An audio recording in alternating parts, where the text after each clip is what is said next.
Council, if I can call us to order. Great. Thanks very much for coming here today. Good morning, everyone. Welcome to Vancouver City Council meeting Tuesday, December 10th. First, I'd like to acknowledge we're on the unceded traditional territories of the Musqueam, Squamish, and Tsleil-Waututh people. We thank them for having cared for this land for centuries, and it's really been a great pleasure getting to work with the Chiefs and Council as we move forward building this great city together. Also want to take a moment to acknowledge the fantastic work of our great staff here at the City of Vancouver who work every day to make this one of the best cities in the world. So thank you. Clerk, can we have the roll call, please? Mayor Stewart in the chair, Councillor Carr, Councillor DiGenova, Councillor Fry, Councillor Swanson, Councillor Hardwick, Councillor Wiebe, not here, Councillor Boyles, not here, Councillor Dominato has leave of absence this afternoon at 4:30 to 7:30, Councillor Bly, Councillor Kirby-Yung. You have quorum, Mayor Stewart. Thanks very much. So the plan for the day, we have 3 administrative items. We have 1 item of unfinished business. We deal up to 1 communication, 6 reports, and 12 referral reports. If not adopted on consent, we have 34 bylaws, 1 administrative motion, 3 motions on notice, notice of council members' motion, new business, inquiries, and other matters. In terms of timing, we'll go from now until noon. Then we'll break for lunch between 12 and 1. We will go in camera for, I believe it's until 3. Is that 2? Until 2. And then we'll return at 2 o'clock until 5 to deal with regular council business. Then between 5 and 6, we have our supper break, and then we move to public hearings at 6 o'clock. So just the regular schedule, except with a shortened in-camera. Council is required to meet in camera later this week. The reasons and authority under the Vancouver Charter are listed in the agenda. Would someone like to move a motion to go in camera? Thank you, Councillor DeGenova, seconded by Councillor Boyle. All in favor? Any opposed? That's passed. Thank you very much. Minutes 1 are the council meetings of November 26th. Any corrections? You have a correction? Okay, can you put yourself in the queue? Or I can. Oops, sorry. Yeah, thank you, Mr. Mayor. I think a small point at the bottom, page 20, I think there's a typo on the word majority, but the more substantive correction is on page 27 related to the library motion. It indicates that Councillor Boyle both moved and seconded the motion, which usually is not possible, and it also doesn't indicate that I called the question on that one, which we procedurally normally do include, and we did for another one. So I think there's a couple of corrections that need to be made. Okay, I'll just ask the clerk. You can make those corrections. Great. Okay, thanks very much for that. Thank you. Other than that, any other corrections? No. Somebody like to move the adoption then? Thank you, Councillor Carr, seconded by Councillor Kirby-Yung. All in favor? Any opposed? That's passed. Thanks very much. Minutes 2 are the minutes of the Standing Committee on Policy and Strategic Priorities meeting, November 27th. Any corrections? Okay, I have a motion. Thank you, Councillor Carr, seconder. Councillor Boyle, all in favor? Any opposed? None. That's passed. It's carried. Minutes 3 of the Special Council 2020 budget meeting on December 3rd. Any corrections? Nope. Somebody like to move? Thank you, Councillor Hardwick. Seconder, Councillor Bly. All in favor? Any opposed? That's passed as well. Thanks very much. Now we're going to consider matters adopted on consent. We have 1 communication, 6 reports, 12 referral reports on the agenda for consideration. We may adopt the recommendations in the communications and reports collectively in a single motion. If anybody wants to hold any of the reports, put yourself on the list, and then we will. Then once we've held, we can also move then to see if there's any conflicts of interest. So I've got Councillor Carr on the list. Councillor DeGenova. Yep. Mr. Mayor, you hadn't mentioned unfinished business. I see it under matters of consent. So could we adopt it on consent as well? I don't know. I'll check with this. Check with the clerk.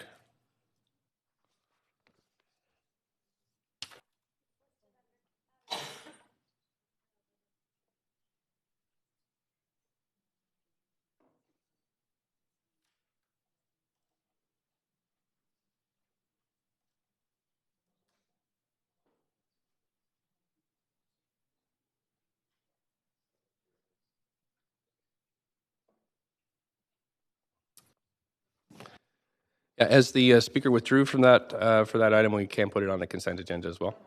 Sorry. We can. That's what I said. Yeah. Yeah, thanks. Okay, thanks for bringing that to our attention. So I have Councillor Carr. Yes, thank you, Mr. Mayor. I don't intend to hold any item, but I did want to draw to your attention that I did send questions on referral report 4, 878898 West Broadway to staff. And if they answer those questions at the time of the public hearing, I'm fine to not hold it today. That's yeah. Thanks, sorry, that's on the... That's the referral report number 4. Oh, okay, great. Great. Okay, thanks very much. Councillor Swanson? Yes, I'd like to hold reports 2, 4, and 5. Swanson. Okay, thanks very much. Councillor DeGenova? I'd like to hold report number 1, 2020 capital and operating budget.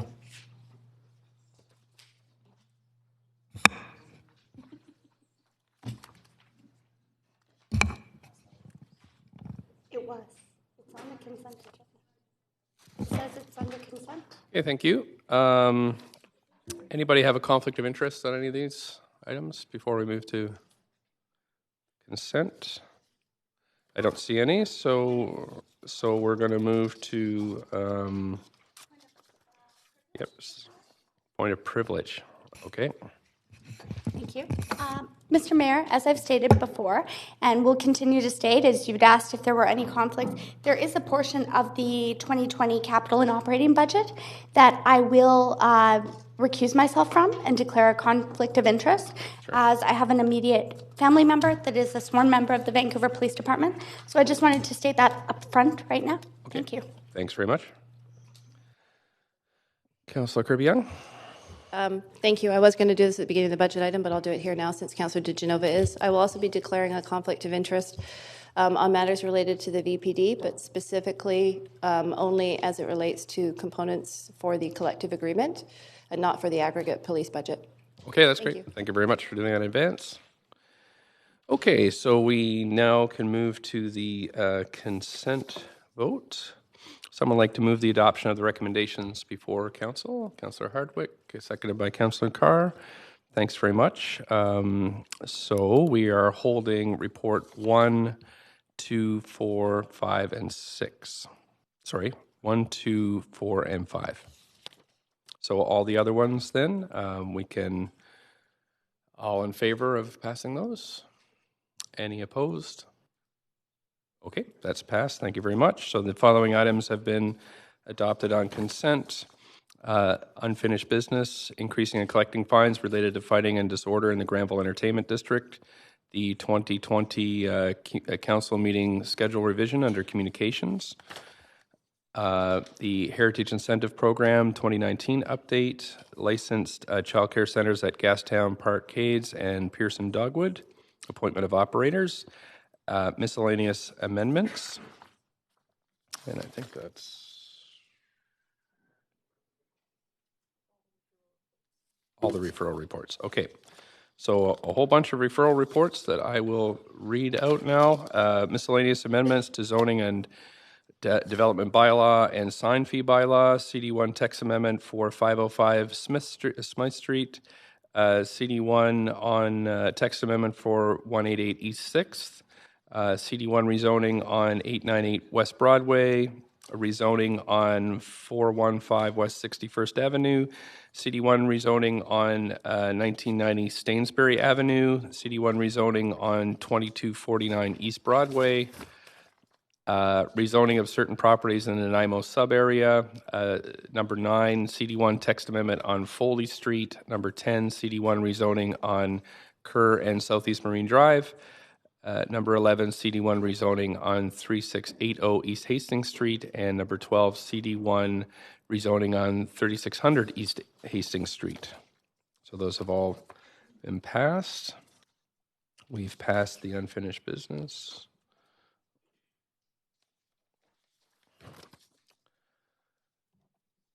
Okay, so now we're going to consider the reports and communications held for speakers, debate, or communications with staff in the order we have them on, I think. Just one second, please.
Okay, Council, so we're going to move to report 1, which is the 2020 capital and operating budget. I'll just remind Councillor Swanson that if your questions aren't too extensive, you could always email them in to staff. I was going to call them now, but we don't have Heritage staff here to answer your questions. So perhaps through the day we can make them available and take a quick pause to answer your questions on the items that you held, the Heritage Register, the property tax exemption.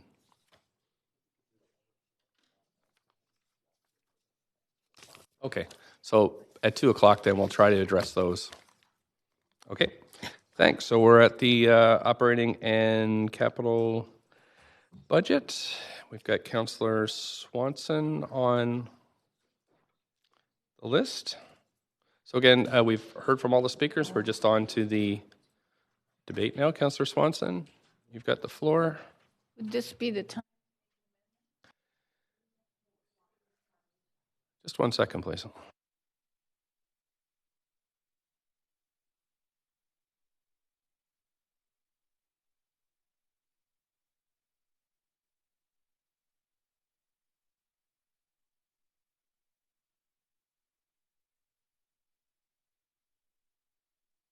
So just a reminder, Council, that, sorry, just 1 second here.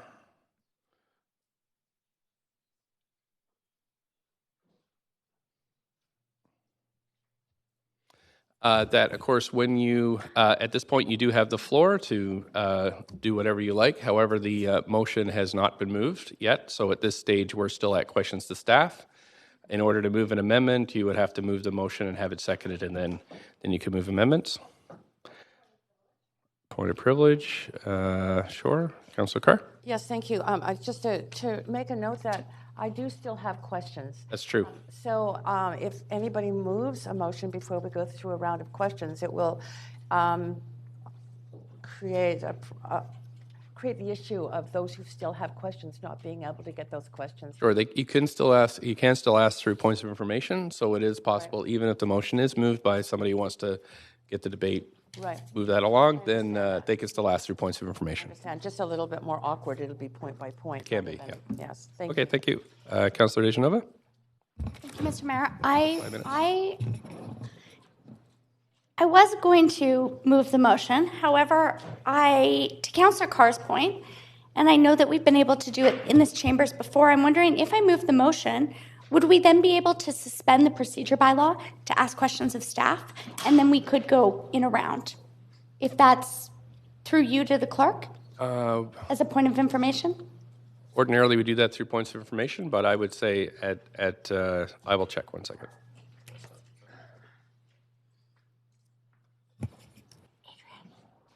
Adrian.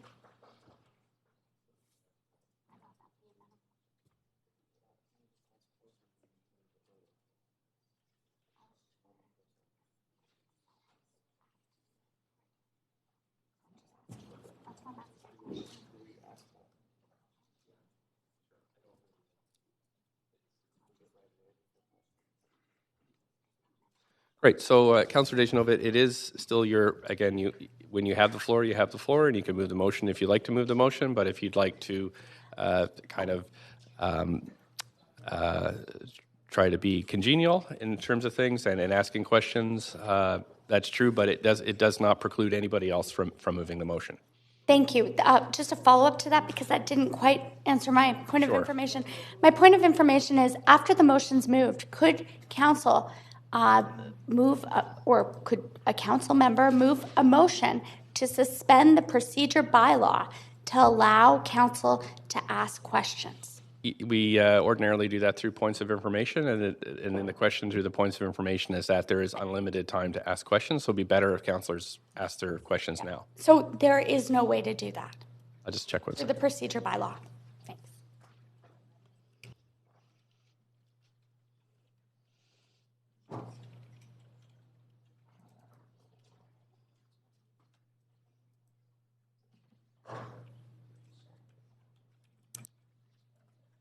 I know.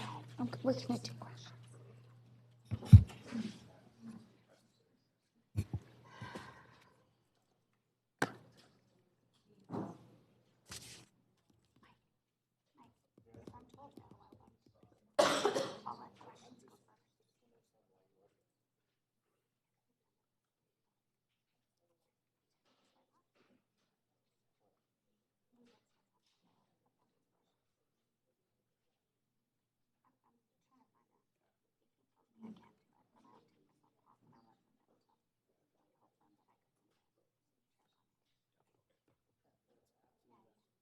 So that's Councillor Dejanova. So it's there's nothing really in after a motion is moved. There's nothing in the current procedural bylaws that outline rounds of questions. And so what we'd have to do is make a motion that would allow us to do that, but that would actually have to under the bylaws. So this is the round of questions. If the motion's moved, then we move into debate and decision. However, you are still able to ask points of information like we usually do. So, Mr. Mayor, in the interest of trying to move forward in the spirit of moving our meeting along smoothly and at a faster pace, perhaps, than sometimes we move at, I will just state that it's my intention to move the motion at the appropriate time, as has been done for several years by the Chair of Finance.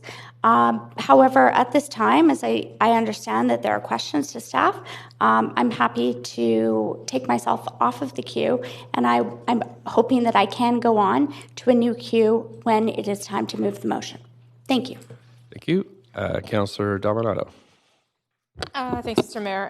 I am on the queue for questions. I sent some questions in, and I apologize to staff now early this morning at about 6 or 6:30, and I'm just wondering if we might have answers to those questions yet. Okay, perfect. Okay. Could I follow up with another question then with respect to the budget? And it's going from the Statement of Financial Information from 2018, and I'm just curious in preparing the budget if you could elaborate on whether we looked at trying to reduce our overall expenses, particularly around related to employee expenses. And I'm just wondering if you could speak to that, if that's something we're looking at as a cost savings measure. And sorry, just to be very clear, I'm talking about not salaries and benefits. I'm talking about incurred expenses as part of, and so I'm looking at a total of almost $2 million, 1.7 in the SOFI report. In the SOFI, sorry, if you could clarify this, in the SOFI report. It's all of the employees earning over $75,000 and the expenses totaling 1.7 million last year.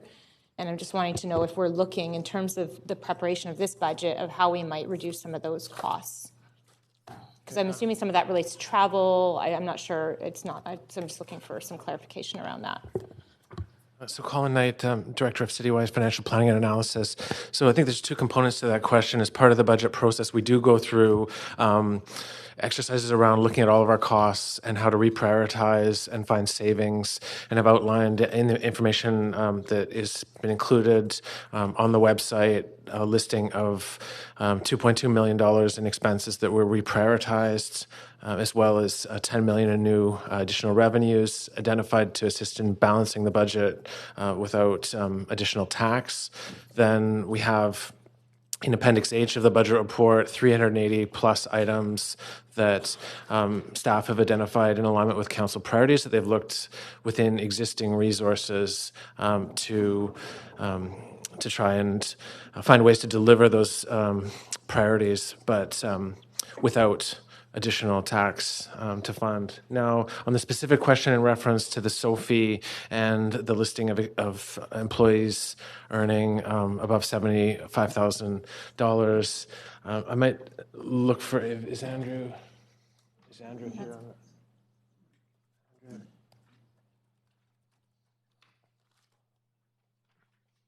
I think what I would say is that we work through the budget process to make sure that we have a budget set for the positions and the level of work that they are assigned to do. And I just want to start, I think I wanted to add some clarity because, and it's probably my own experience provincially, is that we looked at our expenses in terms of, what we were incurring in terms of travel and other things. I'm only venturing that some of those expenses are related to travel in here. I don't know for sure.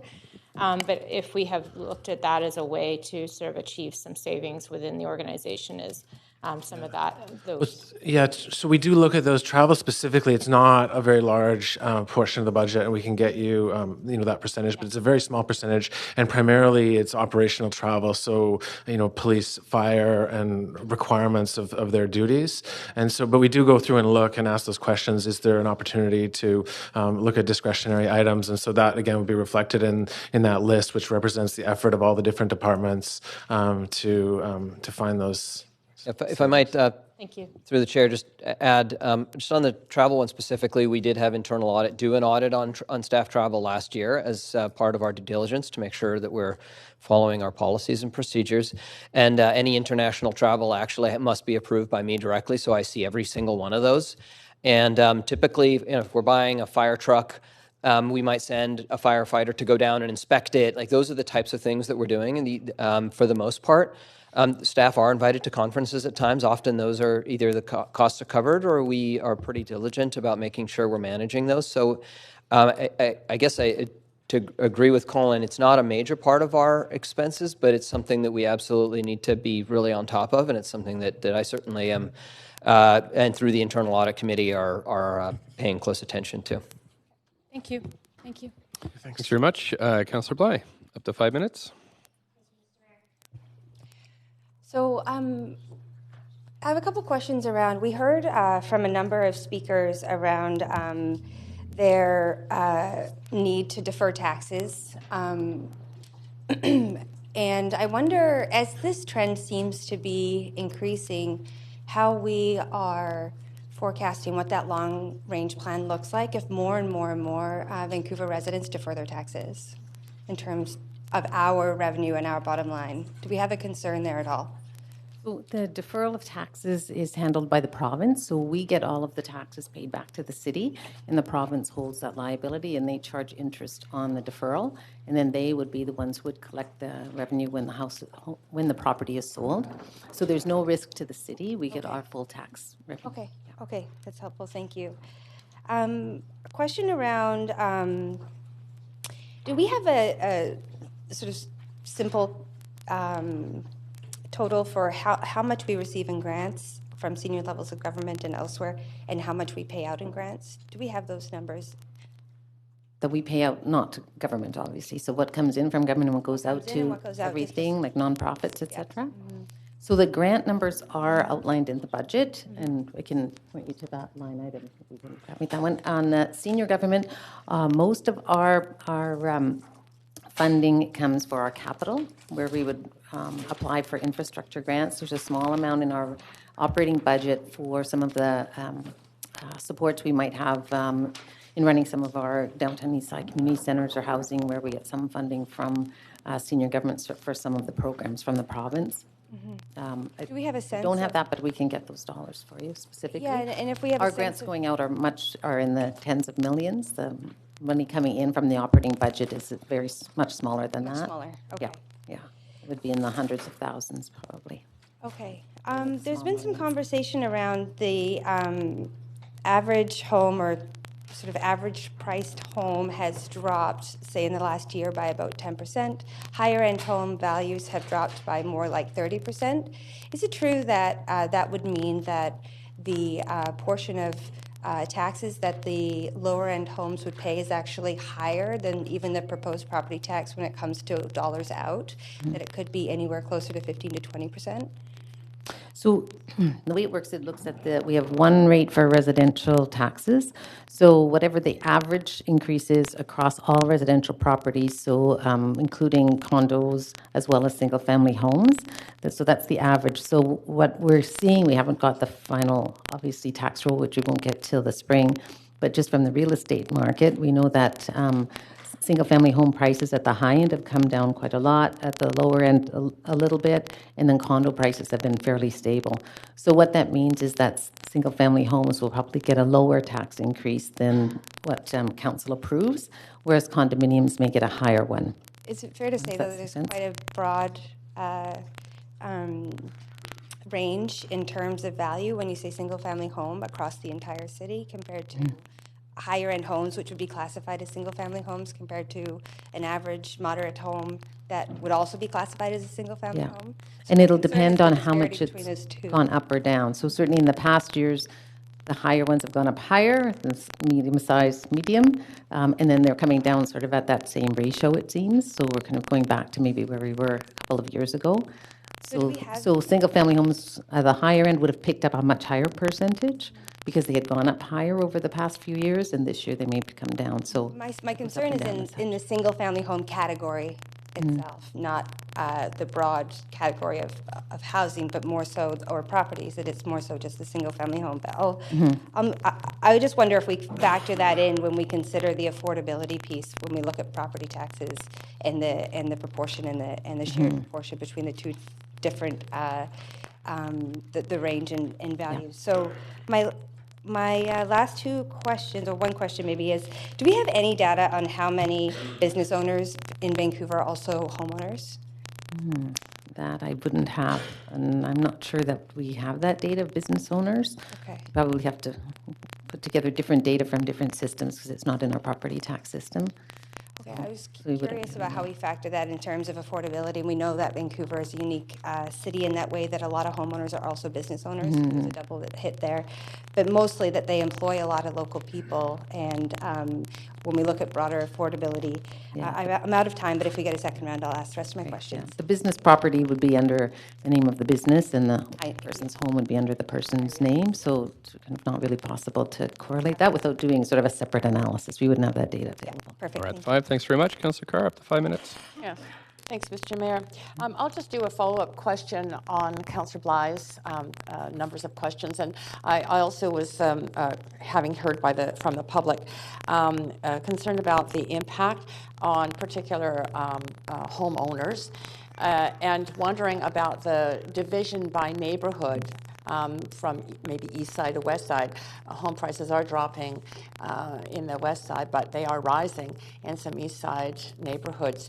And wondering what role our 5-year assessment averaging might have to play in mitigating that problem. Yeah, that's a very good question. Thank you.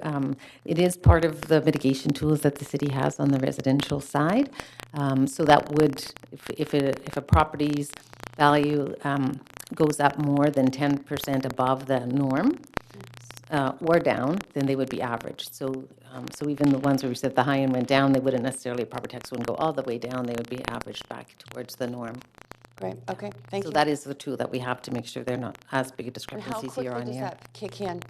Pardon me? How quickly does that kick in? Oh, right away for the next tax year. So whatever council approves the tax rate, then we finalize the tax roll in the spring, and then when the bill goes out in June, it's adjusted for that. And we come to council in April with the averaging report. Yeah. Okay, that's great. Thank you. My second question is a follow-up to the staff presentations that we had last week, and in specific, the presentation by Ms. Nelms, which was focused, or one piece of which was focused on the renewal of our infrastructure, water and pipes. My understanding was that we were renewing as a city at 1% per year, which still seemed long, but I'm seeking a clarification. I heard Ms. Nelm say that it's 0.5 or 0.6 or something in that order at a renewal rate, so I'm questioning that and what implication that has in terms of such a long time period to get the whole system renewed. What risks does that have?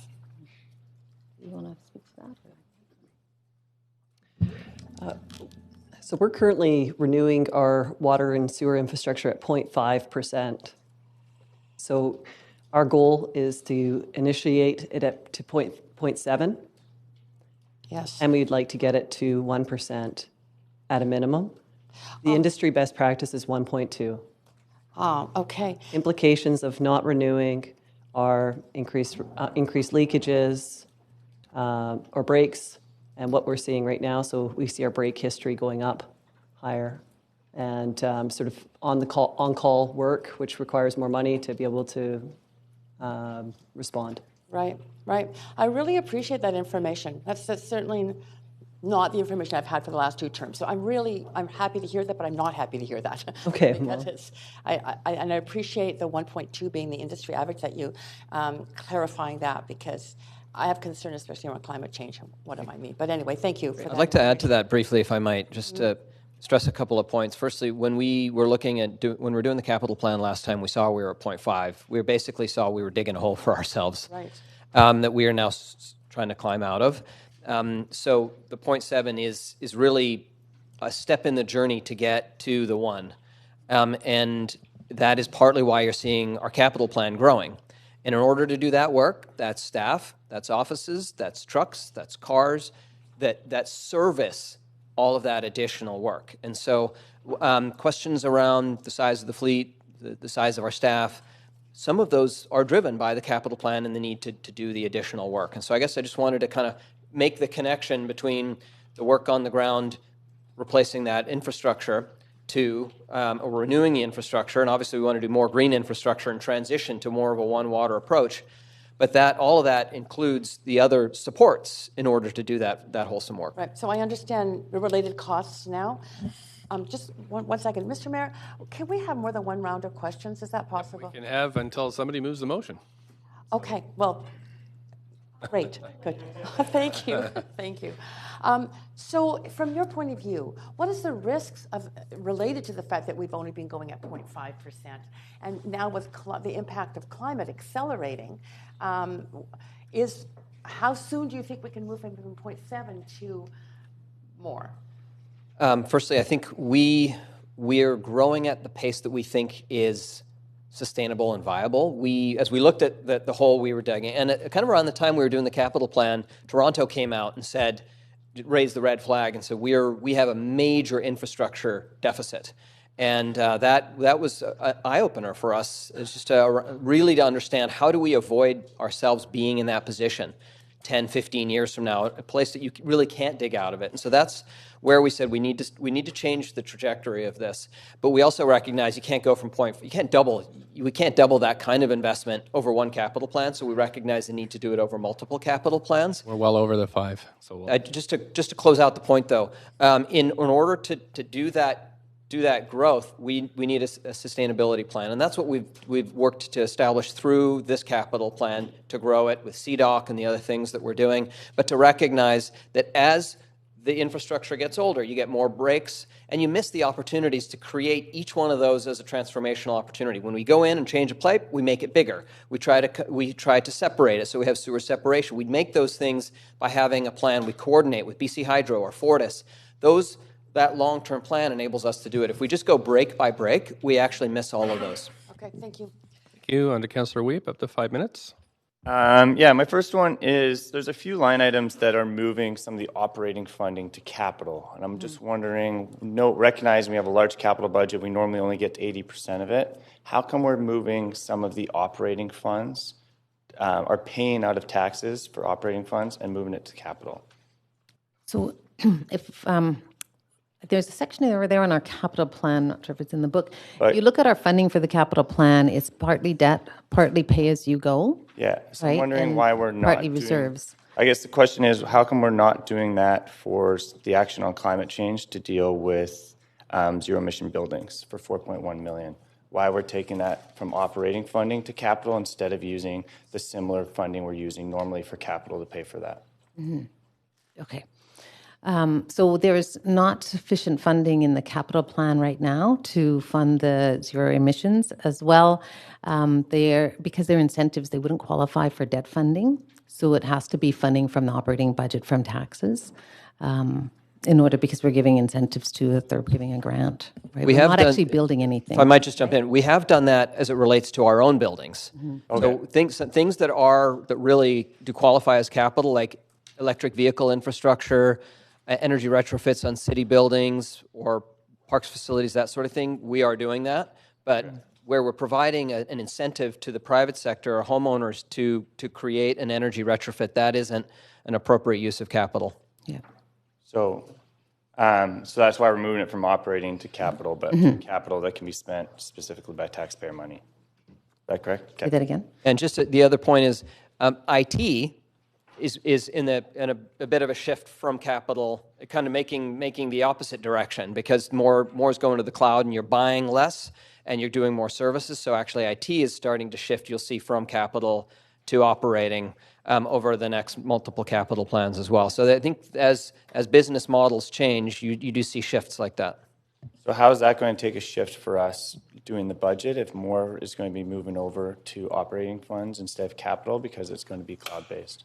So as we're looking at our 5-year plan, we're putting more dollars into operating budget to fund IT. Yeah. And so you might see the capital side go down and the operating budget side go up. But because it's funded largely from the operating budget, it goes into the capital budget. So. Okay, and then in the budget book, it was difficult to finalize the capital projects. Do we have the amount of operating funds are used per capital project? Like, are those easily available on each project? So if we're building a new thing, we know that the operating funds for that will be $4 million per year over the life cycle of 60 years. Yes, so we would generally, when we're looking at the business case for a capital project, we'd identify the funding, or if it's maybe a new community center or a new pool, then we track that in the five-year financial plan as to what the operating costs will be when it comes online. Is that somewhere? And that's for what the we call public to operating impacts of capital. Okay, is there somewhere for the public to see that, where they can recognize that the amount of money we're spending on the new community center in Marpole will cost us this much per year, recognizing where their tax dollars are going?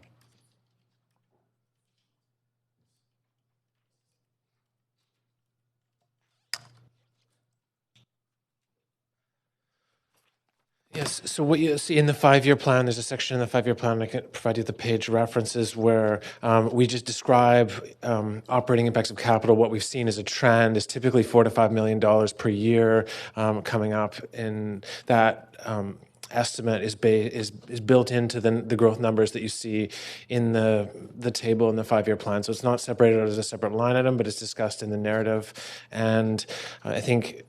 I guess my goal is the longer, I mean, do we have full asset management, knowing like this life cycle of this building's 20 years, so we're going to have this much money for replacement and have a full asset management of all the assets of the City of Vancouver, so we're not digging ourselves a hole? Is there... Yeah, can I add to that? Yeah. I think there's two things that you're getting at. The first is you build a building, what's the cost of operating that building over its life? Or you buy a vehicle and you're putting money into a reserve to replace that vehicle at the end. And I think we've got pretty rigorous approach to both of those. Where we've been evolving our approach is the operating impact of capital that you just talked about, and making sure that we're really building that in. If we buy 5 new fire trucks and they're additional to the fire trucks we had before, well, we might need a new mechanic, an additional mechanic to maintain those, for instance. And so, or if we're building a new library, we need to make sure that we're going to have the staff, and we're accounting for the staff in order to operate that library. And so that's the operating cost of capital that you think you were just talking about with Colin. So those are two different pieces. Yeah, so we have the biggest capital budget we've ever seen at We're at the 702. We're at the 5, so Okay. if hopefully there might be another round. Councillor Hardwick, up to 5 minutes. Thank you. My questions will be along a similar line. Ultimately, the question is, what impact would be reducing the capital budget on the operating budget? As we know, the capital budget that we have now was based on the initiatives of the prior council. We know that the electorate approved the borrowing capacity, but not the actual expenditures and programs of the capital budget. So to what extent and in which categories? As we know, we had categories under fixed costs, service gaps, and new investments. So very specifically, I want to understand the extent to which reducing the capital budget would have on the operating budget in one or all of those categories. So the infrastructure renewal is in the category of service gaps, so that if we don't renew our infrastructure, then that will get, our gap will increase. So that is primarily debt funded for what we were just talking about, our utilities, our buildings. So we would need to reduce the work that we're doing on those buildings, and our infrastructure gap would grow. For every $10 million that we reduced, it would have $1 million impact on the operating budget, because it's debt and we amortize it. So the impact of doing the work on the operating budget in a current year is about 1/10 the cost, because you're amortizing it over the 10 years of the work. What about fixed costs, though? I found, again, going through the budget presentation document, there was no dollar figures attached to the fixed costs, just a ticked box in which category it conformed. So I'm very specifically trying to understand if projects under the capital budget are decreased, if we were to take out it's not just buildings, but things like the Granville connector, for example. What impact would that have on fixed costs, as well as looking at the service gaps? Right.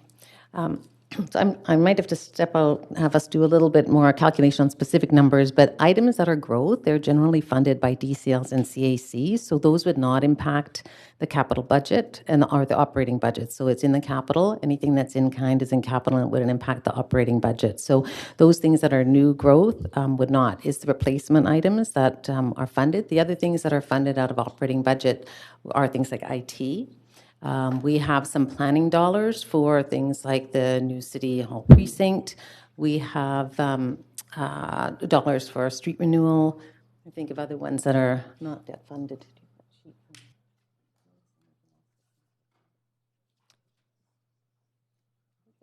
Those are the main ones that are funded directly from property tax, and then renewal is funded from debt. So if you stop doing something, for instance, in IT for $1 million, that would be coming right out of the operating budget in the current year of tax. If you stop doing something that's a renewal, then it would be a tenth of that. Okay, I understand Make that. sense? But capital projects, and I'm not talking about community amenities that are funded through developer contributions. I'm talking very specifically about capital projects that were determined by the prior council that are being paid for out of debt.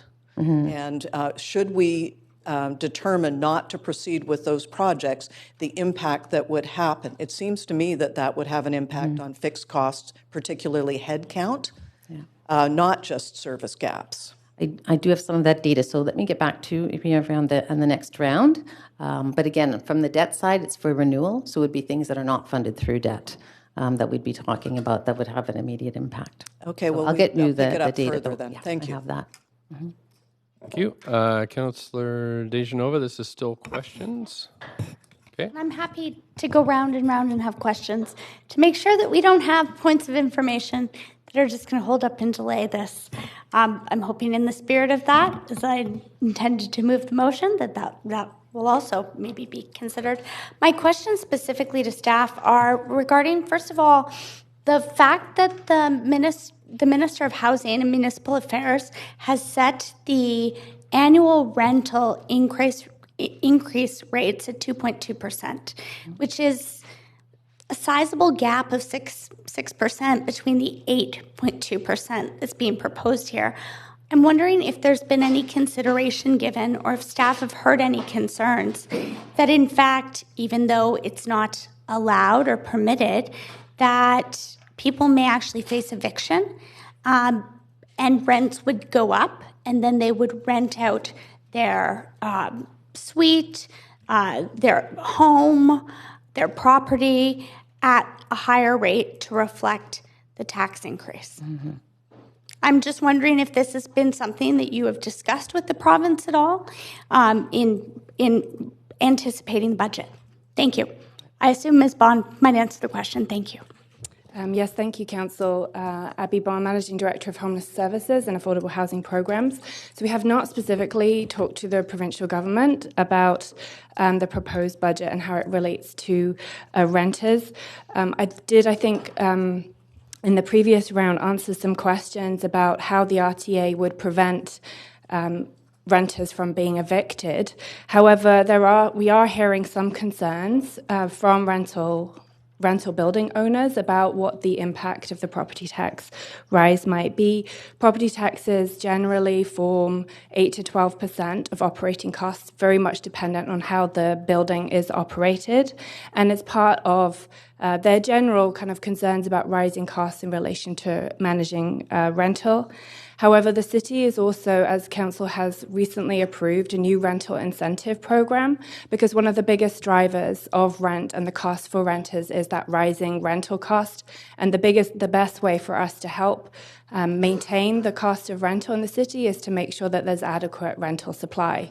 So yes, we are hearing some concerns, but we're also taking actions to increase. I have some more questions. I'll have to save some of them for another round, but one of those questions was, does staff see, I see it as a very simple equation also. If we increase density in the city, we're increasing our property tax base. Is that correct? Could you repeat the question? If we increase density in the city, we increase our property tax base. We increase our property tax revenue, yes. Interestingly, the amount of new revenue that comes in each year is approximately $5 million. So for all of the new properties that come in, it's not a significant amount of money compared to all of the expenses that we have. But yes, generally the new construction number is about $5 million a year. But if the rate of density were to increase, and as we're embarking on this citywide plan and looking at that, especially looking at population growth, is that something that staff are considering looking at as to how increased density may, in fact, increase our property tax base and meet more of our needs? Yes, it would increase it in the long term. Okay. Not in the short term, because until it's occupied. Right? Thank you. I only have 10 seconds, so I'll That's right. leave We'll have to wait till myself the next to the round. next round. Yeah, thanks. Councillor Kirby-Young. Thank you. I have a number of questions, so I'm going to try to be quick, but I might need a second round. I'm wondering if, I'll try to fire through these quickly, if there's been consideration to reallocating more staff internally to support the citywide plan from areas such as communications or from planning to reduce the reliance on outsourcing and reduce the $5.5 million projected cost that's in the 2020 budget? Yeah. Do you want to speak to it? I did a lot of work.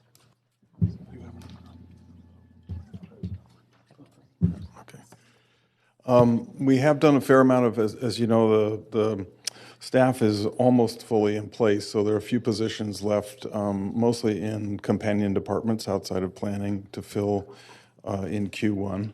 But for the most part, the staffing's in place. And so we have reallocated staff from within the planning department, as well as we've asked for and are counting on reallocated time, portions of time from staff from other departments. Thank you, Mr. Kelly. I'm aware that we've done some. I recall you sharing that with council before. I'm just asking if we've looked at doing that more aggressively. Well, I think we could continue to look at that. We've done that pretty aggressively. What's now are really left in the budget proposal, and we're continuing to work with the finance director and city manager on that. Is the balance of the 5.5 is really in the engagement process. So we're looking at that. Okay, I'm going to keep moving because I know we have some great internal staff that probably have skill sets that lend to that.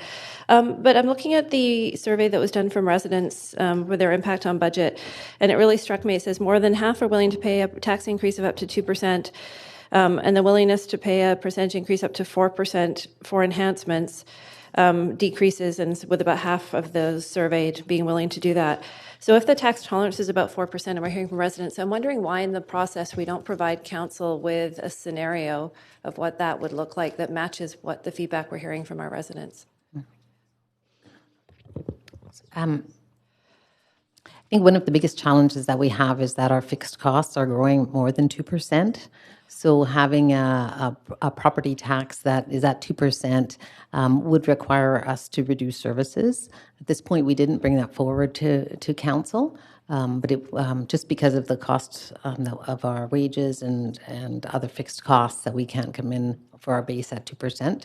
So that's what it would require, is us to reduce our services. What we know also from the public to balance that is that they've said they'd rather we increase user fees and other forms of doing business rather than increase. Okay, on that note, I guess one of the questions that I had, because we look at departments, and I think back to the library presentation, that they've done a great job of managing budget and staying pretty solid for a period of time, so kudos to them.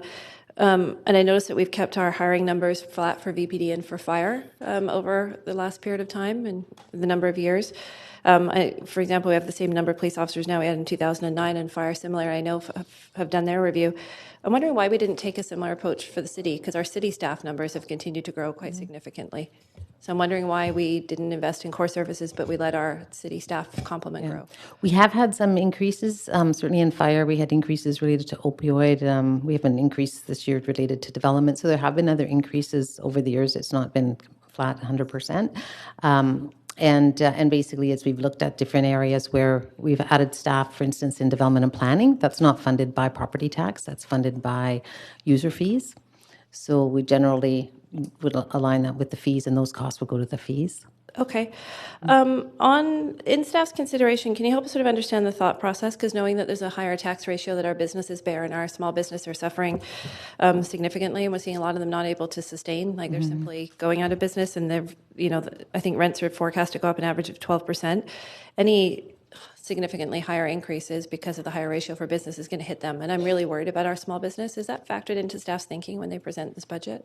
We did do a presentation to council on the impact of property tax on small business. The largest impact is because most of them are triple net leases, and the properties may increase in value, but that doesn't add to the value that the small business has, and yet they're asked to pay those taxes. So we do have, through our intergovernmental work group with the province, we have a proposal for a subclass, a commercial subclass, which has been fully supported by the business community, the BIAs, et cetera. Knowing so that is with the province, and that would make the biggest difference. A little percentage or two wouldn't really make a difference. I'm just going to interject because I'm going to run out of time.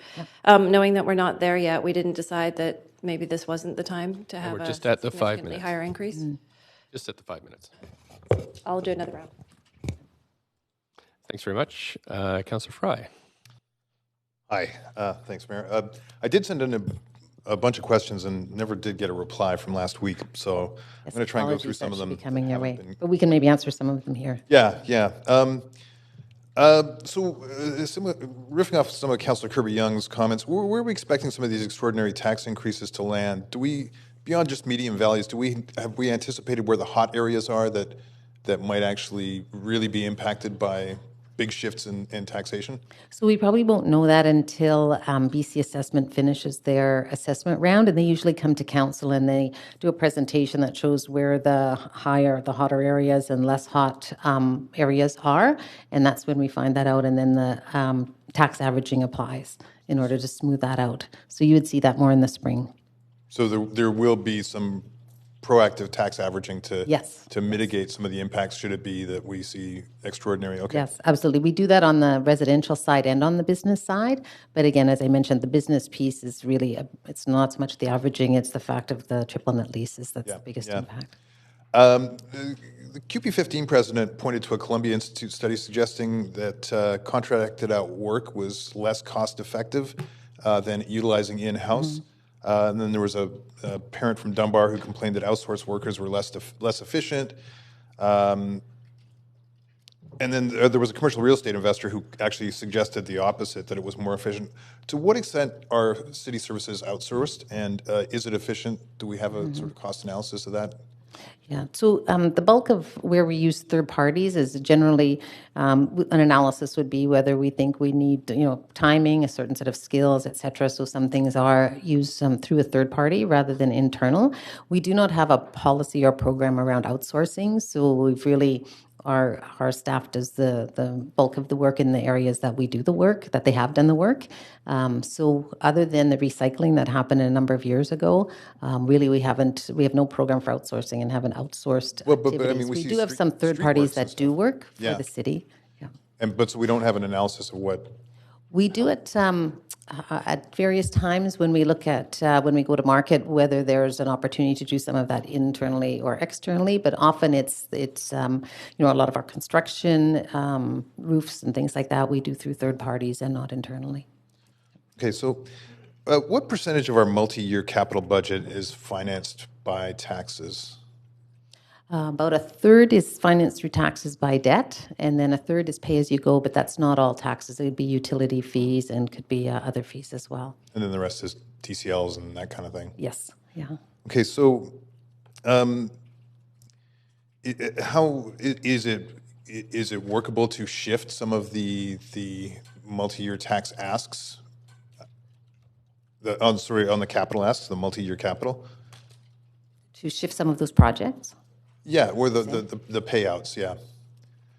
So the multi-year projects that are coming this year to be approved, or are you referring to more the financing of them? Well, I'm looking across, specifically, zeroing in on some of the technology multi-year capital stuff, and I see that it's been sort of trending steadily upward despite sort of conversations around increases in operating to go to the cloud and that kind of thing.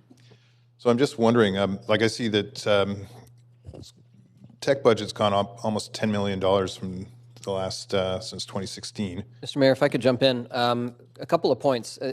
There are opportunities where you could defer work that is paid for by the tax. through taxes, or rather through the capital plan, which is then debt financed, like new community centers or community center renewals. I mean, Raycam is on the list. Marpole Community Center is on the list. There's a pool in Marpole. So there are a number of capital investments that are sizable that could be withdrawn or work stopped or delayed. There are, regarding IT, to your point, Councillor, the cyber risks are growing quite considerably. More and more of our revenue is coming through online and coming through IT.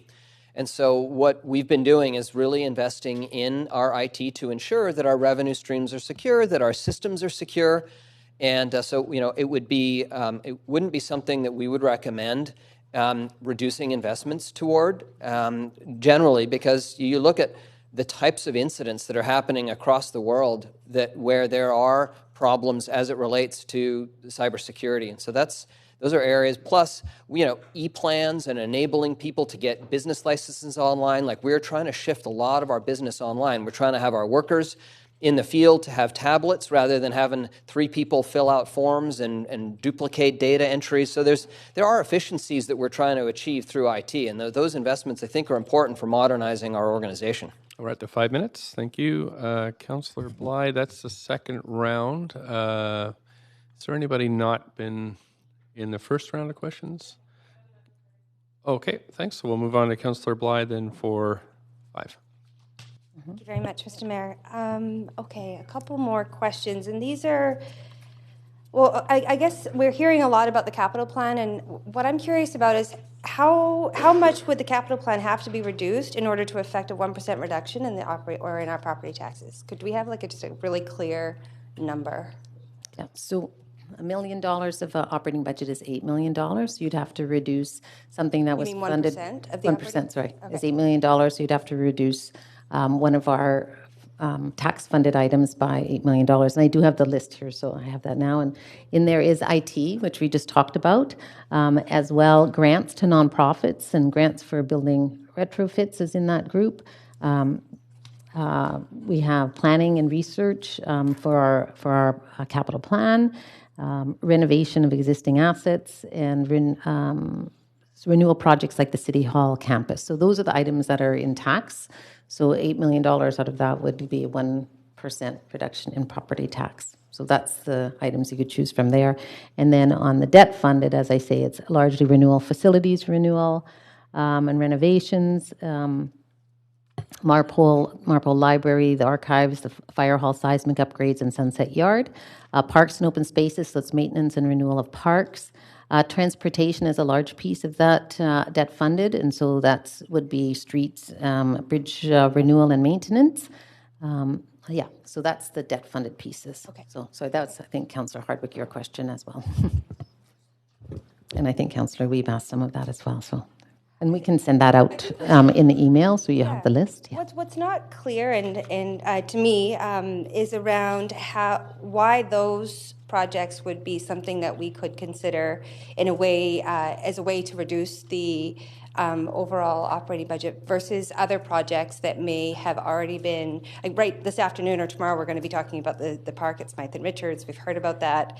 That's funded through CACs, plus there's an extra infusion of cash from the tax base. However it's organized financially, that's where that money is coming from. So I'm trying to wrap my head around how we can decipher between projects that are in our capital plan that we could influence here, that were decided on by the previous government, as a way to bring down that overall cost.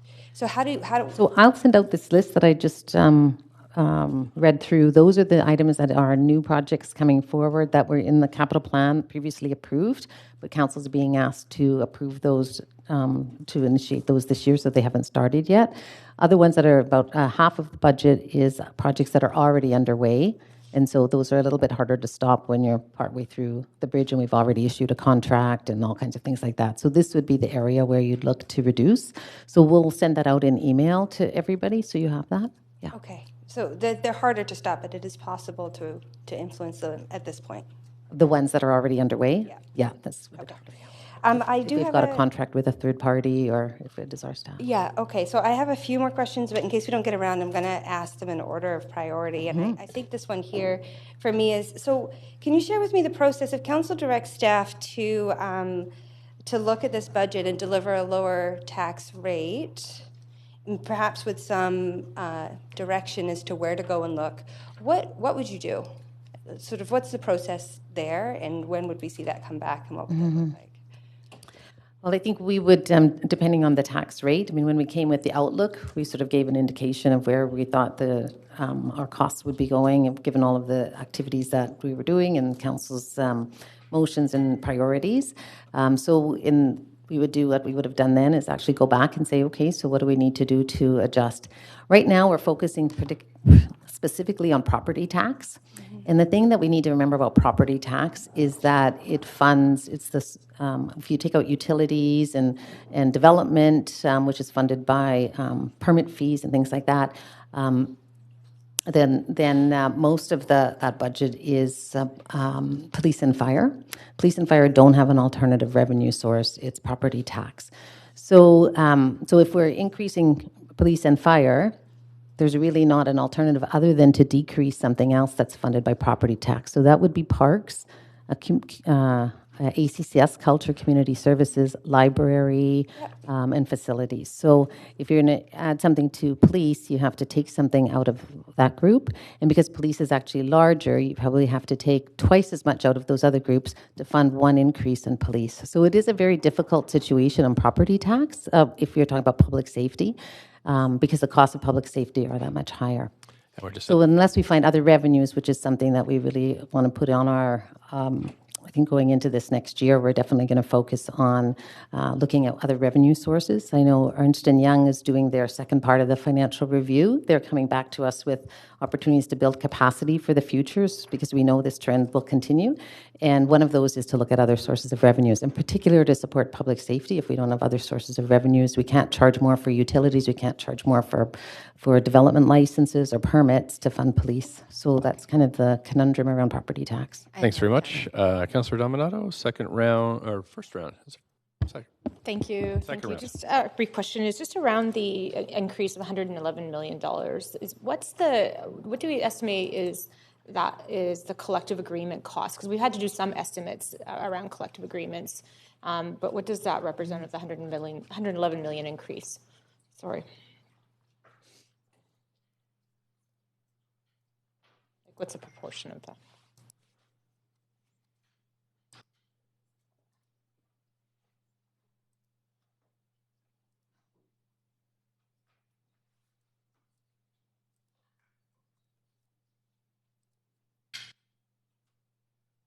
Let me get back to you. I want to make sure we get you the right answer. Yeah, but we're mostly, how much of we're largely people funded. Like 56% of our budget is staffing. So I would assume it's similar, but we'll get you the correct answer. But it would be about 56% of it, just on using historical rates. Yeah.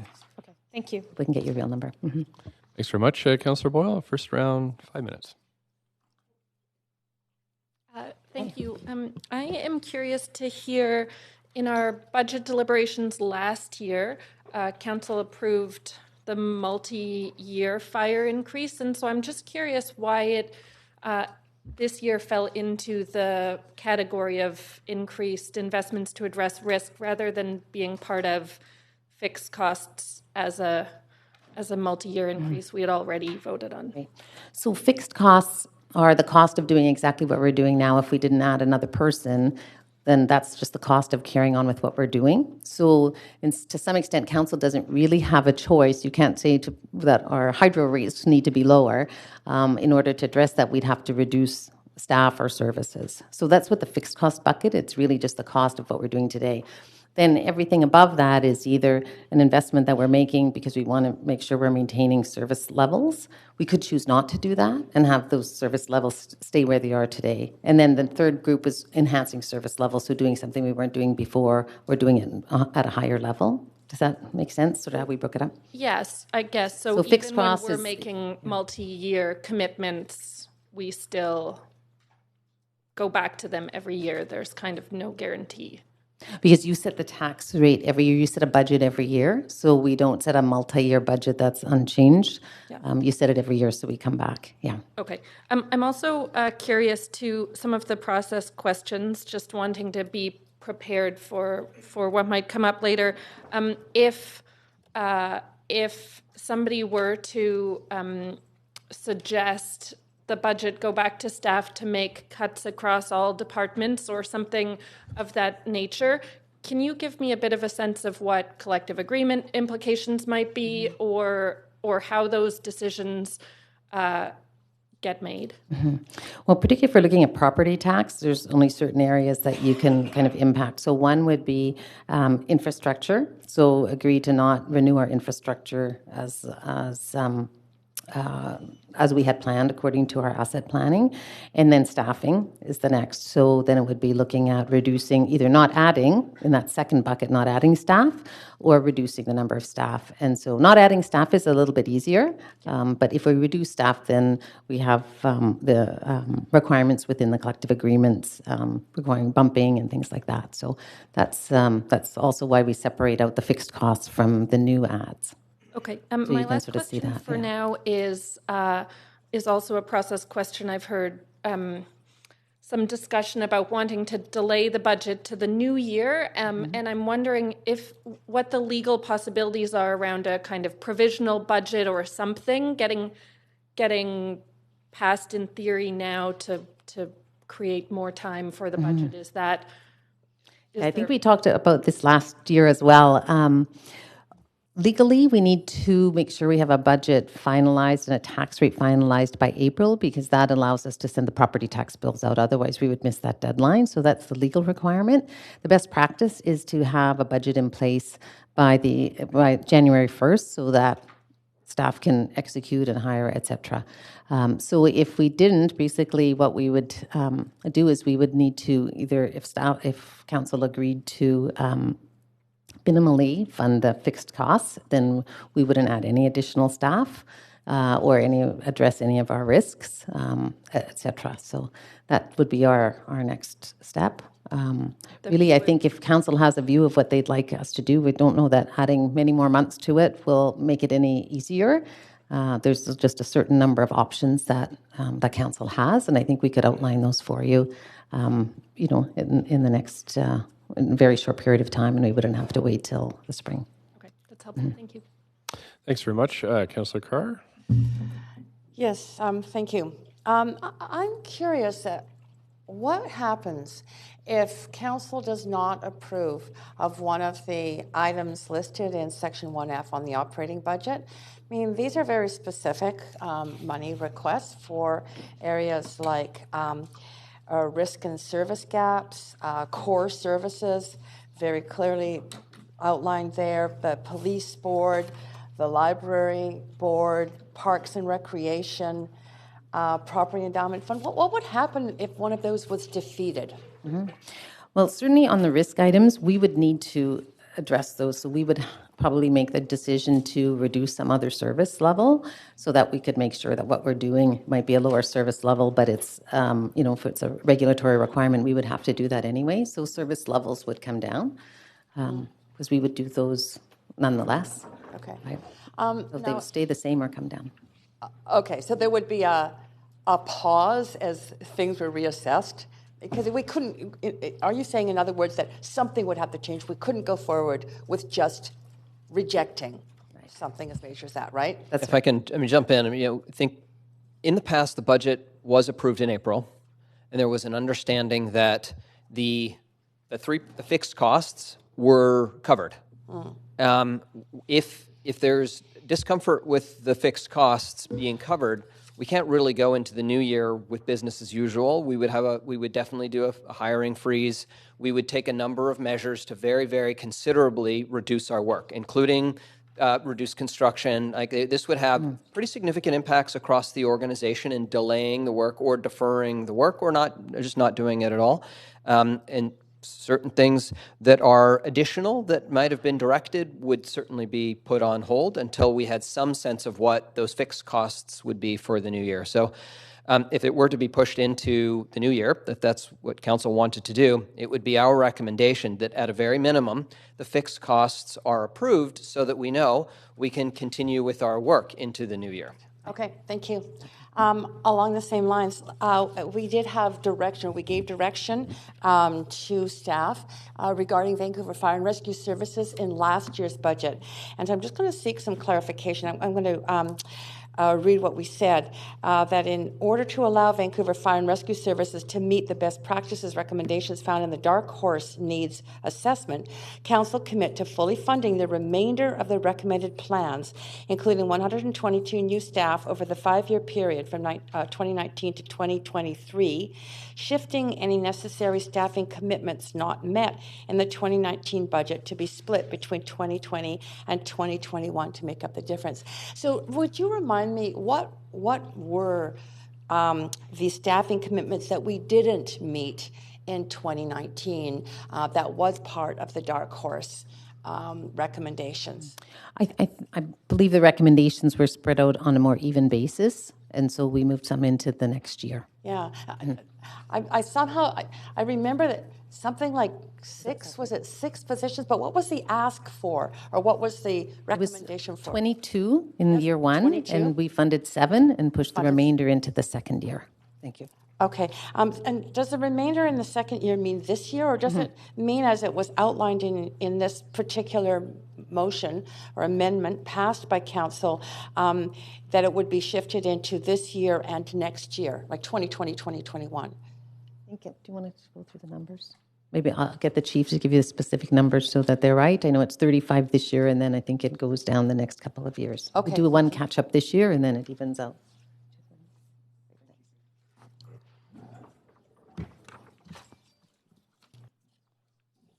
So Mayor and Council, so just so I understand the question, you want to know the numbers for each of the rest of the years. It would be 35 total this year, 30 next year, then 28, then 22. And the original for last year was 22, and that was reduced to 7.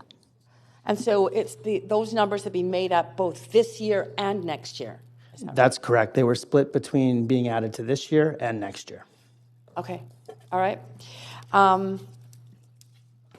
So there was already and can you remind me, Ms. MP, regarding the VPD? We had a 5-year plan for the VPD. Did we do anything similar? Did we not proceed with the number of hirings that were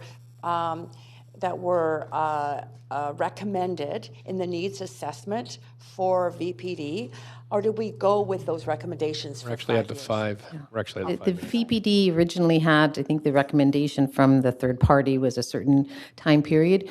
We agreed to fund it over multiple years, over 5 years, and that's what's included in this current budget is the third year of those 5 years.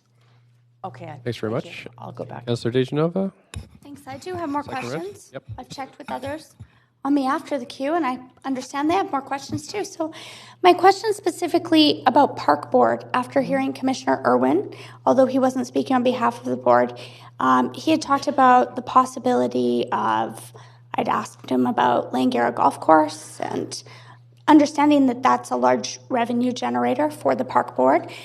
If they were to cut that down to 9 holes, I mean, I've seen the 2013 Golf Metrics report. I'm just giving Mr. Bromley enough time to get up to the microphone there.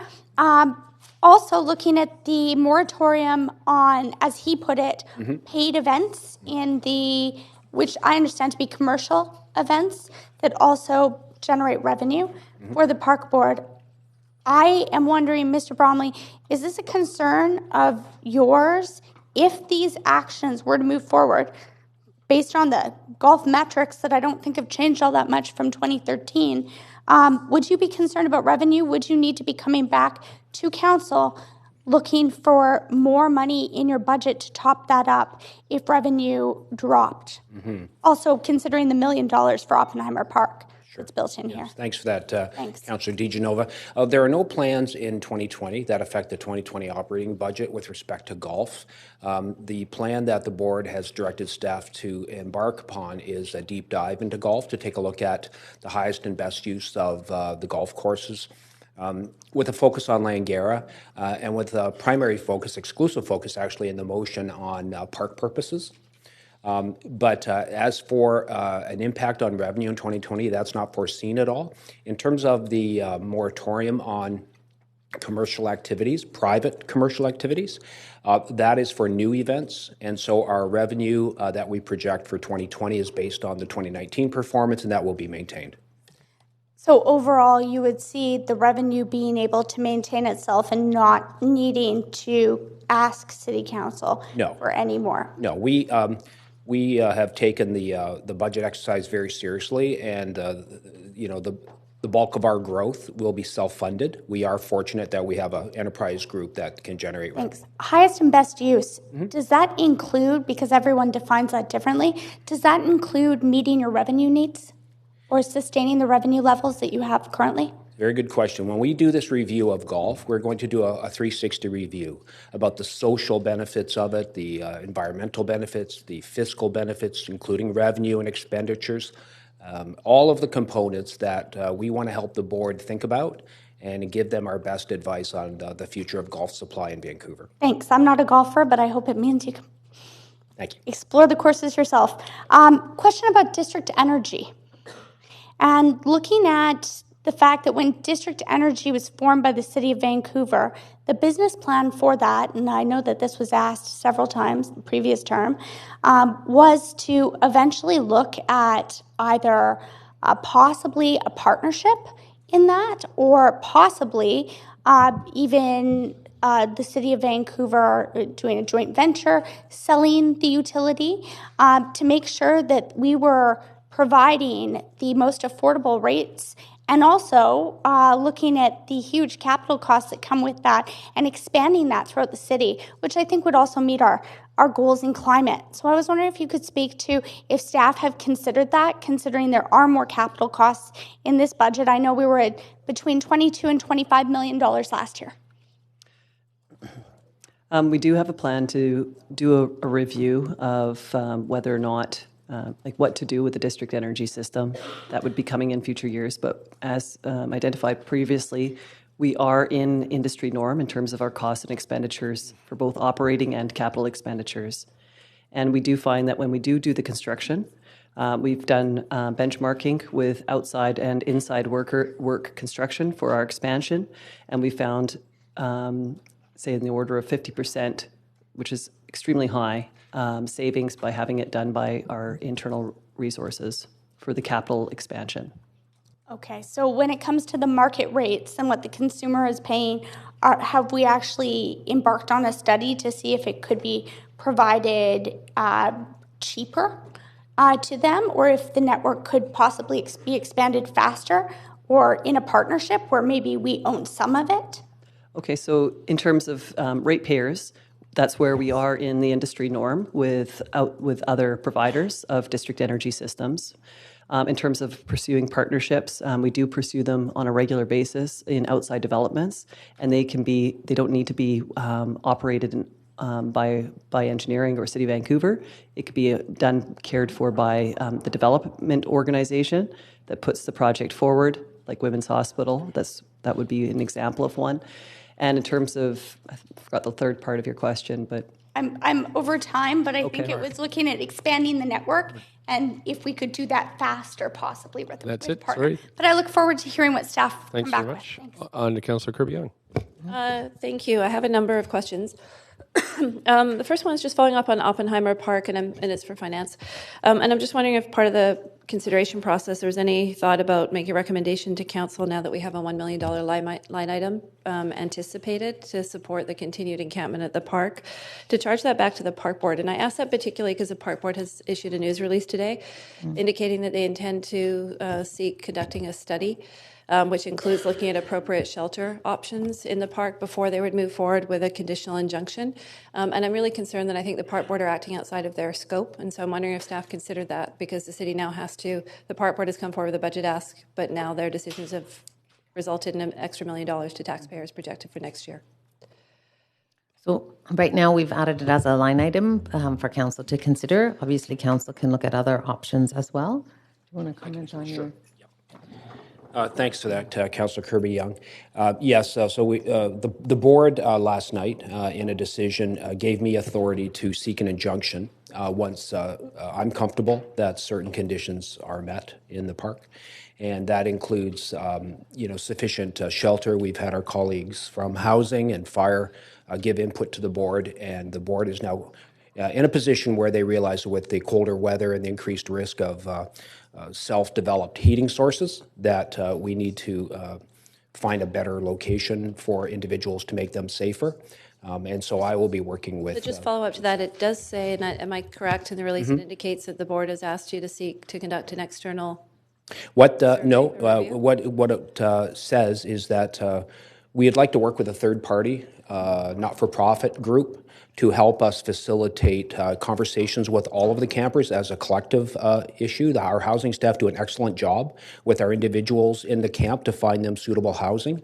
But what we'd like to do is work with somebody who is from the community, the downtown east side, who can provide some facilitated conversations with the campers as a whole. And the board did not feel that they had confidence in our housing staff, that they had been doing that work laboriously already? And that is they have complete confidence in the housing staff that they address the needs of individuals that are in the park, but the housing staff's job is not to do community development on something that is quite a collective. Okay, I'm going to leave it there. I'm going to philosophically disagree, but I have a limited amount of time, so I'm going to move on to my next question. And it relates to, and I appreciate Councillor Carr bringing it up, but it really relates to the sewer question and the kind of the speed around that and the back to basics motion that I brought forward for, not the back to basics, sorry, the one on accelerating the timeline on sewer. So I just wanted to confirm, it was said that we're at 0.5%, now the goal is 0.7%.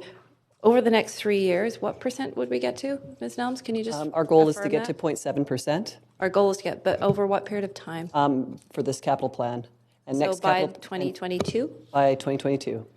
Okay. And we've done an 8-year outlook. We've actually done a 10-year outlook for engineering. And in that, we would be looking to get to us for a 1% outlook. So that gets to a 10-year, because the motion itself had asked what we could do to accelerate separating our sewers potentially in 10 years by 2030 versus 2050, which was the current timeline considering the provincial regulation. So how would that sync? For your acceleration question? Yes. What we've done is, I think the first is to do what we're trying to do right now, is accelerate by doubling what we're doing and do a check on that and see how our pace of renewal is working. And then we could give a better estimate of what we can accelerate to. Do you think that we are on track? Like, if we move in that direction, we could cut the gap from 2050 to closer to 2030 or somewhere in the middle? We've done a lot of analysis. Our projections for what we can achieve is based on what we thought we can achieve for getting to the 0.7 and then to the 1. So this is just based on us doing a ramp up, an appropriate ramp up. And that was, we weren't cost constrained when we put that. Okay, I'd love to get more information back on that, because I'd really trying to champion accelerating and separating our sewers and avoiding some of our CSOs and combined sewer overflows as soon as we can. Yes, okay. Thank you very much. And then the other one is, there's a motion also on industrial affordability, recognizing that a lot of our small business or city servicing businesses are in pressure too in land, and they're at risk of losing them. And I think there's a sense of urgency shared by council, and that motion was passed unanimously. I did notice there was a line item or a potential line in the budget of $300,000 to support that work that staff did not recommend including in the budget. Can you provide some clarification on that? Just 15 seconds. Yeah, we, in making our responses back to the various council requests, we allocated staff time in our planning work that's related to economic development and elected to put that in a 2021 timeframe rather than 2020. That could be revisited by council, but that was our response to that to complete. I guess Thanks I'm very trying much. to get my head. Thank you. On to Councillor Harbeck for up to 5 minutes. Thank you. I'd like to go back to the relationship between the capital and operating budgets. And just for future reference, because of the complexity of these documents, I think it's important that we be able to break things down into pieces in a way that allows people to really go through them in a more complete way.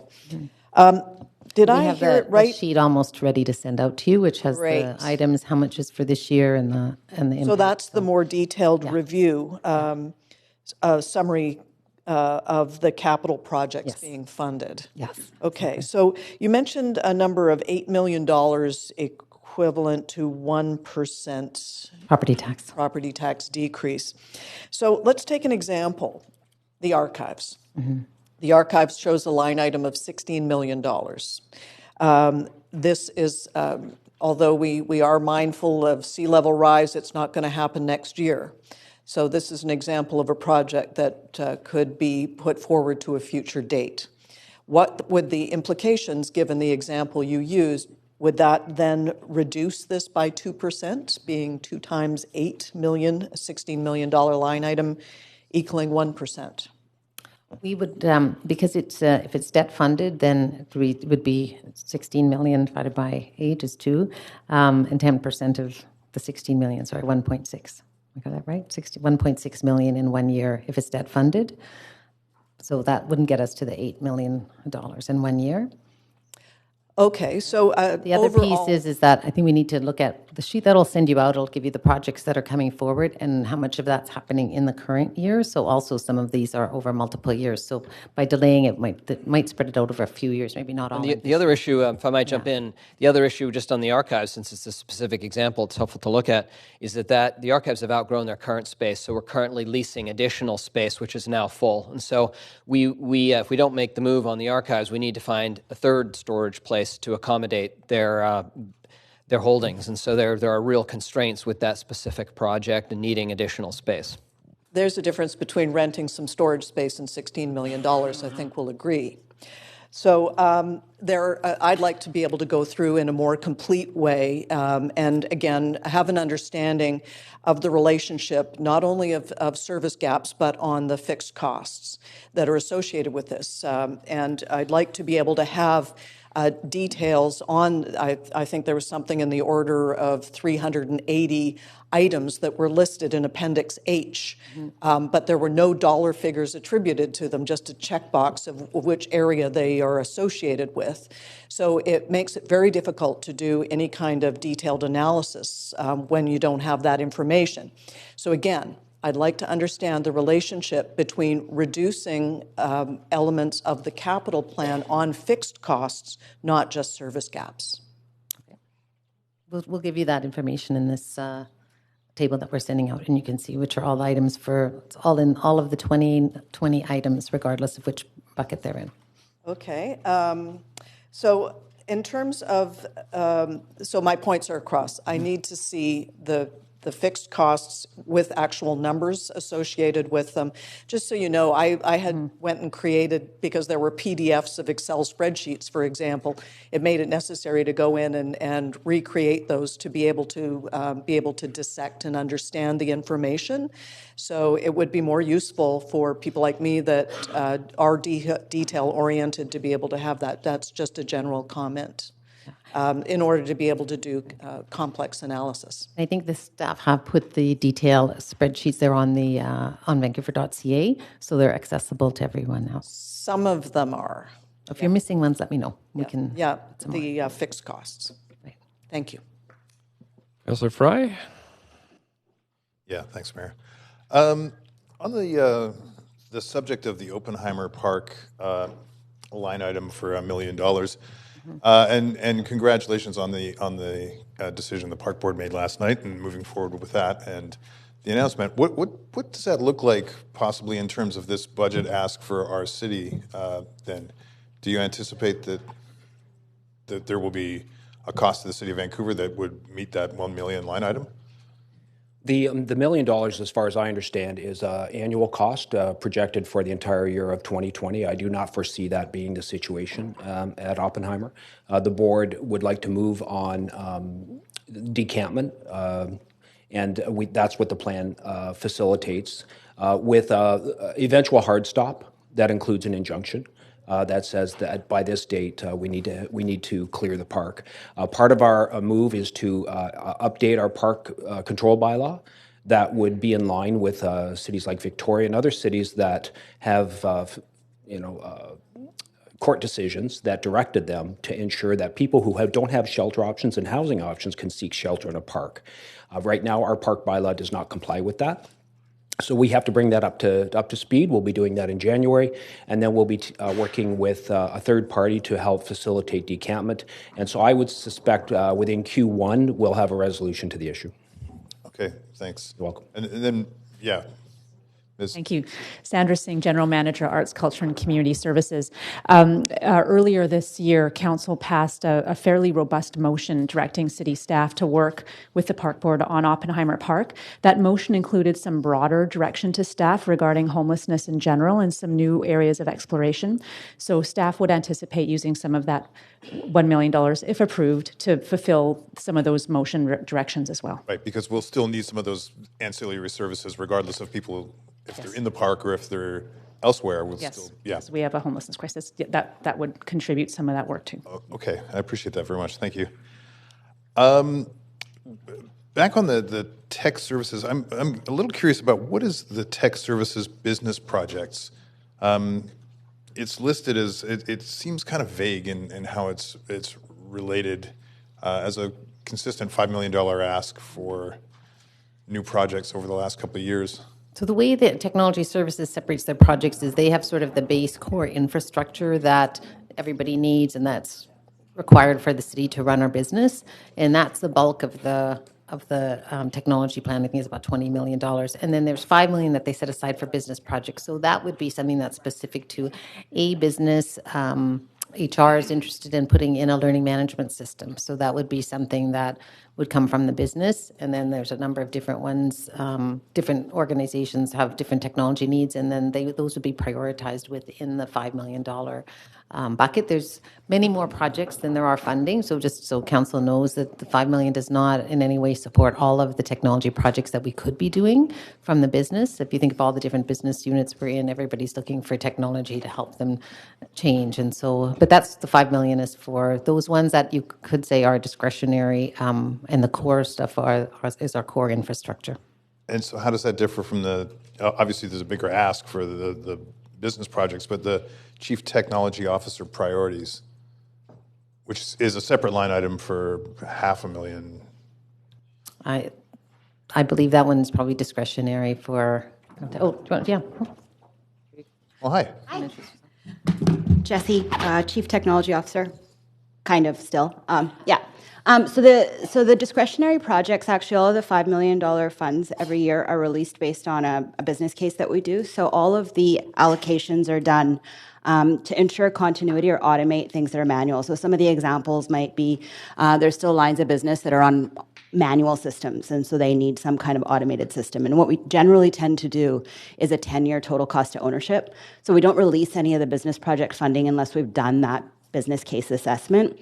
On the CTO priorities, that's a small bucket that allows us to essentially invest in the business of IT.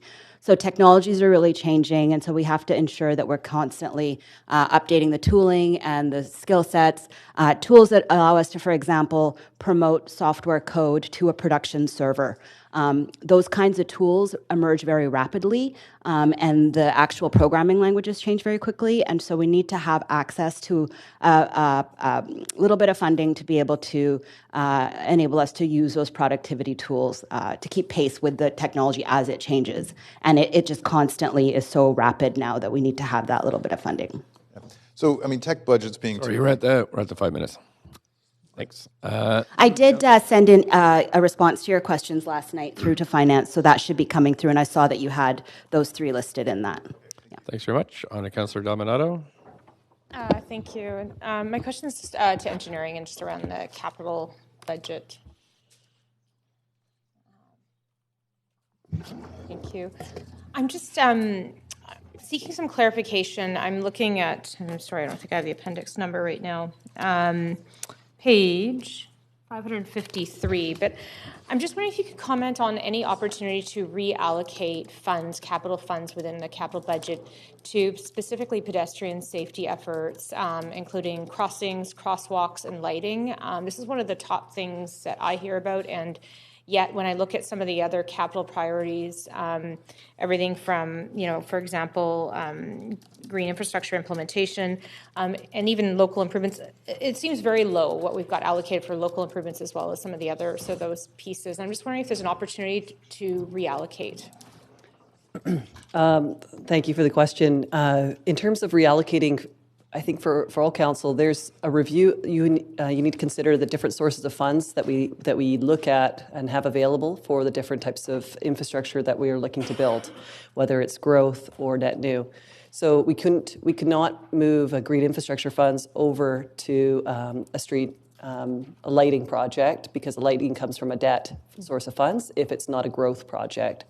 So we did do a review and reallocation review prior to this budget being produced. And for certain elements, like for traffic lighting, for lights, for pavement, for sidewalks, we have increased, almost doubled some of those budgets. When we do our reviews, we also have to look at our capacity to be able to increase that. So we look at the crew sizes currently, and then what can we achieve post, for net new investment. So just like on our utility infrastructure for going from 0.5 to 0.7, we have to look at the same thing for our street and light infrastructure to be able to increase our crews appropriately to ramp up sustainably in a way that we can still spend the money that we've identified that we can spend.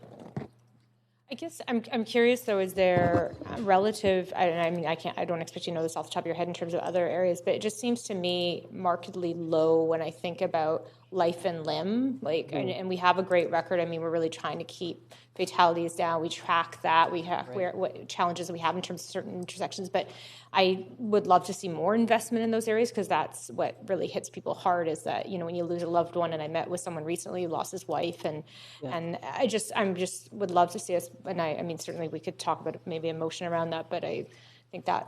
So from a safety perspective, the biggest bang for the buck is on lighting. We see move the transition to LED. I think you saw some of our numbers with the 46% reduction in collisions related to where we've installed LED lights. Mm-hmm. Where we would look at that is putting in place a new request for capital funding for an citywide LED replacement project. In the meantime, we have approximately $3 million in the bucket to be able to start that project, but we can't start it until we have the full amount. ICBC has identified $400,000 that they're willing to give, and then BC Hydro is also in discussion with us about contributing. So those are the sort of opportunities that we look for to be able to get to our zero fatality goals. Okay, great. Thank you. Yep. Thanks. On to Councillor Carr. This is your on to the third round, I think. I am indeed, and I really appreciate Council's willingness to allow all these questions to be asked and staff to answer them. My first one is regarding the climate action item. There's a $4.1 million noted line item, and I'm wondering, I believe that was money that we did allocate $5 million in 2019 budget, but we didn't spend it all, and so I believe that it's a carry forward. So I'm wondering if it is a carry forward, and we've already accounted for the taxes to provide for the $5 million in this year's budget. Why are we looking at a tax also source for that money, which just wasn't spent, but is now going to be spent in 2020? In the item that happened last year, what was identified was 1.5 that could be identified out of the current budget for 2019, and that the goal was to have the additional to come back with funding. So there was no funding additional to the 1.5. As well, I believe that the program was still in development, so the 1.5 was sort of the first step of that. Right. But there was no additional funding found in 2019, so it's been included in the 2020 budget so that it can be funded. Wow, that's interesting that information wasn't conveyed to me at the time that we did that budget. So, so that is interesting. My second question is it arises out of Councillor DiGenova's comments about the district energy and the neighborhood energy utility. And I'm wondering if you have done, as staff, any analysis of the pros and cons of retaining a public asset. So right now it's a public asset. And what would be the risks if it was no longer a public asset, for example? I honestly can't speak to a specific report. So yes, you've got one? Maybe I can jump in. When the NEU was established 15 years ago, there was a call to do a review every 5 years of ownership. And we conducted the review a couple of years ago around the pros and cons of continuing to have this utility owned by the city. This utility could be sold. And that was one of the evaluations. We have an external panel that advises, that's appointed by council. And at that time, the recommendation was to maintain city ownership. One of the primary reasons is as you're building out a utility, having the infrastructure owned by the city enables us to drive for certain behaviors from developments, including mandatory connections and other measures of that nature. So it was determined at the time that owning it while we're in the very significant build-out phase is prudent. There was a district energy strategy that was approved by council at the time. This is a major way that we're driving for low-carbon energy in that area. And as we continue to build it out, I think the area for opportunities from the private sector is the heat sources. We can own the network, and the private sector could produce heat and pump it into it. So if you own a data center and you got a lot of excess heat, you could put that in. The city could buy it. At this point, while we're doing the build-out, it would be significantly to our disadvantage to have it not owned by the city because we really limit our ability to do the expansion as is planned. But there are opportunities to engage the private sector in those heat sources. Right. Okay. Is there, you did mention, Mr. Johnson, the mandatory connections. Having a publicly owned utility enables us to do that. A privately owned utility couldn't do that, right? Well, if you might recall, the BCUC was weighing in a couple of years ago around the opportunities for mandatory connections in Chinatown and other parts of Northeast Falls Creek. And at the time, the decision was made by the BCUC, which led to us continuing to maintain ownership because it really very drastically limited the ability for expansion without having that franchise agreement as it was framed. And a requirement for mandatory connections. That's correct. Great. Okay. And Councillor Carr, on that, our rates are 117 yes. versus 126. That's BC Hydro's rates for the consumer. So we're below BC We're below BC Hydro. And that's why, I just got those rates in the meantime. Thanks. Great. Did you? Okay. Yes, I have another question. We're just at 20 seconds left, so. I can't get the answer. I'll go on again. Okay, thanks. Councillor Kirby-Young. Hi. Thank you. I'd like to give Mr. Kelly a chance to finish the answer to my question around industrial affordability and why staff didn't include the $300,000 and what the plans were to do the work on that motion. Yeah, our focus with that staff is to deliver the employment lands study and policy work by mid-year of 2020. There will be some staff capacity to transition into this during 2020. I think the 300 was a placeholder to have some consulting capacity to augment staff's work in that regard. And we didn't feel that we could deliver the product in 2020, and so we had posted as a 2021 work item, but we could advance some of the work on that as part of the... Okay, I'll stay on questions. I'm really concerned about that because I think that's just as much of an emergency in losing our city-serving businesses as climate and housing because people... We agree with you. And so it just strikes me it's a very low amount, and we have hundreds of millions of dollars, $562 million in capital for housing. We have hundreds of millions in climate change, and we can't put $300,000 to advance work on industrial lands. But I'll move on to my next question. And I just want to ask these questions. I get asked them by the public all the time, and it's really hard for the public to dissect some of the budget documents. So some of the questions I get asked are around some of the core or the basic services.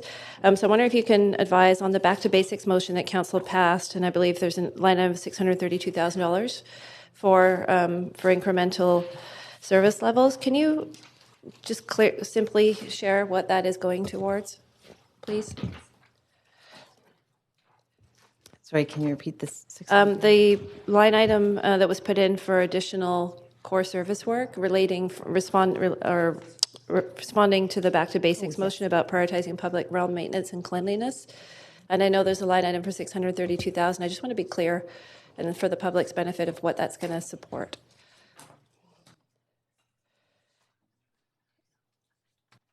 And I'll also ask another question while we get that information. Yeah, great idea. Is the other one, which was around, I know there's a reference in the report to additional servicing for dog waste, and also how many parks we're extending that to and what that will support, because these are the basic questions the public ask about, so I just want to be clear.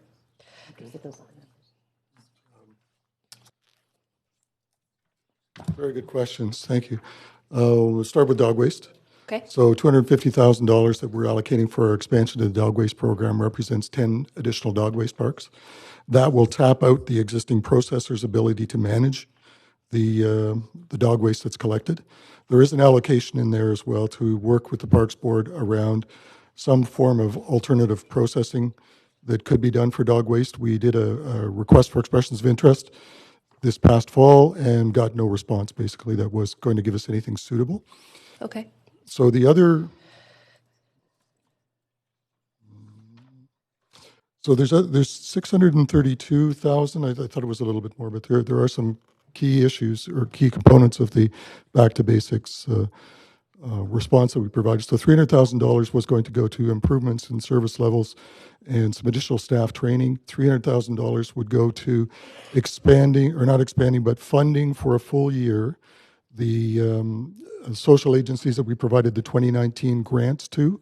So we provided additional $300,000 in grants to public service agencies. So what will they be doing, like for the public? So it would continue with, they focus on the sidewalk cleaning, Okay. which includes the needles on the sidewalks. It includes the litter on sidewalks. They focus in key areas of the city: downtown east side, Broadway corridor, Commercial Drive, downtown core. 300 for grants, and the other 300 is to? For core services, which was some additional litter pickup in the downtown core, some additional training for staff. We're running into some challenges around having enough trained operators to operate the different types of equipment we have. We're doing some cross training, more safety training for staff.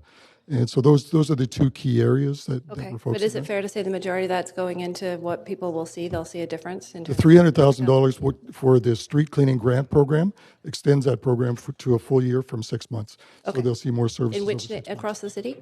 No, Or through which those key areas: downtown east side, downtown Okay, Broadway and corridor. in my last 30 seconds, can I get information on the 3 capital projects listed for Chinatown? I know one is $3.5 million towards the Memorial Plaza redesign. I'm not clear on what the other 2 items are. Can I get some information on that?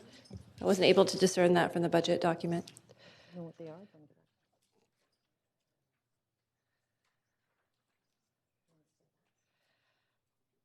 We'll get back to you on that, just so we have the detail. Yeah. Thank you.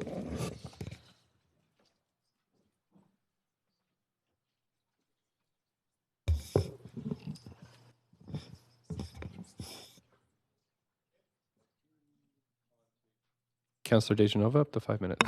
Thanks so much. Just reading this news release on the park board's call for the conditional injunction, and I'm wondering, I'm not sure, Mr. Bromley, maybe you'll want to answer this question. Maybe it will be Ms. Bond. Maybe it will be Ms. Singh. I'm wondering, I understand BC Housing, for lack of better words, dropped everything they were doing in August. And I know that they came in and worked with everyone and offered housing beyond shelter to every single person in Oppenheimer Park at one point. Some people, and I actually did find the clip on Global News, where a person actually refused an SRO unit. I'm just wondering, do we feel that BC Housing, had there been conversations with BC Housing about this conditional release? I'm just wondering how it's going to fit into the budget. Are we expecting BC Housing will come back? Have they said they will? I know that this is very soon after, but I'm wondering what kind of efforts above and beyond the $1 million to just maintain things in Oppenheimer Park that we'd be looking at here. I'm just a bit concerned about that. Thank you. In partnership with BC Housing over the summer, the city... And our staff, sorry. The city staff team, working with the Parks Board staff and also the provincial government and non-profit partners, were able to house around 130 people who were living in the park. So that was a significant improvement for the people's lives who moved from the park into housing. We currently don't have housing available in that scale. We are continuing to move people from the park. So we've rehoused around 11 people since August through our normal activities of the outreach team in the park, and that continues every day. They're in the park multiple times a week working on that.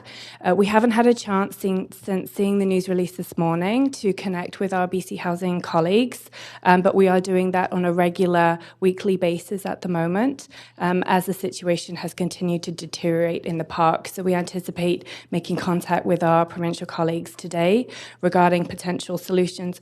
In the meantime, we've been able to expand service capacity at the Getaway in partnership with Lookout. And so we're able to open that facility now at 0 degrees, not just -5, which we were opening as a warming centre, to further expand capacity adjacent to the park for people to come inside.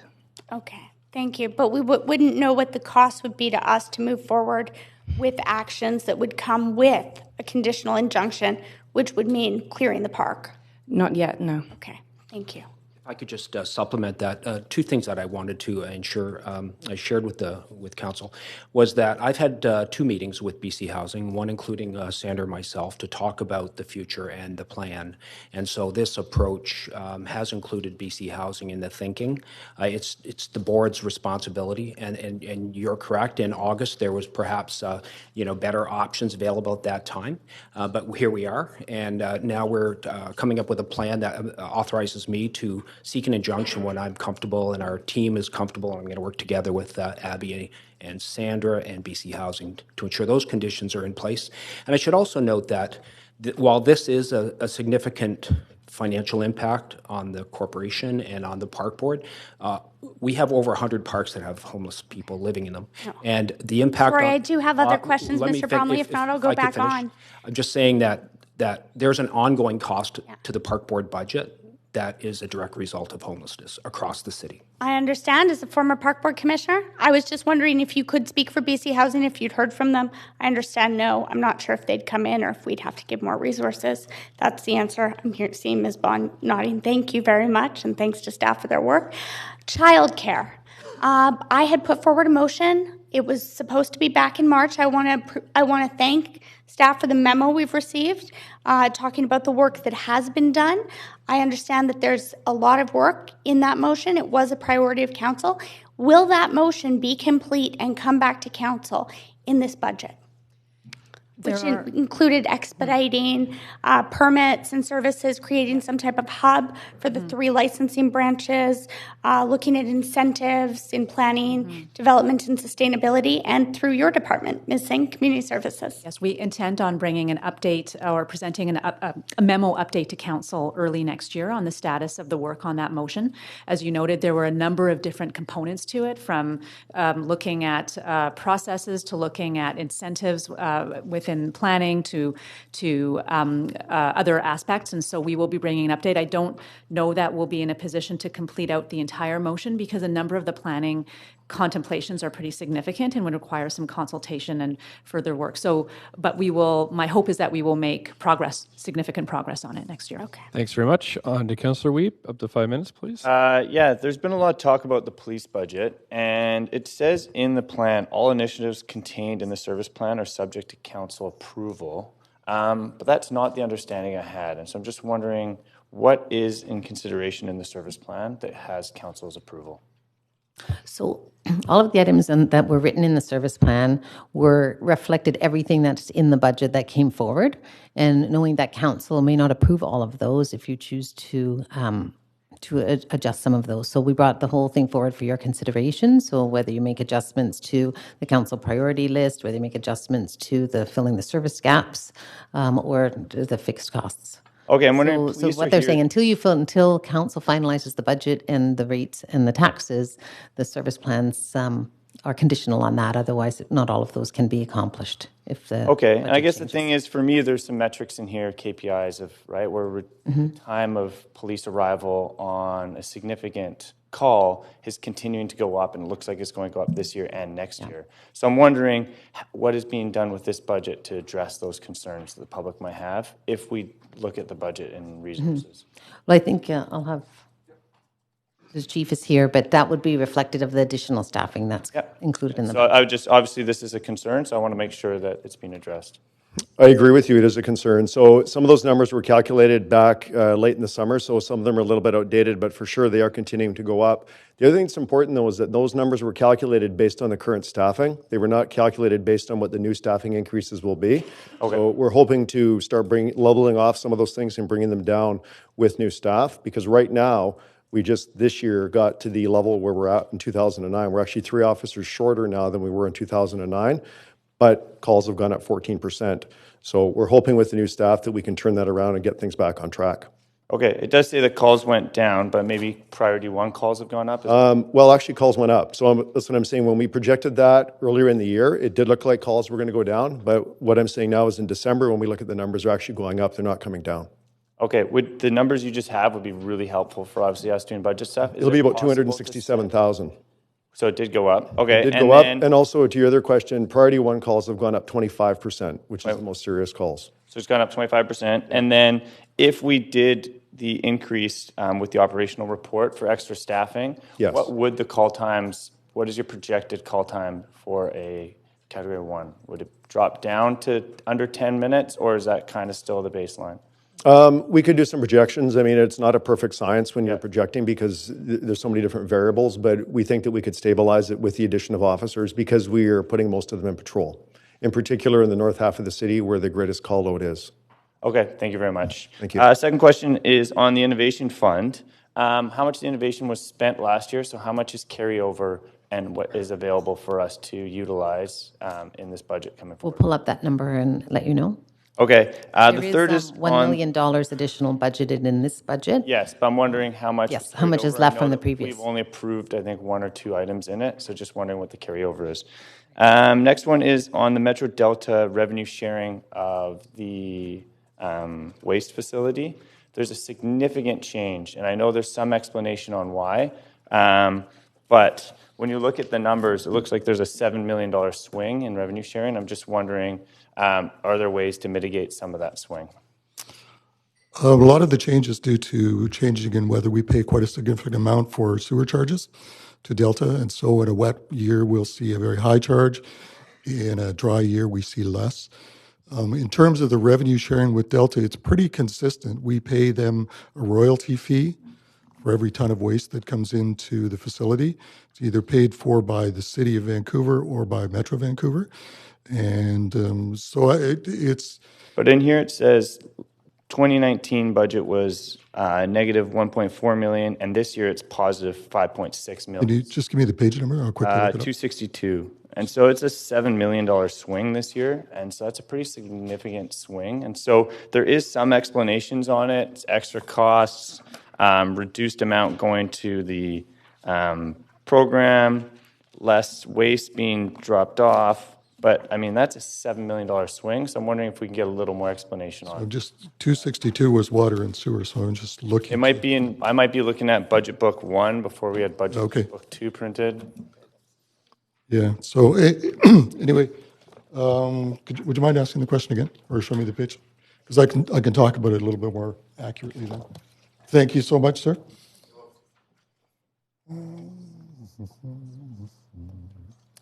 Tipping fee revenue. So it's disposal revenue. What we've seen in the past several years in Vancouver is a significant reduction in commercial waste. So when we see a drop like this and the revenues coming in for disposal revenue, a lot of it relates to the amount of Vancouver waste from commercial establishments that has dropped.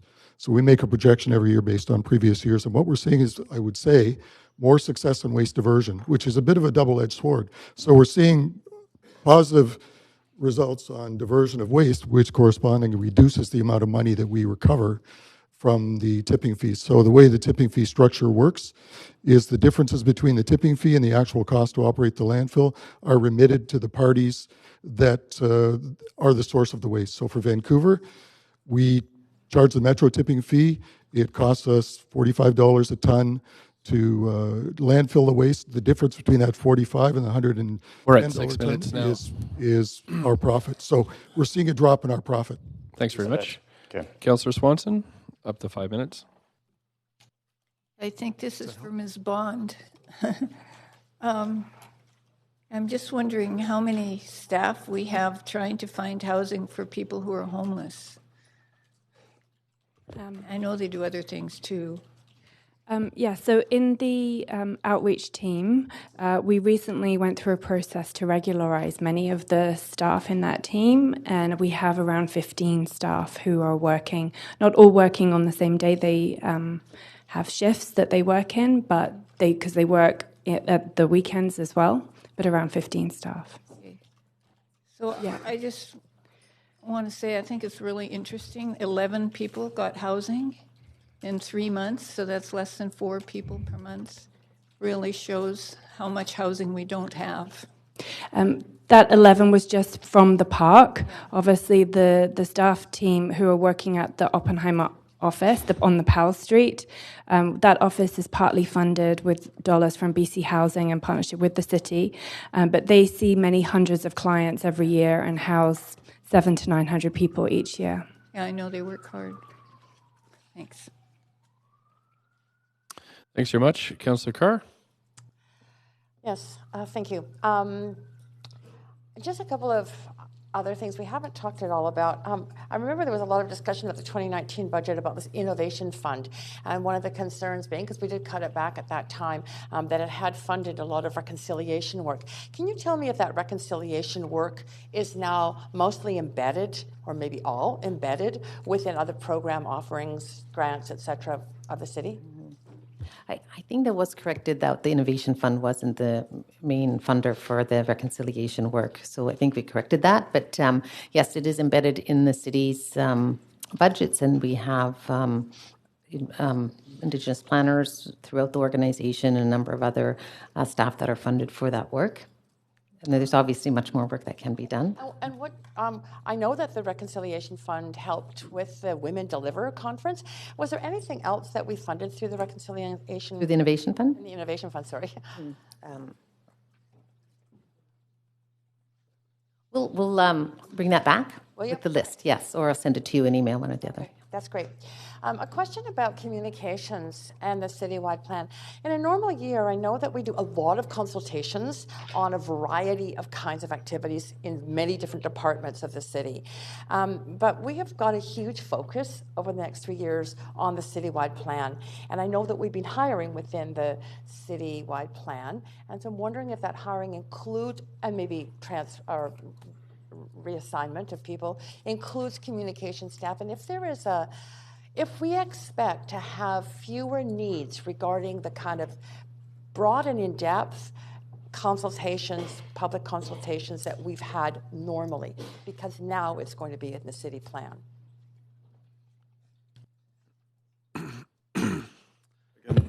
Attempt to answer your question. You're right, we have a big engagement underway, and we'll ramp up with regard to the citywide plan, the Vancouver plan. We, within the planning side, are looking at ways to integrate that outreach with other programs already underway. So you may be aware, for example, the Broadway planning effort, the climate change effort, and so forth, to integrate, so we're getting efficiencies out of that. We do have, I believe, 2 dedicated communications and engagement folks, and have gotten support from the Central Comms office as well for the outreach. That's been the extent of our work with regard to that. Okay. Mr. Kelly, you're most familiar with the kinds of communications and engagement processes we have going on, because we have sort of specific kinds of programs or policies or local area planning things going on. Will there be, although I know there'll still be some for sure, will there be fewer during the 3 years of the citywide plan?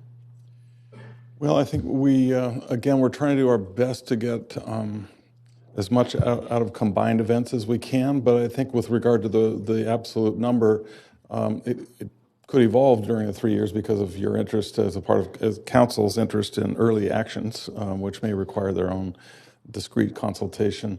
But some of those early actions would include, for example, station area plans, where we'd want to make sure that we're doing enough in-depth engagement in and around those communities. As one example, again, not clear when the kind of central waterfront activity might pop up on the screen in the next 3 years. So some things like that we'd need to have contingency for to do adequate engagement. Can I just add to that? As we know, the capital plan is growing as well, and so the comms team supports a lot of those efforts. So whether it's the Marpole Library or a different facility, those Those are like pretty proactive engagements that we do, as well as the day-to-day response to hundreds of media calls and whatnot. So reallocating a bunch of the communications and engagement staff to City Plan would create a pretty major issue in all of the other day-to-day work that they're doing. Media calls wouldn't get responded to. Proactive outreach that we're doing on other programs would fall. I mean, you would have a very, very considerable void in the way that we're supporting engagement and outreach across the city. Okay. Thank you. Mr. Mayor, I do have one more minute. Yay. I have one last question. So thank you, Mr. Kelly. My last question is really a more generic question. I really like the way we have specific line items within the capital budget. It's very clear to see those kinds of amounts budgeted and staffing, et cetera, on specific lines. Is it possible, Ms. Impey, that we could move in the operating budget to a similar kind of model where under departments there are line items that of a program activity, for example, that then would have an amount associated with it in terms of funding and the sources of funding and the staffing for that? So for this year's budget, we did focus on that for two areas, for climate change and affordable housing, to really focus what we would call maybe more activity-based costing, all the different programs that we have for within each department. So that was sort of our focus for this year, because we don't do activity-based costing across the whole organization because of the many different businesses that we are in. So we did do that for those two areas. We can consider doing more, but we are in many different businesses. Yeah. So what we tend to do is at the high level, we do the dollars and the staffing, and then in the service plan, we do the specific activities. Yeah. So if there's ones in there that council wants to adjust, then we can bring those forward. Thanks very much. I do appreciate what you did with the climate and Thanks very much. Councillor Dejanova, 5 minutes. Thanks very much. I did want to follow up on some of the questions about childcare. I was a little bit concerned because I'd gone back and looked at the memo, and I understand that the work was to be completed, and I just heard that in this next budget, even with the proposed increase that's recommended, that work might not be completed. So I'm concerned that that's what I heard, is that I appreciate, Ms. Singh, you being upfront about the amount of work you have to do, but I would hope that what staff brought us in the budget would reflect all of the members' motions and priorities, and look at the priority list.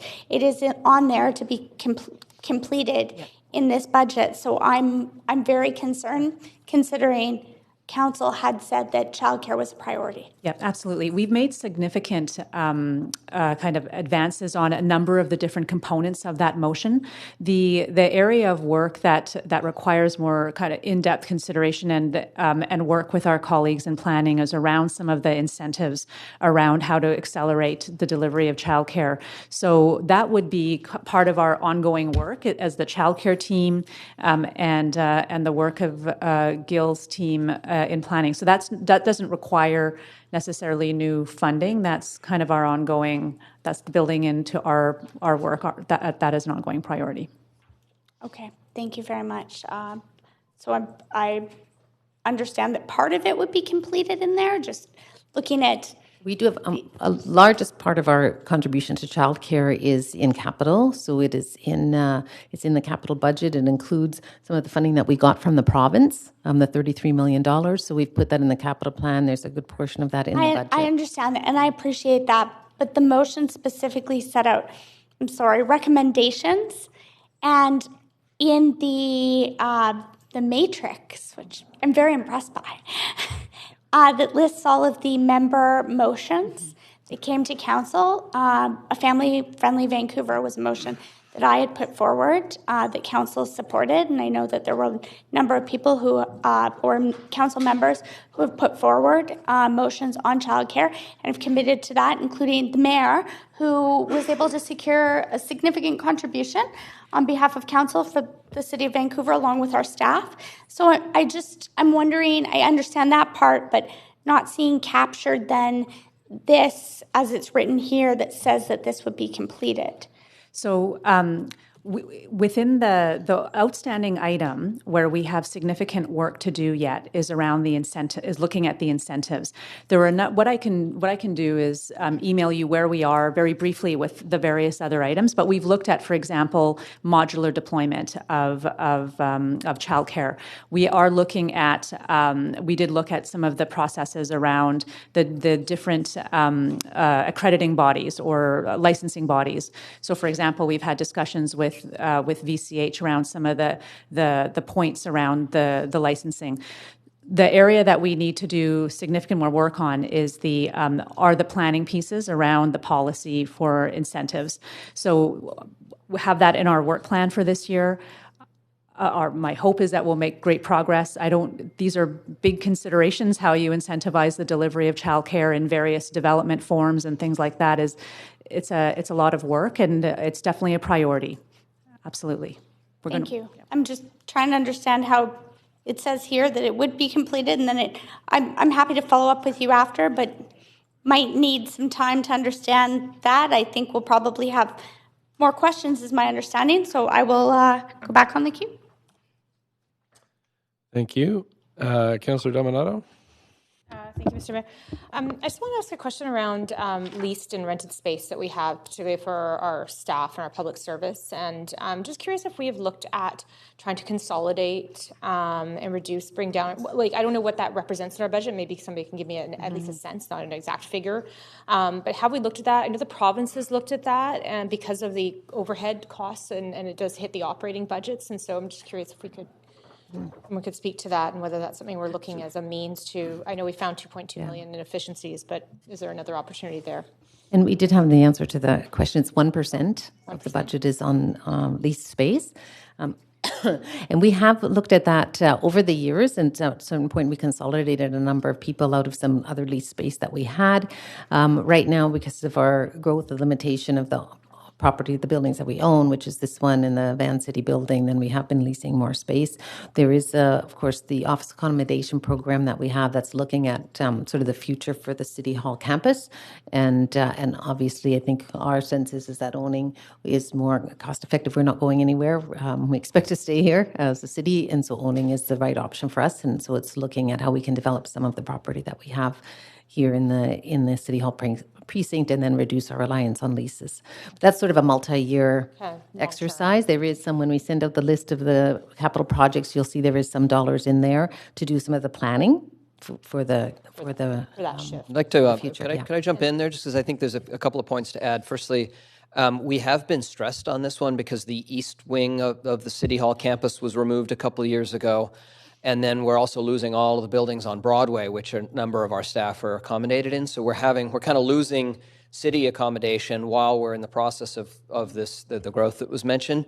Right now, we are producing guidelines that accommodate us in less space. So there's efficiencies to be had there.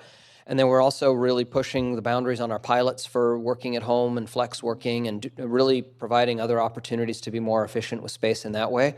This is definitely something that's on all of our minds. We're spending a lot of time. We've got a GM steering committee with all of the leadership in the organization that works on this and is trying to be efficient in the way that we're using the space. So it's more work to do, but until we are able to make up for some of the lost buildings that we have, we're kind of being stretched in that way. Thank you.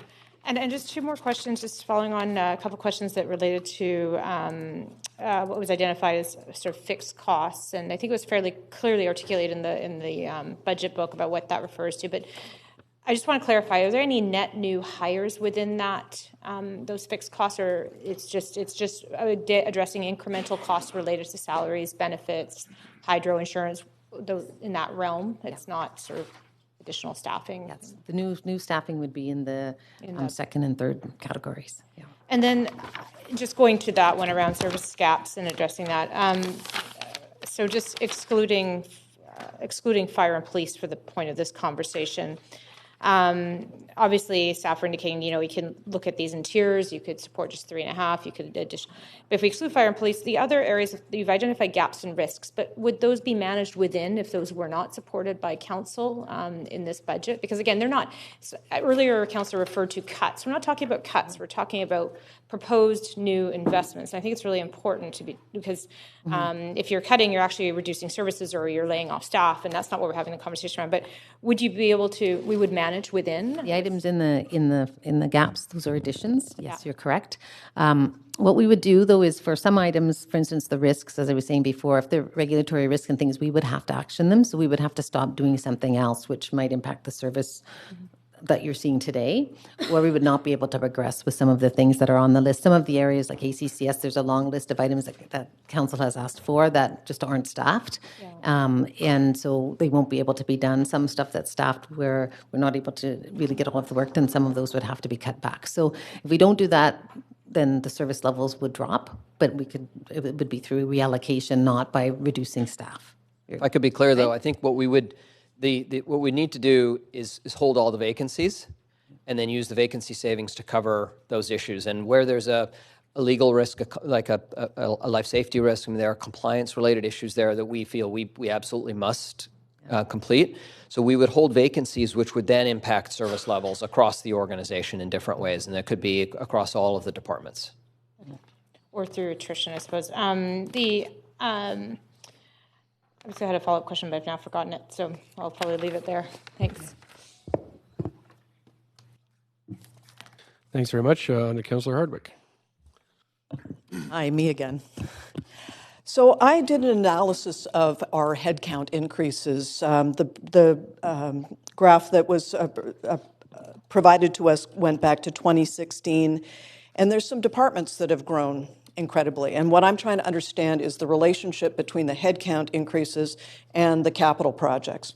So, for example, in 2016, we had a total of 7,721 full-time employees.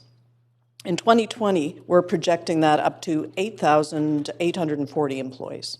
That is, over that 5-year period, a 13% increase, 12.86%. But in the last year, just between 2019 and 2020, there's an addition of 340 headcount for a total of 30% headcount in a single year. This concerns me because the cost of living index is at 2.5% and the population increased by 1%. So it would help me to understand, for example, how the increases could occur at this level in the departments of engineering and public works. I'm surmising this has to do with the Granville Connector. The other areas of concern are planning, urban design, and sustainability, enormous increase. Development, buildings, and licensing, enormous increase. Arts, culture, and community service, very significant increases in double digits in each case. So can you, again, this is hard to separate, especially in certain areas of concern. I would point to the citywide plan when we were told by a former director of planning that when the city plan was undertaken in the 1990s that there was no additional headcount, no outside consultants hired, and it really involved just the reorganization and redirection of staff within the existing headcount.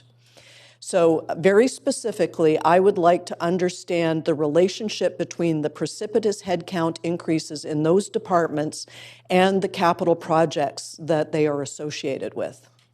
So, It's 2.5 minutes for that one.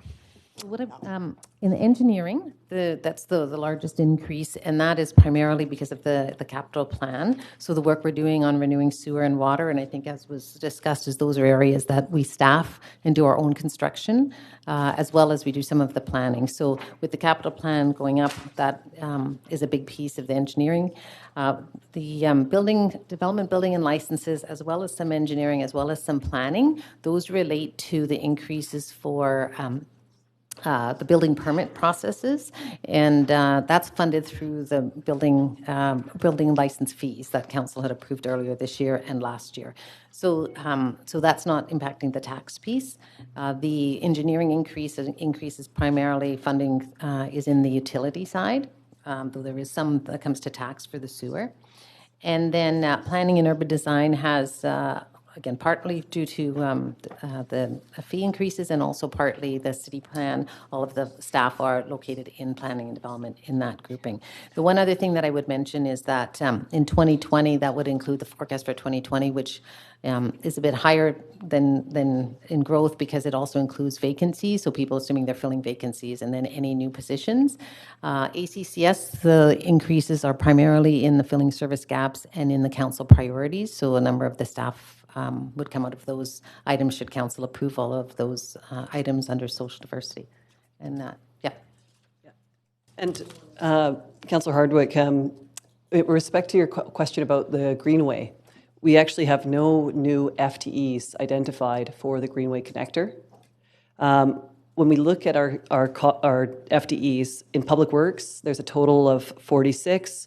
On the utilities side, there's a total of 65 for our net new. Yes, but there was there was 45 this year, but there's been 247 over just since 2016. Right, and we've been also accelerating our capital plan and our utility plan. So these are associated with the growth in our expenditure on the utility side as well as on the capital side. We've had a growth in our capital plan of 55%. Right. Again, I point to the capital plan that was put forward and approved by prior councils, right, which does deserve re-examination because these increases in headcount are precipitous. But to be really clear, these people that we're looking to hire and who have been hired focus on street construction, signal rehab, street cleaning, vehicle rehabilitation and outfitting, sewer work, sewer construction, water design. I'm over time, and I'm going to come back and ask Mr. Kelly the same question. And the other area was the city manager's office. Thank you. On to Councillor Dejanova.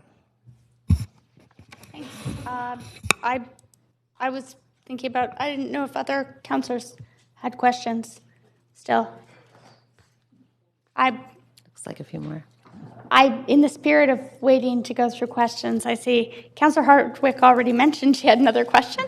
So I was on the queue. I'm sitting on the queue, but happy to accommodate council. So I tried to take myself. Okay, thanks, Councillor Dominato.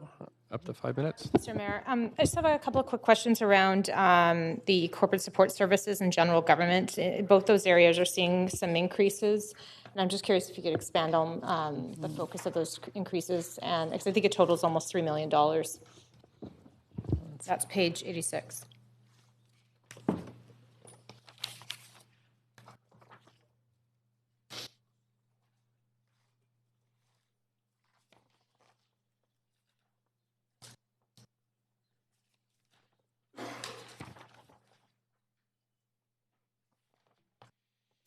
Okay, so on page 91, it outlines some of the main drivers, items 41, 42, 43, 44, 45. So I'll just maybe highlight some of those. In the real estate and facilities management, we do have, with our aging infrastructure, we're really focusing on making sure that we're following the safety and compliance standards. So you'll see that those increases are under the second section, which is service gaps and addressing risks. So there are a number of risks that we need to, compliance items that the team has additional resources for. Additional resource in the carpentry shop, and that's to make sure that our non-market housing can get their vacant units. When somebody moves out, usually there's work that has to happen to the unit before it can be occupied again, and that was taking quite a lot of time, so that's an additional resource. That one's actually funded out of EHT. To support that. And then in protective services is making sure, looking at our security requirements across the city. And there's another investment in there. As well as this is where we also would locate the operating impacts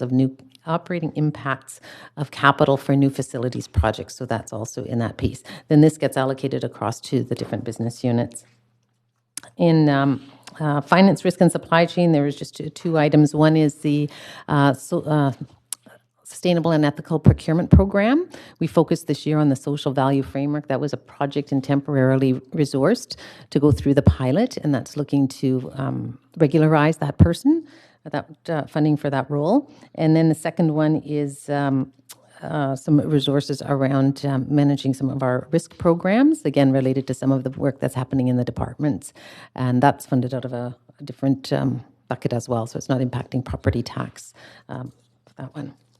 Technology services, again, they're a recipient of operating impacts of capital. So when we have a new system that's implemented, then it's the support for that. Often it can be software as a service, which we talked about earlier. So we have to pay licensing fees and service fees, whereas before it might have been on-premise. So that's the biggest driver. We also know from an inflation point of view, in our fixed costs, technology licenses are growing at a much higher rate than inflation. So that's part of the driver of the 3.5 in the fixed costs, is just the cost of continuing to pay the fees for technology. In HR, we've got some additional resources around just the organizational demands around our HR department and the services they provide. That's in the filling gaps and addressing risks. And then, and really they're also focused on our WorkSafe BC responses, make sure that we can reduce those premiums. By investing there, we can pay less later. And then in general government, that's where we placed some of the additional items in the third group, the council priorities. So the additional dollars related to Oppenheimer Park are in there as well. And there were some dollars that were set aside for climate change that weren't identified specifically, and those are in there as well. So that's kind of the summary of those groups. Some of them are funded through tax, some through other sources as well, which we can itemize if you want to. Sorry. Thank you. Thank you. Just going back to the general government expenses, given the conversation, the announcement that Park Board has made around Oppenheimer Park today, is it possible that those funds may not be necessary? Because I think it's $1.2 million that's allocated there for that and the climate piece. And I'm also curious, it says here that it's for initiatives related to the city's response to climate emergency, but we have funds allocated throughout the budget for a variety of initiatives around climate, so it's not clear why we'd be earmarking more, and it's not like what that's for. It seems like we're allocating funds and we don't know what it's for yet, and so it kind of begs the question, do we have projects in mind, or is sort of just a reserve in case we need it, and is it necessary to increase taxes to support that right now? And these are itemized in the appendix on the council priorities. There were a number of items that were identified. This team is coming back in the fall with the final report around accelerating actions on climate change. I think the thought was that if in going through that, there's items that are sort of quick actions that need to be taken to have some funds available, but certainly council can choose not to fund that piece. Thanks very much. Yeah, We're at the 5 as with that whole minutes. list, yeah. Thank you. Council, I will need a motion to extend. We have 2 more people on the list for questions. We just need a motion to extend past 12. Can I have a motion on that? Thank you, Councillor Hardwick, a seconder. Just on questions, yeah. Okay, Councillor Carr, and all in favor of that? Any opposed? Great. Okay, thanks. Councillor Dejanova? No, Mr. Mayor, a point of information was to ask you before I voted, but I did vote in favor of it, just to make sure that we could move forward with the business and moving the motion when we came back, as I'd like to discuss with law how best to portion out the conflict. That's Thank you. Sure, Thank you very much. Thank you. Over to Councillor Hardwick. 5 minutes, please. Yeah, I'd like to pick up on the discussion around headcount increase. If we could move it to a question quickly, that would be great.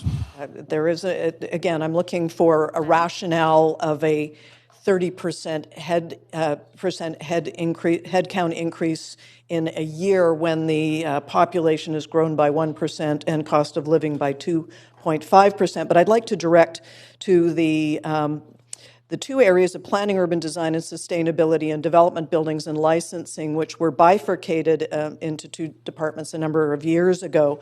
And I'm seeing an increase just in the 1 year in planning of 23.5%, and overall in the 5 years, a 93% increase in the 1 department. Mr. Kelly, I would appreciate a rationale for that increase, which I think we'll all agree is considerable. Sure, happy to do that. And we've been quite transparent about it and sent you in the questions that you have for council a chart that looks sort of like that and then a backup sheet. And we have gone back to 2016 as you requested. And what was seen as the core function of planning in 2016 has increased very gradually over that 5-year period. But where there have been substantial increases that you're referring to are really in 3 forms, the last form coming only in the proposed 2020 budget. The other 2 forms are essentially shifting of functions from other departments previously back to planning or newly into planning. And so in 2016, for example, that was 24 staff coming from the city manager's office in the form of the sustainability group. And in 27, so the list we've provided on the attached table talks about the transfer of sustainability, housing policy coming from then ACCS, the landscape group being transferred from DBL, 5 clerical positions. I had 1 support position coming from DBL back to planning, and then 3 transportation planners, which had reported up through the planning chain but had existed in the engineering budget, were transferred over. So those functions together comprise about 70 FTE over that 5-year period. At the same time, for the last 3 years, we've added fee-supported, so not tax-supported positions on development review. And those are to support both rezonings and development permit applications. And we've been before council with the justifications each year as we've accompanied the fee resolutions. And those, and then the final category for the jump this year is, again, 8 to 10 fee-supported positions, additional housing functions that are funded primarily by the empty homes tax, so again, not tax-supported, and then the citywide plan effort, which we're doing on behalf of all departments. And so those last 3 together constitute that 1-year jump that you referred to from 2019 to the proposed 2020 budget. Interesting, because there's no indication of reductions in departments, just additions in departments in terms of headcount. You mentioned sustainability coming from the city manager's office, and yet I see an addition of 38.6 headcount in the city manager's office proposed for this year. I think someone else needs to speak to those. What I was doing is just showing you how much of that jump in planning was attributable to those transfers. I can just add the sustainability group was in the engineering budget before it transferred over to planning. Yeah, but there's no reductions in these departments indicated if people are moved internally from departments. It appears that there continues to be increases in those departments notwithstanding. For other reasons that they've noted. Yeah. Did you want ACCS? I would, and I'd also like to hear, again, I'm looking also at the city manager's office in an increase of 145 headcount since 2016, according to the chart that was provided in the budget. We're just down to 30 seconds. Okay, so bottom line, I think it would be useful to have, there's a lot of complexity in this, and there's been insufficient time, and really, I was able to create this chart and analyze it because I, took a PDF of Excel spreadsheets and worked it out so I could do proper analysis. So I know that referral is one of the things that we're going to be talking about after we come back later on. But these are the kinds of reasons that I think we need more time. Thank you. Councillor Dejanova. Mr. Mayor, I was just going to suggest we recess for lunch. I'm not sure if Councillor Kirby-Young was on to do the same thing, but we have a long day ahead of us, including in camera. Okay, that's not a question. Okay, thanks, Councillor Kirby-Young. I did have the one question around the capital projects for Chinatown. If staff have the answer now quickly, it'd be great. If not, could I just ask that when we reconvene at 2 o'clock? I was hoping we'd reconvene with all the questions done. So if you can ask your question now, that would be great. So my question I asked earlier, and I think staff needs some time, was could I get some specifics on the 3 line items in the capital budget dedicated to Chinatown? I know one of which was $3.5 million, if I'm correct, for Memorial Plaza redesign. Correct, yeah. What are the others? We're actually, there are more than 3 altogether, so we're gathering that information from engineering, planning, ACCS, working with finance. So I think it might be best if we can get it back to you in a written form through the city manager. That would be great, because in speaking with a lot of the groups, the kind of rationale behind my questions, and speaking with a lot of the groups in Chinatown, they don't know, they haven't heard, and they wonder what's being envisioned for their Chinatown that they're not aware of, and I can't explain those line items. So I'm looking for detail. We'll send that to you over the lunch break. Thank you. As well as the capital detail. Thank you very much. Thanks very much. And that's it for questions, Council. So we're off for lunch until 1 o'clock, where we'll convene in camera and then back here in Council Chambers at 2. Thank you very much.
Councillor Swanson is not here.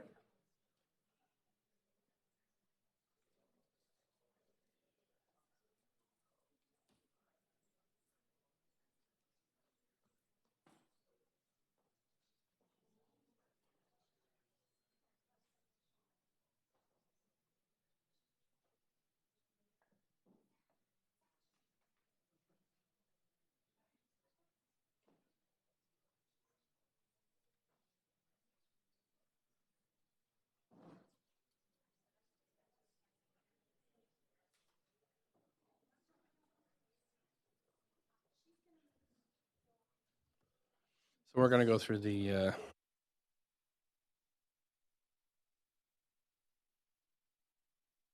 Great. Welcome back, Council. So we're now moving to the reports that were held. So we have Councillor Swanson held the Vancouver Heritage Register annual update.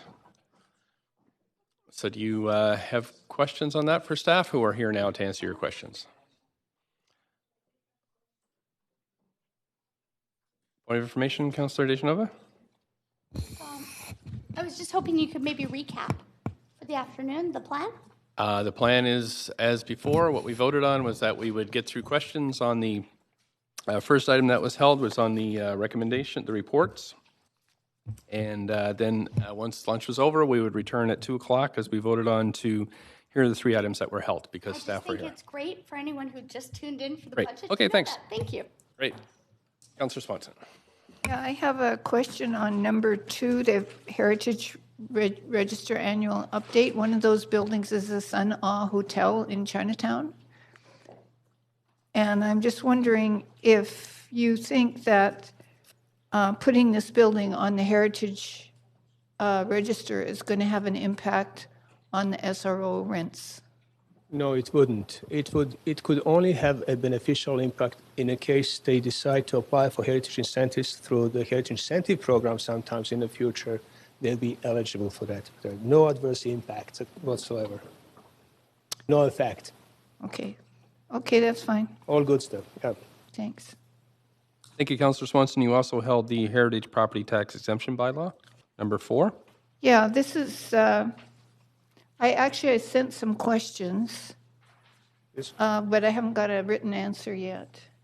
So this is the place across from, it's at Pigeon Park, right? Yes, it is, yes. So, and it's wanting a 380-some property tax exemption. Correct. So I'm wondering what the use of the building is, and when the owner, the current owner, upgraded the building with the heritage facade and everything, was the owner under the impression that he or she was going to get this property tax exemption? I think they were. I think that because they acquired property from someone who has already had a heritage revitalization agreement in place for that building, that agreement that was registered on title, and the agreement and council approval that was given to them in 2006 included property tax exemption.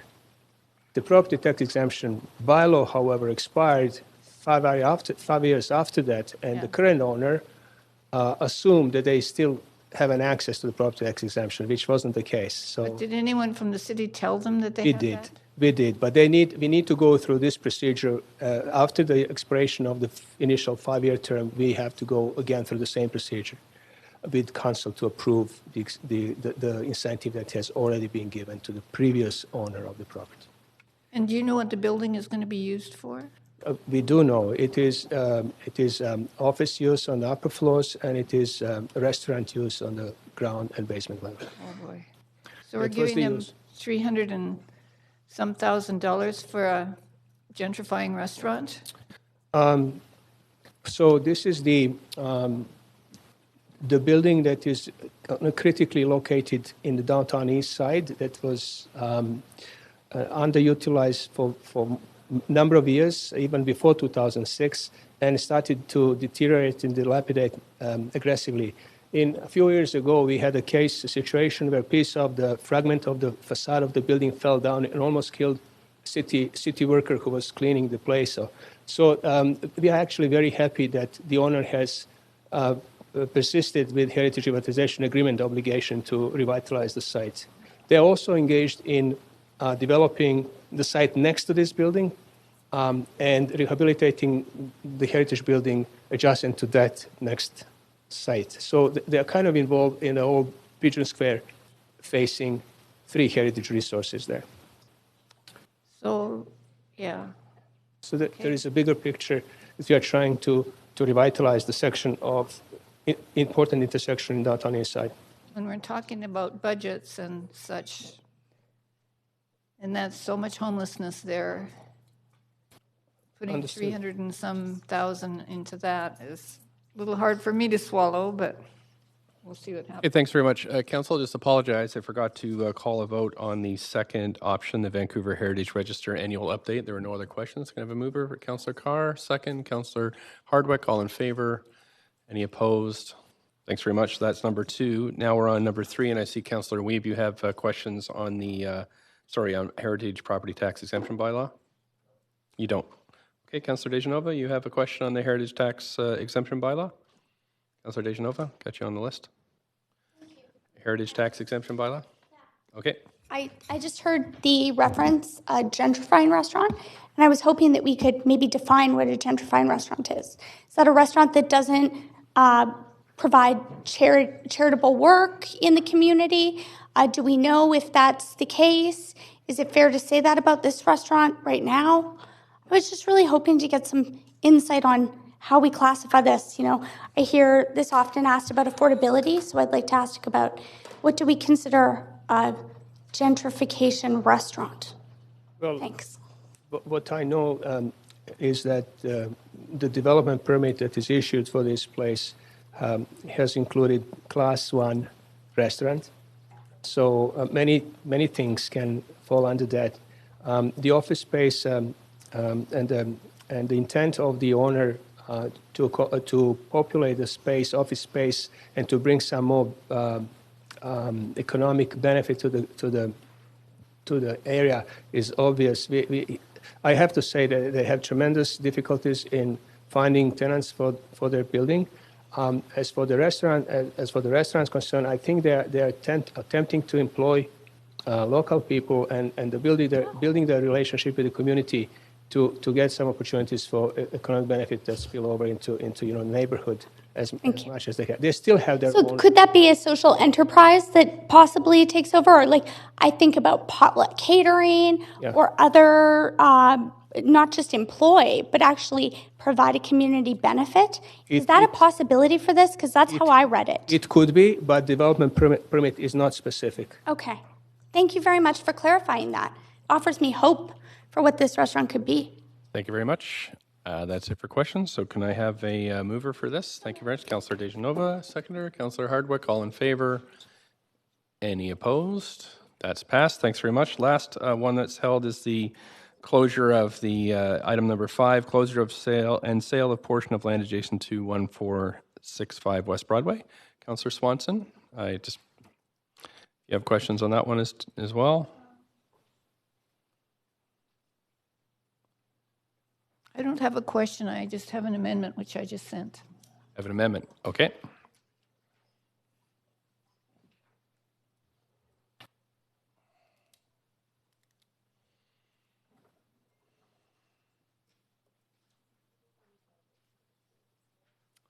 Right, so I need before you can amend, you have to move the motion or somebody does.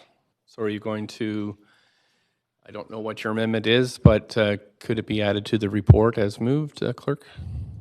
Sure. Okay, so can you move, sorry? We haven't read it yet. Okay. Okay, Councillor Dominato's moved the report. We have a seconder. Okay, thanks. So anybody else wants to speak to this? We're just waiting for the amendment. It's just coming.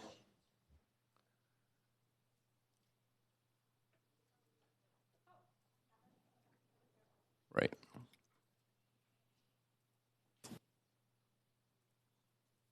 Yeah, so I just think that we're in a housing crisis and we have to start spending our money as though it is a housing crisis. And one way to do that would be to start allocating it to make housing affordable for people who are earning under $50,000. So I thought instead of putting this into the PEF, we should put it into the CHIP the Community Housing Incentive Program. That's the one that's funded mostly by EHT. Help make housing more affordable. Yeah, sure. Councillor Kirby-Young. Thank you. My understanding is that there's specific guidelines around the Property Endowment Fund as it relates to the sale, disposition, and cash flow and how it's allocated of assets. And I'm wondering if we need a legal recess or if you are able to comment on that as to whether the amendment's in Are you order asking based for on a that. ruling on whether I'm it's in asking for order? ruling if this is an order based on the guidelines of the PEF. Okay, if council just give me a second, I will be right back.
Okay, thanks.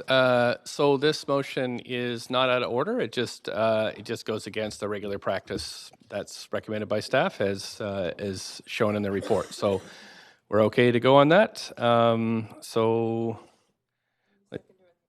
I need a seconder on the report, on the amendment. Sorry, need a seconder on the amendment. You seconded it? I didn't catch that. Thank you, Councillor Carr. Okay, so we've got, because it's a report and it's not an amendment, we have Councillor Swanson. You still have the floor for up to a minute and a half or 2.5 minutes.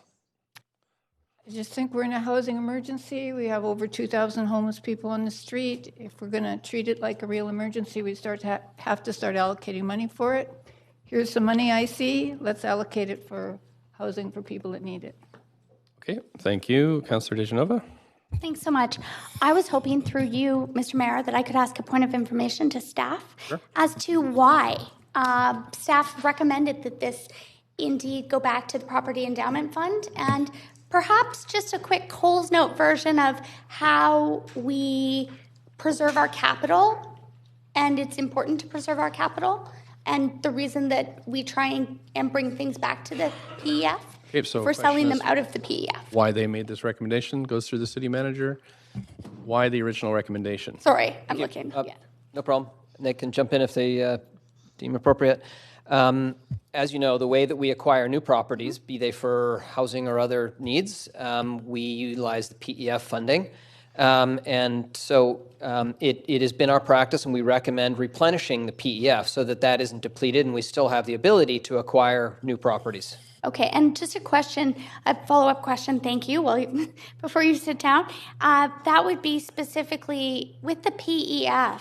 I understand that some of this also can accrue value over time, and the PEF has been used in certain ways to provide housing, has it not? And Nick can jump in anytime, but over the years that has been done. In certain cases, we might use the PEF to do mixed-use buildings. Right now, we have VAHEF that we're establishing, and so we'll have the ability to do more on the housing front through VAHEF. The last thing I want to say is the CHIP program that's being referred to, Council did just allocate $25 million to it. We don't know what the uptake is going to be like on that program yet, so it's not clear to me that we need additional funds in that program until we get a sense of the uptake for deepening the affordability and the amount that we're putting into each of those units. And one last follow-up. We wouldn't want, why would we not be recommending to put this into the City of Vancouver Public Housing Corporation? Again, the PEF has been the holder of the a portfolio of properties that we then utilize for various purposes, largely as an endowment for the future residents of our community. And so the past practice and our recommendation is to continue to grow the PEF so we can make strategic property acquisitions like we do across the city when opportunities become available, and then council can allocate those properties as deemed appropriate. Thanks. Thank you. I would like to speak to the amendment. I won't be supporting the amendment for the reasons given to the answers to my points of information. Thank you, Mr. Mayor. I think that it's important that we do look to the future residents of the city and the value of the PEF, not only the Property Endowment Fund, but as the city manager mentioned, the Vancouver Affordable Housing Endowment Fund, VAHF, that also is looking to provide the most affordable types of housing in the city. So I think that we are just looking at a different way of moving forward with CHIP, but I'm concerned here that this is in fact going to erode the PEF. And I see Councillor Hardwick's on the list, so I'll just let her say some more about that. But for those reasons, and for the reason that I think the PEF is something that we certainly, and across party lines, I've heard this over years, it's something we need to protect. So I will not be supporting this amendment, although I do support Councillor Swanson's, the sentiment of the amendment, which is to find ways to build more affordable housing. So hopefully we can all work together on that. Thank you. Thank you. Councillor Kirby-Yung. Thank you, Mr. Mayor. Also a point of information through you to staff, if I can. And it's a follow-up on the comment around we utilize these funds in the PEF and enables us to purchase property, which I know can be for social and low income, relative just for sort of middle income. My question is, if this amendment by Councillor Swanson was to pass, how would those funds be utilized differently? Like, how would the recipient of those funds or the potential beneficiary of a program through the CHIP program, what would that look like versus who the beneficiary might be if it remains in the PEF? I.e., who's it going to help? Yes, thank you. Through the chair. So the Community Housing Incentive Program is a program for nonprofits and the co-op sector to bring their land forward for redevelopment. So it would, any grants through this program would form part of the capital costs of the development. And as we mentioned in our report to council, we're aiming for 50 to 60% of that to be at Hills or shelter rate. That's the increase in the grant funding that the city's grant can create. If the money goes into the purchase of housing, then that would be flown through the organisation currently known as the Vancouver Affordable Housing Agency, and that land, when it's developed, also leverages other senior government funding to create housing. So it's not easy to say now exactly what the outcome of both of those streams will be in terms of the actual rents on the door, because both of them involve both of those funds come in early in the process, and there's a lot more funding that has to come to the table before you know exactly what the rents will be. Okay, but conceivably, two quick follow-ups. So conceivably, the city could leverage additional funds if it remains in the PEF and it's a city project? Absolutely, yeah. And we've had a lot of success in doing that through the Vancouver Affordable Housing Agency. And typically, is it fair to say that a lot of the projects or most of the projects through the PEF have been for lower or social versus middle income housing? Is that a fair statement? Yes, I would say the last stream of projects, the 14 city sites that were put forward leverage provincial funding for supportive housing, and the latest 7 sites are also leveraging significant provincial funding for the creation of new social housing. So okay. Yes. And then the last quick follow-up is that on our housing targets, is it the lower end of the spectrum in terms of income that we are falling most short on our targets? Yes, that's correct. Okay, as opposed to the middle income. Or the under we need 50, housing 50, across but I'm all. talking the 15,000, the 30,000, that's where we are falling short the most, is that right? We are, I think we're at 30% right now of what we've approved under the Housing Vancouver targets is at the shelter rate, and then at 20% at the Hills rate, roughly. And many of those units may improve affordability as they're able to leverage additional funding. That's just where they are right now. Okay, that's really helpful. And then my final comment is that based on that information, I think we can help the people that need it the most. I will not be voting for the amendment and supporting if that amendment does not pass the original staff recommendation, that it be directed to the PEF. Thank you. Yeah, in order, just a point of procedure, then you would have to, if you do not want this clause in the report, then you would have to have an amendment that would return this to the initial wording. And then procedurally, though, we need to deal with the amendment on the floor first. Is that correct? It's not an amendment. The report was moved with this language in it, so this is the, if I'm correct, this is an amendment. Oh, okay, sorry, I think of the last one. So this is an amendment. So can I make an amendment to the amendment at this point to return it to the original Just 1 second, please. recommendation?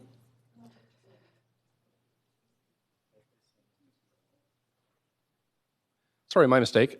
We would need to vote this down. Okay, and, that was what I was wondering. Right, sorry, I thought it was moved through the report, but there we go. All right, I'll wait. Thank you. Thanks very much, Councillor Hardwick. I just, before you start, Councillor Hardwick, just want to remind folks that we're at 2:30 with a giant budget decision also, so we can keep our comments focused, understanding, of course, you do have the privilege to ask as many questions as you want. Go ahead. Great. So a little bit of a history lesson on the Property Endowment Fund is maybe in order. It was created in the mid-'70s by then Mayor Art Phillips. Essentially what was done was they created an endowment, a financial instrument that was collateralized by the diverse real estate holdings of the city. And the intent with that endowment that it was that it should always be growing and be a legacy to the city, and it is a unique invention to Vancouver. It is the practice over 40 years was that the endowment would generate revenue from its land holdings every year, and 50% of that revenue would be reinvested back in the endowment, and 50% would be used on a discretionary basis by council. And that had been the practice, and really it's been the strength of the Property Endowment Fund that has really been the foundation of the city. So there is nothing in following that practice, and as Mr. Phillips once said to me, and I'm paraphrasing but close, what part of never spend the principle of an endowment do you not understand? So my position on this is that these funds do need to return to the Property Endowment Fund, but I wholeheartedly support the investment into affordable housing and social housing as we move around the definitions, Councillor Swanson, as I'm sure you know. So yes to providing this type of housing, but no to this particular approach. There's nothing to stop it, as has been established here, from going back into the Property Endowment Fund and then being reallocated in such a way that preserves the integrity of the endowment itself. So I just wanted to get that out there, and I won't be supporting the amendment for that reason.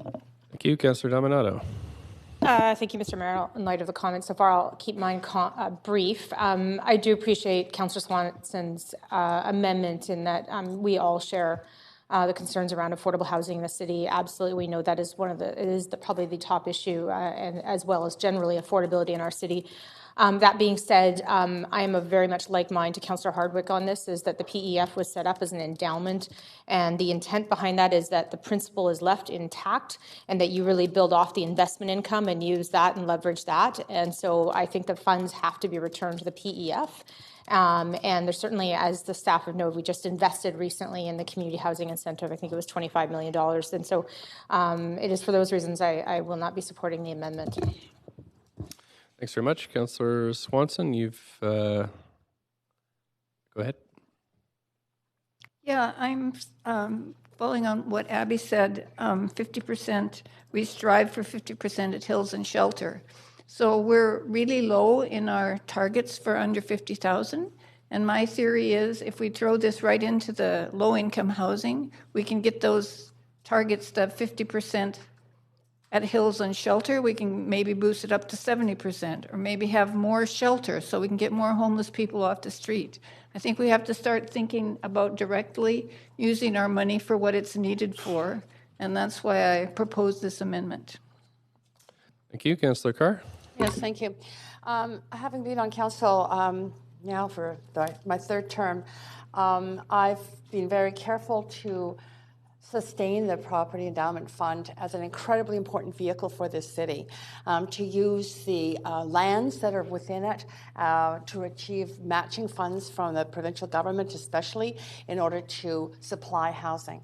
And the integrity of the fund is based on if we sell property, the money goes back in and we purchase property, more property that maybe even be more strategic and use it for the purposes largely of housing, not always, but largely of housing. I completely understand and share the desire to get going faster on achieving more affordable housing in this city, but I don't believe a one-off amendment like this achieves a good progress towards that goal. We just, in the rental incentives program, came forward with amendments that are focused on a very clearly thought out plan to achieve affordable housing, even through using the vehicles of VAHAF and VAHA in a more effective way. And I want to see that plan developed and in place, and then our use of resources thoughtfully matched to that plan to achieve the targeted housing, that affordable housing that we need. So I appreciate the intent, but I believe we need to go with a very thoughtful, very focused, and very urgent plan, not this one off. Thank you, Councillor Carr. Councillor Kirby-Young.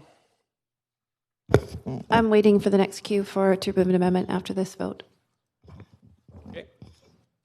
Sure. So I'll take you off the queue here, and I see nobody else on the queue, so we'll move to a vote on this amendment. Again, sorry for the confusion. That's entirely my fault.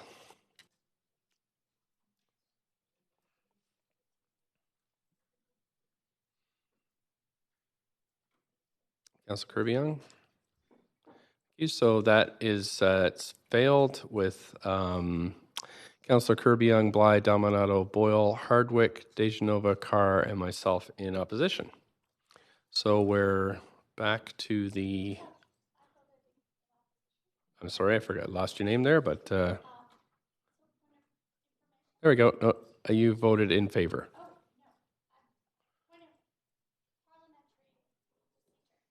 Okay, you'd like to correct your vote? Is that what you're? Sure. Just like to. Yep. You just want to correct your vote? I do. And I'm just going to ask the clerk what the procedure is for that.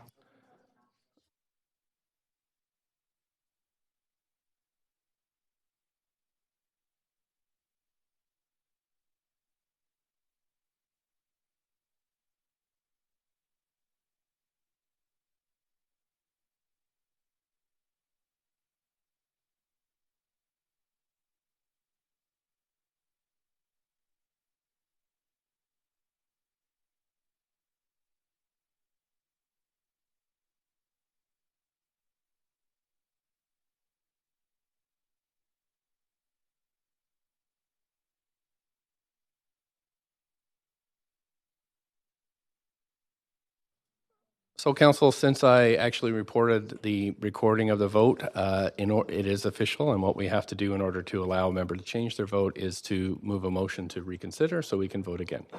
So, Councillor Hardwick's moved to reconsider. We have a seconder on the reconsider. Thank you, Councillor Dejanova. All in favor of the reconsideration of the vote? Anybody opposed? Nope. Okay, so we're going to go back and do it again.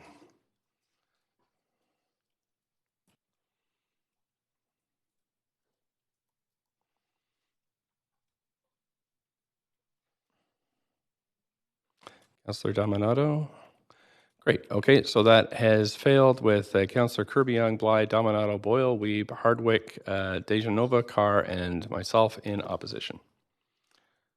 Okay, so now we're back to the main motion as unamended, not amended. Councillor Kirby-Young, please go ahead.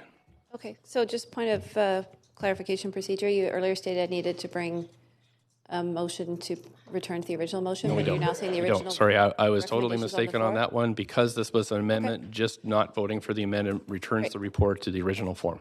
Great. Okay, then I will speak to it. And for the reasons that are stated, I do support the PEF because I think it enables the City of Vancouver to retain the endowment fund. It enables us to purchase property for social and lower income projects at the lower end of the housing spectrum, which is where we see ourselves not meeting our targets and our greatest need.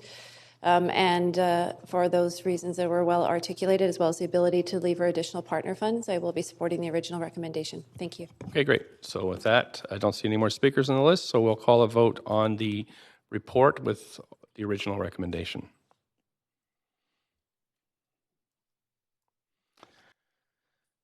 Councillor Dejanova and Councillor Dominato. Great, that's passed unanimously. Thank you very much. Okay, Council, so now we're going to go back to the capital and operating budget. At this point, we've had our rounds of questions, and we're looking to move motions. Before we go there, though, there are, even though the title of the report is capital and operating budget, there are a number of votes that we have to have separately. So mainly these are the fees. All these motions have to be passed first before we pass the main budget, if or whatever we go to. So A, B, C, D, and E should be moved individually and then voted upon. And then F would be the main debate about the budget as it stands. So I have Councillor, point of information, Councillor Dejanova. Sorry. So I just wanted to ask for clarification of that because I understood that D couldn't be sectioned out at this time. So I'd like to ask through you, through staff. Solid waste utility. Oh, sorry. I'm asking. No, if you look in your council report. Yes, agenda, I see it clearly. I just wanted to make sure that. So if you look at your agenda under reports. Okay. If you look at your Yes. council agenda, it says A is 2020 engineering fees. Yes, that's fine. And I'm happy to move that. Okay, so you're going to move the Yes. engineering fees, okay? I'll move the engineering You fees. can't do that because it's the point of information. Oh. Councillor Fry has the floor. That's all right. Yeah, thank you, Chair. And as Vice Chair of the Standing Committee of City Finances and Services, and on behalf of the Chair, who, out of abundance of caution, has had to step back from it on the advice. Not on these votes. Oh, not for the entire suite of recommendations, no? Nope, because again, what we're voting on is, if you look under the agenda, under reports, it says A is the engineering fees for 2020, B is the 2020 review of water rates, C is the annual review of sewer rates, D is the solid waste utility, E is the False Creek neighborhood energy utility, and F is the doozy. That's the big one. So these first smaller reports that we really haven't, we've examined, but there hasn't been much debate about, those have to be moved individually first. Oh, okay. So are you going to move on? On that note, let's start with A. Awesome. Okay, thank you. So that has been moved. We have a seconder for the engineering fees of 2020. Saw Councillor Carr's hands. So now we're going to, I'm going to move over to, I think, just 1 second, please. I'm on the main queue. Okay, so Councillor Fry, do you want to speak at all to the engineering fees? No. Okay, thank you. Councillor Dominato. The engineering fees? Nope, that's for something later. Thanks. Okay, Councillor Dejanova on the engineering fees, letter A. Actually, I had a point of information I wasn't noted Okay. for before it was moved. But Okay, what's your point of information? my point of information is, even though this is maybe a different report, I asked staff specifically for a legal opinion and legal advice That's on privilege. the overall recommendations. Yep. I received one piece of advice, Mr. Mayor. I think that it's imperative that I clarify this in public, that It's the point in of fact, privilege, though. I should not move this at all. And that's why I'd asked, and I want to say Councillor Fry's willingness to move this. But if that's changed, as you've said, I would like to know right now. So I was hoping that maybe you could confer Sure. with staff, or we I could have have. a legal recess for that. I have talked to staff about moving because I was aware of the email. So this is a question of privilege from you and applies to everyone, is that A, B, C, D, E, and F, because there is no, you've declared conflict because of your spouse being on the police force, none of those. Immediate family member. Sorry, okay. They, all 5 of those have nothing to do with police, so those are absolutely fine. Nobody's declared a conflict of any of those. So Well, I understand I received different information from legal, so are we sure that this is the same information? I am absolutely sure of the information that I have. Okay, But so F is the one that you cannot move.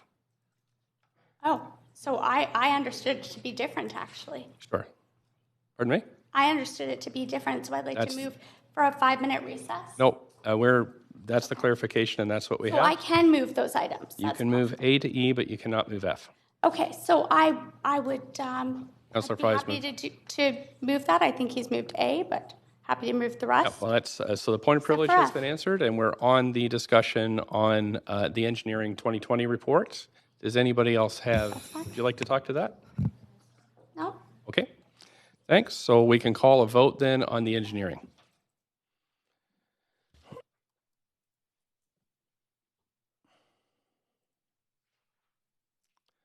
Okay, so that has passed with everyone in favor. Going back onto the floor now, I don't have anybody on the queue. Somebody like to put themselves on the queue? Councillor Boyle. Okay, Councillor Boyle. Actually, I'll let Councillor DeGenova move it if she wants, because I... Councillor DeGenova, you are next. I would just very much like some clarification on Section D, Part 1A, and this is of the overall budget, Mr. Mayor. Point of privilege? It's a point of information, but a point of privilege. Privilege, Yes. yeah. It concerns you specifically, so it's privilege. Okay. Yep, so what's your question then? My question is, for Report D, has legal, because the section I have is D, Section 1A, and D2, and D3. So I have specific sections that have been sectioned out in D for me, and you're telling me they're F. So I want to make sure, I'm just following I with know you. we're just a B, but I want to make sure I'm ready for it. We're not voting on the big budget document. I understand that. You're on this one. I understand, but for other people who are watching, D, when we're talking about D, I think it's important to say the whole name of the report. So solid waste utility is what you're referring to. But still, they've given me D. Okay, that's fine. And I'm happy to move that. I just think it's important that we say the name of it because there are two Ds technically in the budget. Nope, there's a D right here in this vote. We're on letter B right now. I understand. It's just last year there was some confusion on this. So I'm happy to move it. Okay, thanks. So we have 2020 annual review of water rates and waterworks bylaw amendments moved by Councillor DeGenova, seconded by Councillor Wiebe. Anybody that has any discussion of these, please put yourself on the list. I don't see anybody, so we can vote on this one.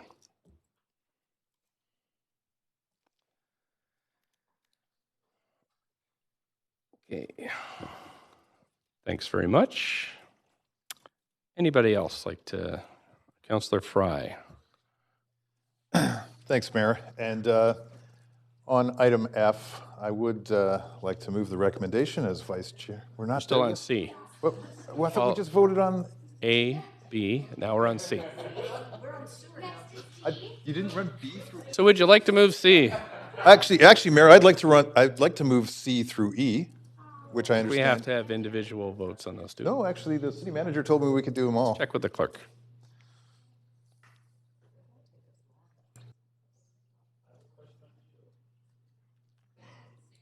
You really do? Voice I was given was to do them individually, and if we hurry along, they'll be done in 2 seconds. So. Oh, okay. The we go. city So manager would you like to did move C? advise that I could do them all, but okay. I'd like to move C, please. Thank you very much. C, we have a seconder for C. Thank you. I heard Councillor DeGenova on that one. So all in favor, unless there's any debate, I have 2 people on the list. I have Councillor DeGenova. Did you have anything to say in this? Councillor Kirby-Yung on this one? On C. Okay, thank you. So let's have a vote on this one.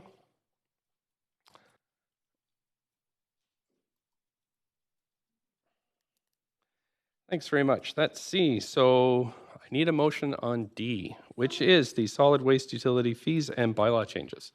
Council, if you put yourself on the, I've got Councillor DeGenova on the queue. Thank you. We have a seconder for D. Councillor Boyle, thank you. Anybody wish to speak to this? Councillor DeGenova, I have you on the list. No. Councillor Kirby-Yung, did you want to speak to this one? Okay, I'm just doing it kind of one at a time. Okay, so we're going to go to a vote on this one. D, the solid waste utility. Just Just waiting for Councillor Kirby-Young, Dominato, Boyle, Carr. Councillor Carr. Great. Oh, I don't know what's happening there. You still have to vote. Great. Okay, so that's passed. Thanks, with all voting in the affirmative. Now we've got, I have Councillor Dejanova with the floor still. Did you want to move? I was going to move E, the Falls Creek Neighborhood Energy Utility. Okay, thanks very much. Do I have a seconder for that one? Councillor Hardwick. We'll have a vote on, and now I'm going to go through the queue. Did you want to say anything on this, Councillor Dejanova? No. Councillor Kirby-Young, did you want to say anything on this? No, as mentioned on the previous one, I had intended to move this one. Thank you. Yeah, I'm just moving through the queue, and it says we're on the queue to speak. Councillor Weeb, did you want to say anything on this? Am I allowed to last question on this one? You could ask a point of information. Yeah, point of information. Staff talked about it being a bit cheaper than the other rates, and I'm just wondering why we're not in line with comparable rates and why we're under recovering annual costs over this period. So this comes through the city manager?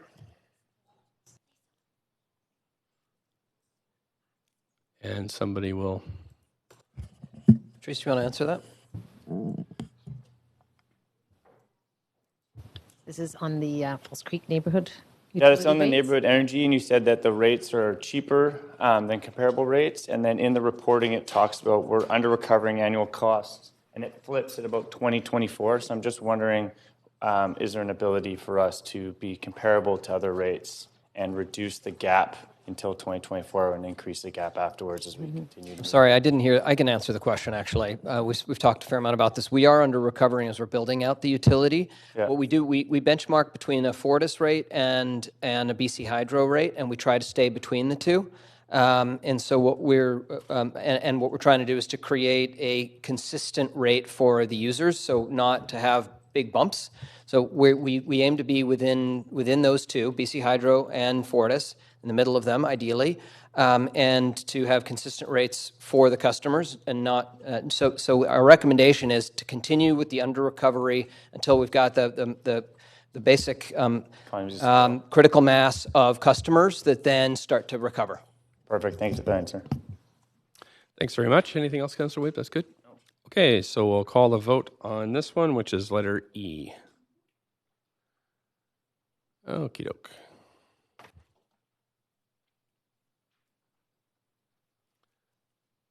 And that's passed unanimously. Thank you. Now we're on to the queue. I have Councillor Fry on the queue. Well, thank you, Mayor. And as Vice Chair of the Standing Committee of Finance, on behalf of the Chair of the Committee of Finance, who out of abundance of caution is having to step away from this, I would like to move the recommendations for the 2020 capital budget and operating budget.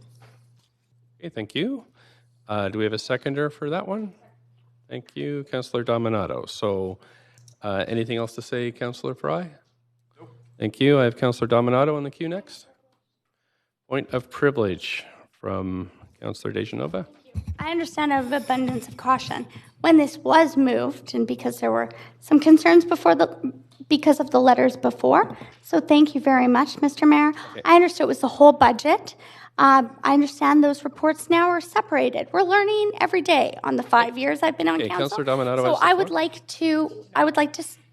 Dejanova, Dominato. Oh, but Dominato has the floor. I understand, but my point of privilege is that I will be declaring a conflict on particular sections that I have asked the clerk to section out, which I'm a little bit confused on now. So I just hope that through a point of information, you might be able to ask the clerk which sections those specifically are that legal has advised that I should conflict out of, and I'll state the reason right now.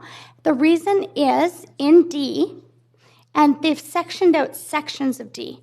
So in D, I will be conflicting out of the main components of the collective agreement because I have an immediate family member that is a sworn member of the Vancouver Police Department. Okay. So among any debate or decision, and I understand referral motions, although they weren't included last term, they are this term. I just wanted to state, so I will be leaving the chambers when those matters come up. Thank you. Yeah, and all out of an abundance of caution. Should also be aware of that as well. Thank you very much.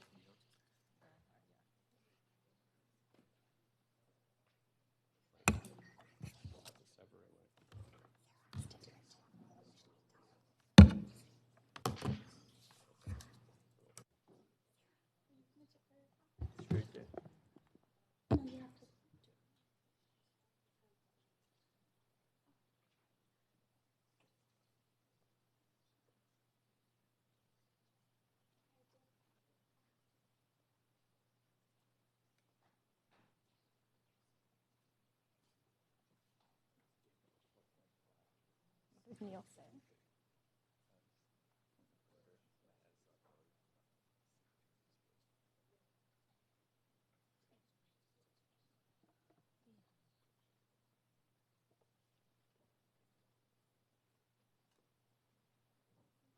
Councillor Fry, was your intention to move the motion with D separated out in order that we can have the debate with all council members, and so those who are in conflict in various sections can sit for the whole debate rather than having to leave? I would hope it was. Yes, it was. Okay, yes. Excellent. Thank you.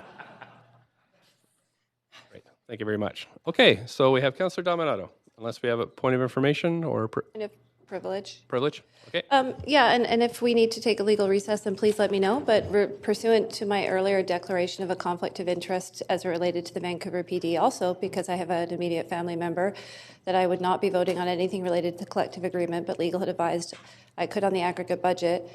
I also have some comfort with advice that we can vote on in aggregate, because a referral, if it deals with that subject matter, is not dealing with any specifics of the police budget. So based on that, it's my intention to vote on a referral. If that requires any further legal clarification, then I would seek a recess. But if not, I'm stating for the record that the advice that I have received gives me comfort that I am still consistent with their position. Right. Well, we don't have anything else on the floor other than a motion. So if a referral does come forward or some other motion, then we can pause as we go along to make sure everybody is. I just wanted to state that clearly ahead of time. Thank That's you. good. Thanks for doing that. Now, Councillor Dominato, up to 5 minutes.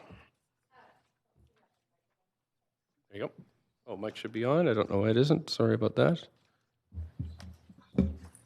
Thank you, Mr. Mayor. And I am moving a referral motion on behalf of my team. And as for reasons that have just been articulated this afternoon, I'm hoping staff will bring that up on the screen.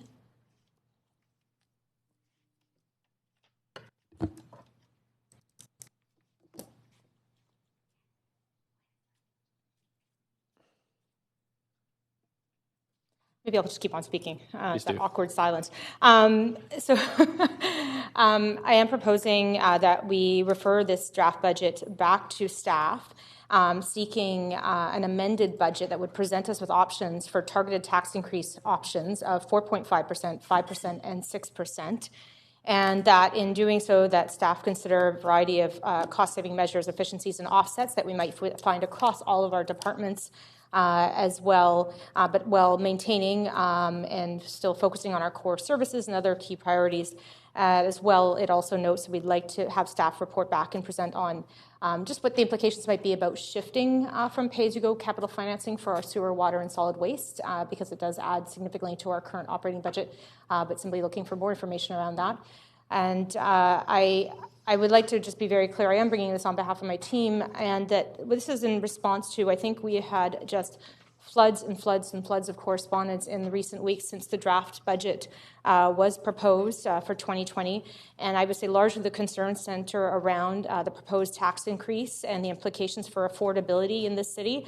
That is obviously top of mind for people. And in the last federal election, affordability was a topic across the country that was top of mind as people are facing increased costs, not just around housing, but around food, around goods, around insurance, around mobility. And so we feel that we need to take a second sober look at this budget, have our staff look back and present some options. I anticipate and appreciate there will be maybe some amendments around this referral motion, but we do think it's very important that we address the concerns that we are hearing around the increasing tax burden. We don't want to make the city more unaffordable. We want to explore what ways we can find within our own organization to find savings and efficiencies and not pass the costs on to taxpayers. And so I'll probably cap it there and leave it open for discussion. Okay, thank you. Councillor Dominato, I'll start with Councillor Carr first on the personal privilege. Yes, thank you. Mr. Mayor, I would like to call a recess, or ask you if we could call a recess, you could call a recess. I have submitted an amendment to to this referral motion. The language that I was provided with is different now, or different than from what is now in front of me. So my amendment doesn't follow or track this new language, and I would like the opportunity to be able to review this new language in order to incorporate my amendments into it in a thoughtful manner. I think I'd need at least 15 minutes. Okay, Council. So I will move a motion to have a 15-minute recess while we do this, or ask for a motion. However, I would remind you that we should not gather, because we have a motion on the floor that we're considering, we shouldn't be gathering in any more than groups of 6. Right. That's correct by the clerk, because that hits quorum. Okay, so you can't actually, I'm going to move to this point of privilege first, and I'll come back to the vote. Councillor Dejanova. Maybe we can be very efficient in this, because my point of privilege is I received advice from legal that perhaps differs from Councillor Kirby-Young's advice, that legal would advise me not to vote on any overall referral motions if they included referral of recommendations. So I was hoping that, because Councillor Kirby-Young seems to have a different understanding than I do, at the end of this recess, Mr. Mayor, could I please ask that legal come back with an answer? Yeah, I'll clarify? Sure. Thank you very I'll much. clarify when we come back. Thank you. Everybody and I'll okay recuse myself from voting on a recess. A recess is fine. Don't worry about the recess. You're allowed to vote in a recess. Right. Thank you, Councillor Hardwick. A seconder on that one. Councillor Boyle, all in favor, 15 minutes. Any opposed?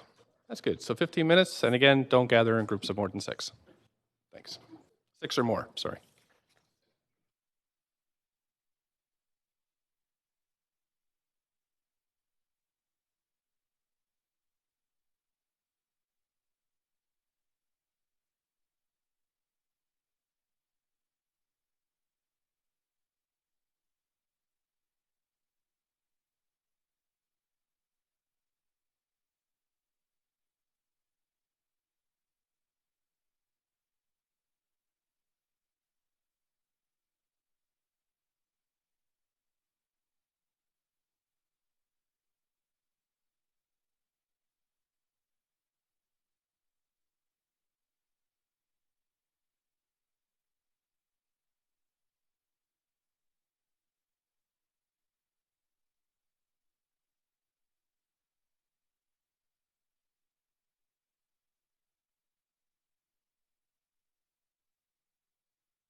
Okay, Council, 15 minutes is up. Councillor Dominato has the floor with 2 minutes left, even though it doesn't say that on your timer.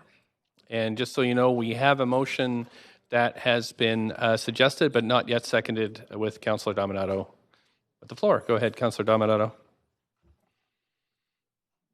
I don't know why the mics aren't on, but are they on now? Yeah, go ahead. Yeah, thank you, Mr. Mayor. And I think just to clarify, because I know we took a recess, I think there was some question about the amendment. And I think there were some formatting changes by the clerks, which I think led to some confusion about the language. We did make some changes in the first paragraph around the percentages, but I just wanted to clarify that because there was a previous amendment that was sent to the clerks. And so the significant change was in the first paragraph. But I don't have anything further to say on the amendment at this time. Okay, thanks very much. Do we have a seconder? Councillor Hardwick, thank you very much. Point of privilege. Councillor Dejanova. Thank you, Mr. Mayor. As I had mentioned before, I had a conversation with legal during the break. I'd had conversations with legal for quite some time, and I understand that it's my choice, just as it is any council members, if we choose to conflict out of a matter or recuse ourselves. And I considering the advice I've been given by our law department, I will be declaring a conflict specifically on sections D, portion 1, section A, and D, section 2, Roman numeral 2, section A. Okay. So with that being said, because that is included in this referral, I will now recuse myself. Thanks Thank very you. much. Councillor Kirby-Young. You probably know what I'm going to say. I'm taking a good guess. Out of an abundance of caution, I will recuse myself from the referral discussion and vote. Thank you. Okay, thanks very much.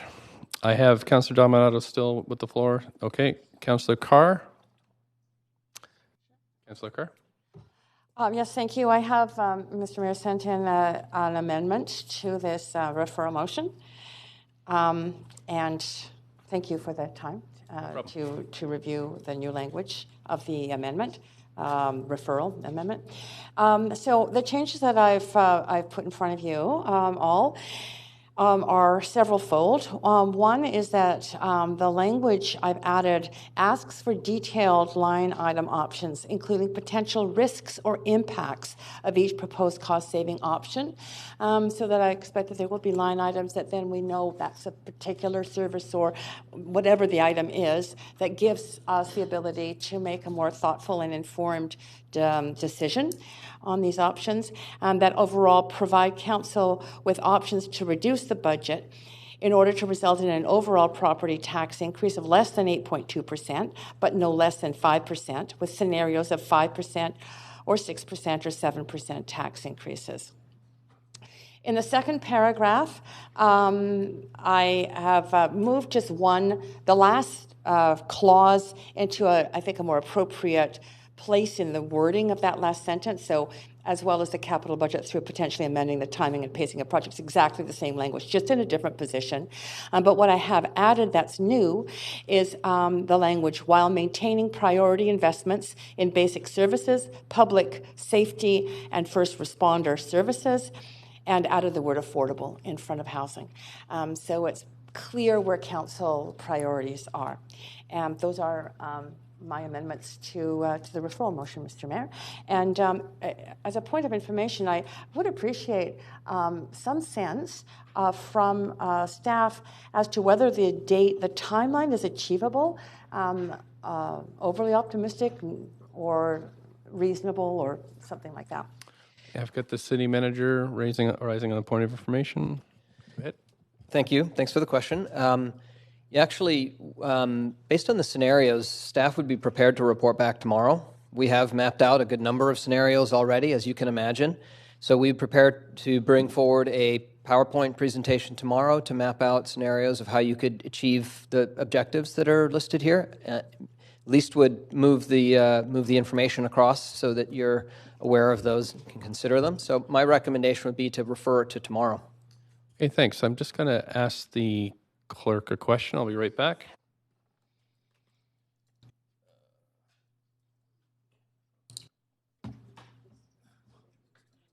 It's not inconsistent. It's not inconsistent with saying a as soon as practically possible, like tomorrow.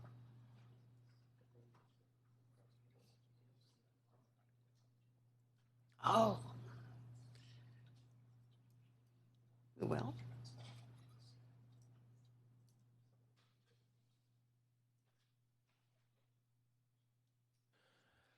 So based on that information, just on your point of information, Councillor Carr, is that in order to move it to tomorrow, we'd actually have to specifically say that. So we'd need an amendment to this amendment. However, has not been seconded yet. So, but just so you know that in order for it to be considered tomorrow, based on that staff can turn this around, it would have to be specifically stated in this motion. Right. Okay. You still have the floor, but we need a seconder. Okay, we have Councillor Bly has seconded this one. And I'm going to move us over. Right. We are on an amendment queue, so I've got, right, Councillor Dejanova is conflicted out. Councillor Hardwick. I would like to speak to the amendment. Please do. I cannot support this amendment for the reason, a couple of reasons. One, I think the answer, and it wasn't added, that this could be done in a single day, although I understand that there has been scenario planning, I think is unreasonably tight for the kind of exercise that I would like to see here. Further, while we have put some of the variant scenarios in there, I was happier at the 4.5, 5, and 6. I would, so that the not less than 5%, I cannot support that amendment. It would have been nice to have not put that not less than 5% in there, but that being the case, I cannot support the amendment. Thank you, Councillor Bly. Thank you, Mr. Mayor.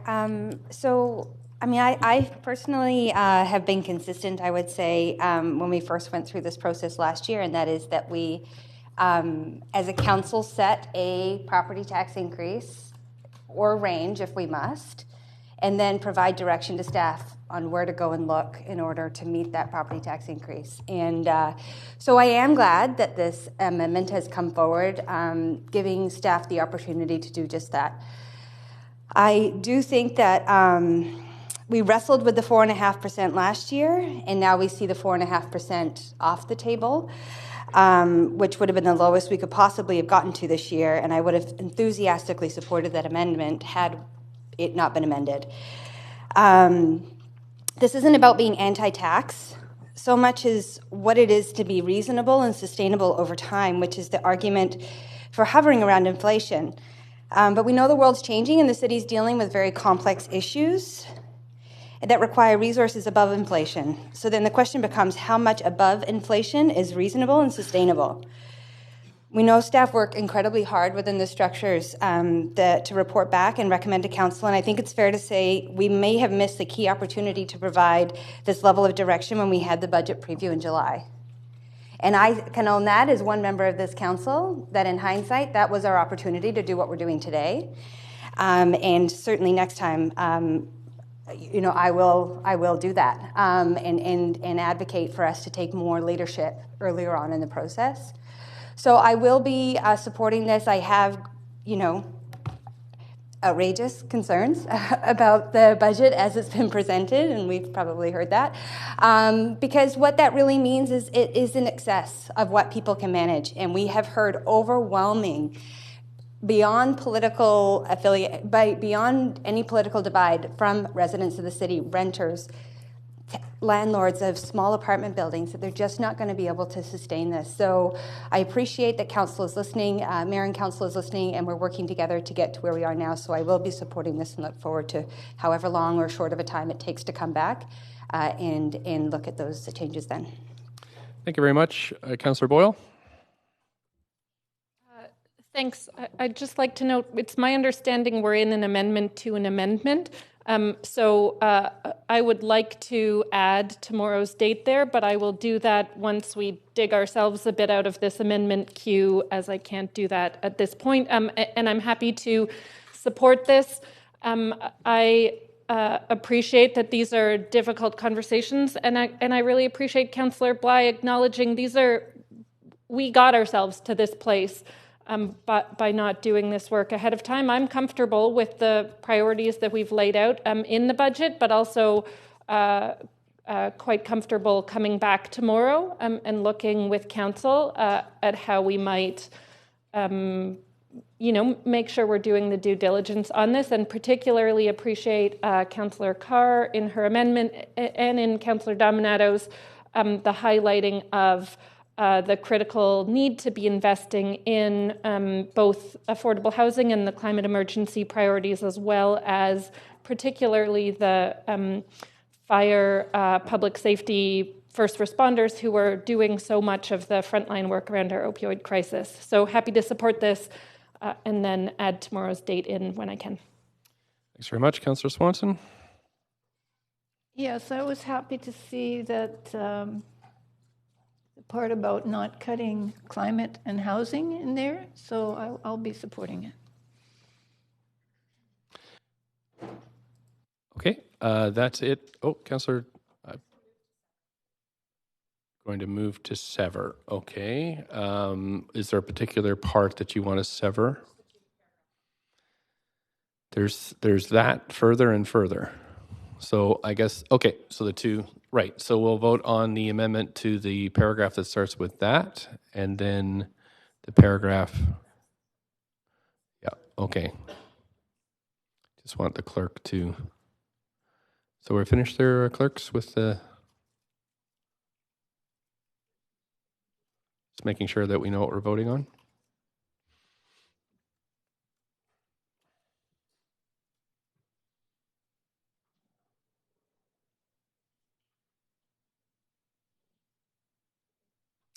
Okay, so that's correct. It's the changes to the first paragraph and changes to the third paragraph, and we'll sever it. So we're voting on the first paragraph first, and then the second paragraph second.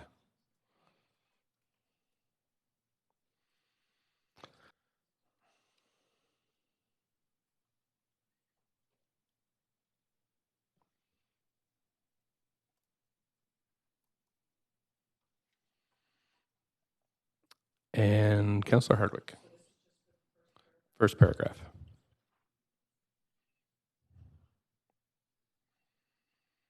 And that has passed with Councillor Dominato, Councillor Hardwick, and myself in opposition. And we're moving to the second.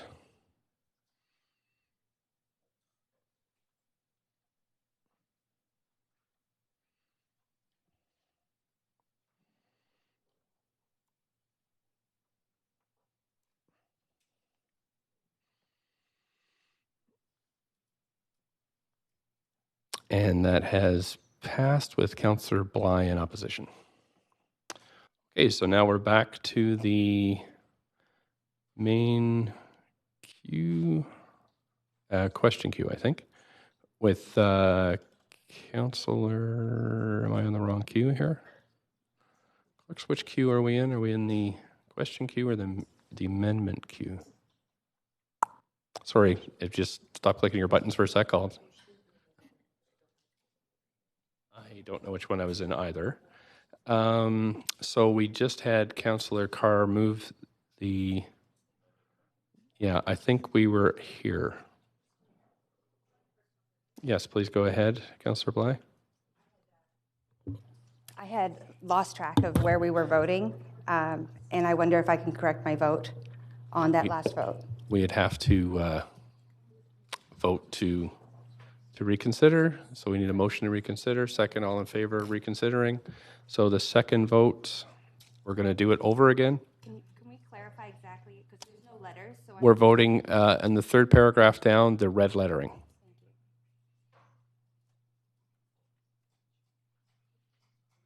Yeah, we're going to vote again. Pardon me? Yes.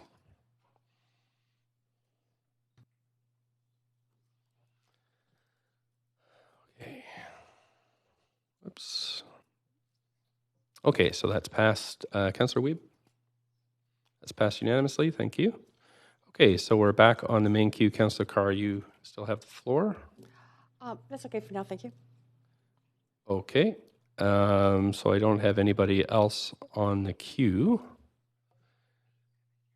Just give you a second if anybody else. Right. Oh, Councillor Boyle. Okay, there we go. It was on a queue and... I know, I'm sorry. I had the fine. wrong queued up.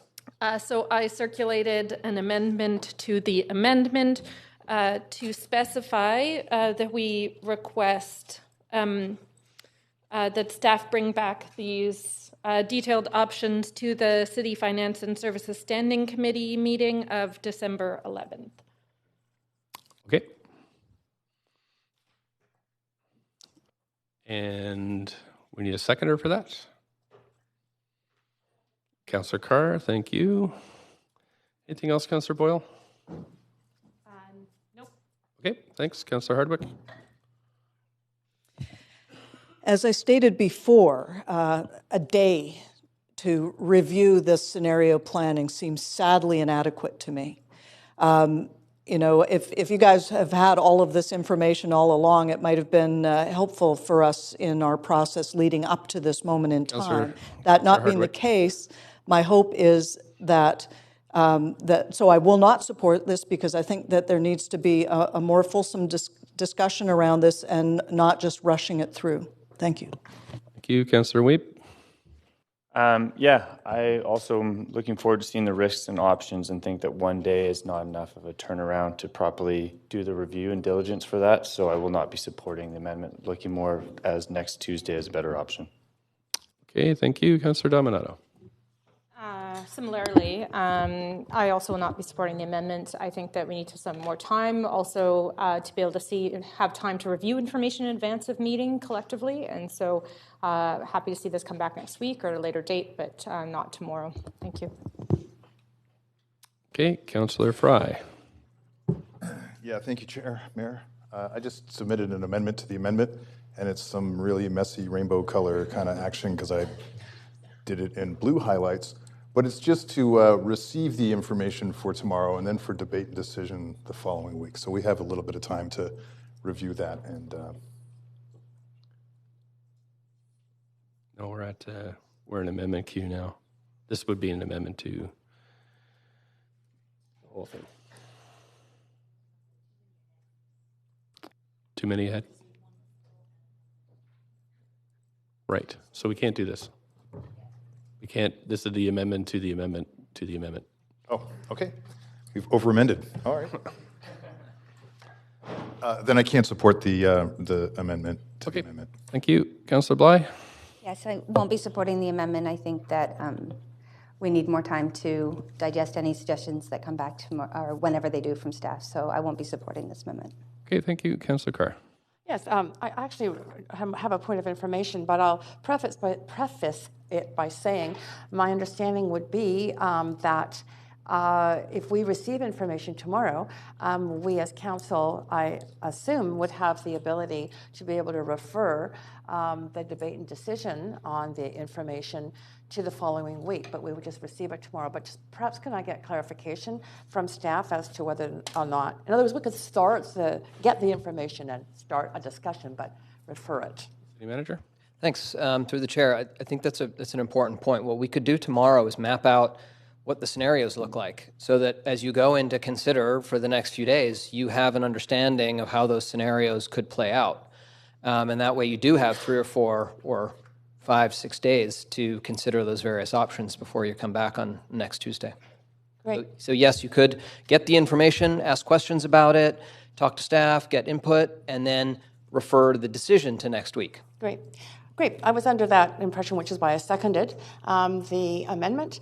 And I prefer to have more time, and I prefer to have the presentation of the options in public in this council chamber so that the rest of the public can actually see and hear our staff's explanation of the various options. And then we have a whole week in order to, or almost a week, 6 days, which is like, woohoo, that's incredible, to actually review those various options prior to, we have a scheduled backup council meeting of the following Tuesday, my understanding is. So I prefer more time. If staff have obviously been listening to our conversations and hearing concerns and hearing us in the media and have been thinking through some options and are ready to present them tomorrow, I am ready to receive them tomorrow and spend that week reviewing the details of those options before we vote.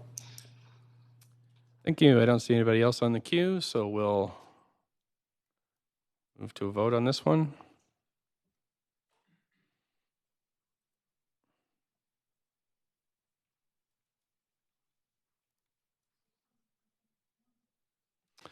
Okay, that has 1, 2, 3, 4, 5 in opposition and 4 in favor, so that's failed. Councillor Bly, Dominato, Weeb, Hardwick, and Fry in opposition.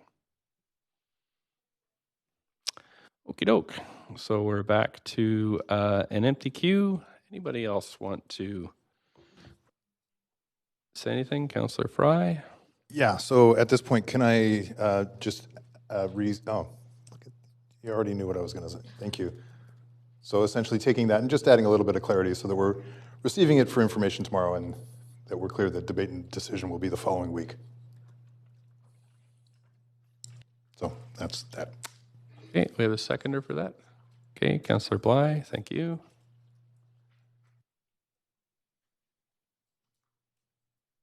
Anybody wish to speak on this one?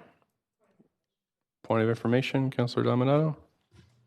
Yes, Mr. Mayor. I just wanted to get some clarification through you to city manager and staff around, with the presentations tomorrow, will they be prepared to look at the fixed costs, so that was comprised in the 3.5% property tax increase?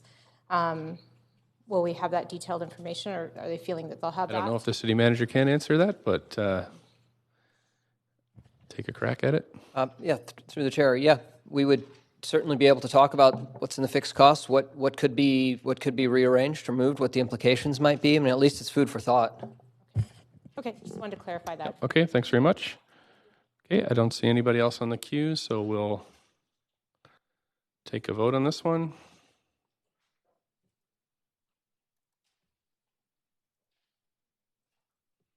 That's passed with Councillor Hardwick in opposition. Thank you, and we're back to the main queue. Councillor Fry, do you have anything else? I'm good, thanks. Okay, thank you.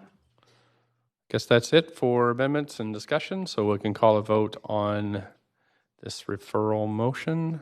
I'll just get it up on screen before we actually start voting.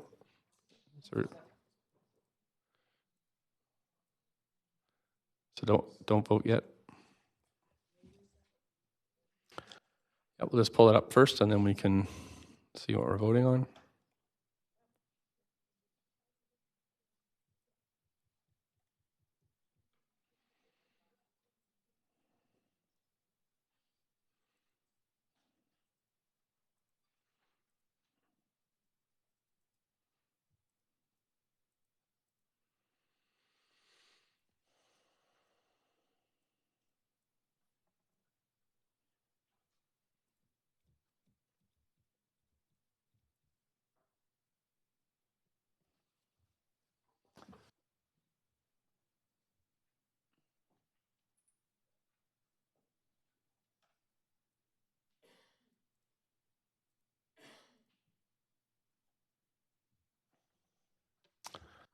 Everybody ready to vote? If you're not, just let me know. Otherwise, we can call the vote on this one. Right, you want to sever? Okay, what would you like to sever out?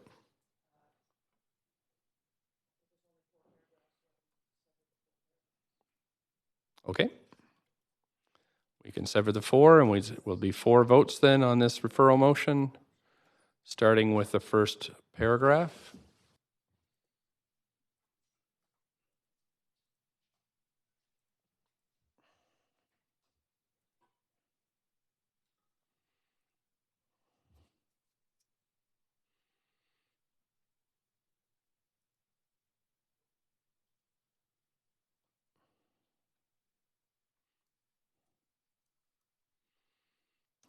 Councillor Bly? Okay, that's passed with Councillor Hardwick and myself in opposition. We'll go to the second paragraph.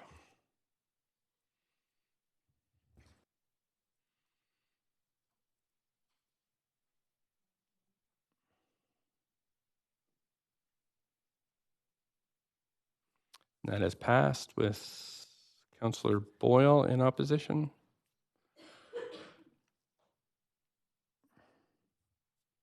Third paragraph.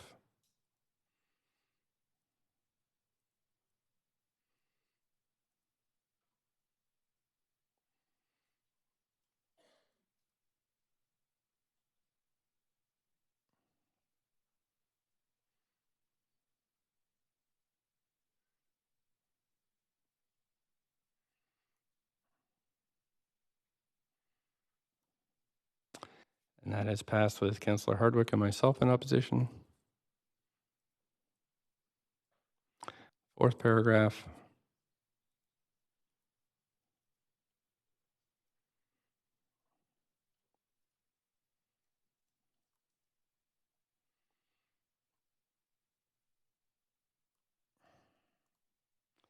And that's passed unanimously. Okay, Council, so that's been referred then, with information coming as early as tomorrow, with debate decision for next Tuesday.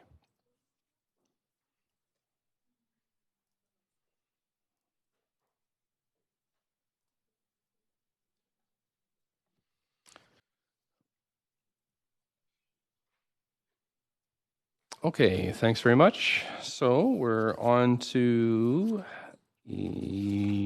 bylaws. So we have 34 bylaws on the agenda for consideration by council. Does any member wish to hold any of these bylaws for debate, separate vote, or conflict of interest? If so, just put yourself on the queue. Yes, Councillor Dominato? Just before we move into the regular business, could we await Councillors Kirby Young and DeGenova, because they recused themselves for the budget, but we're not, okay. So just so we don't miss them. Thanks.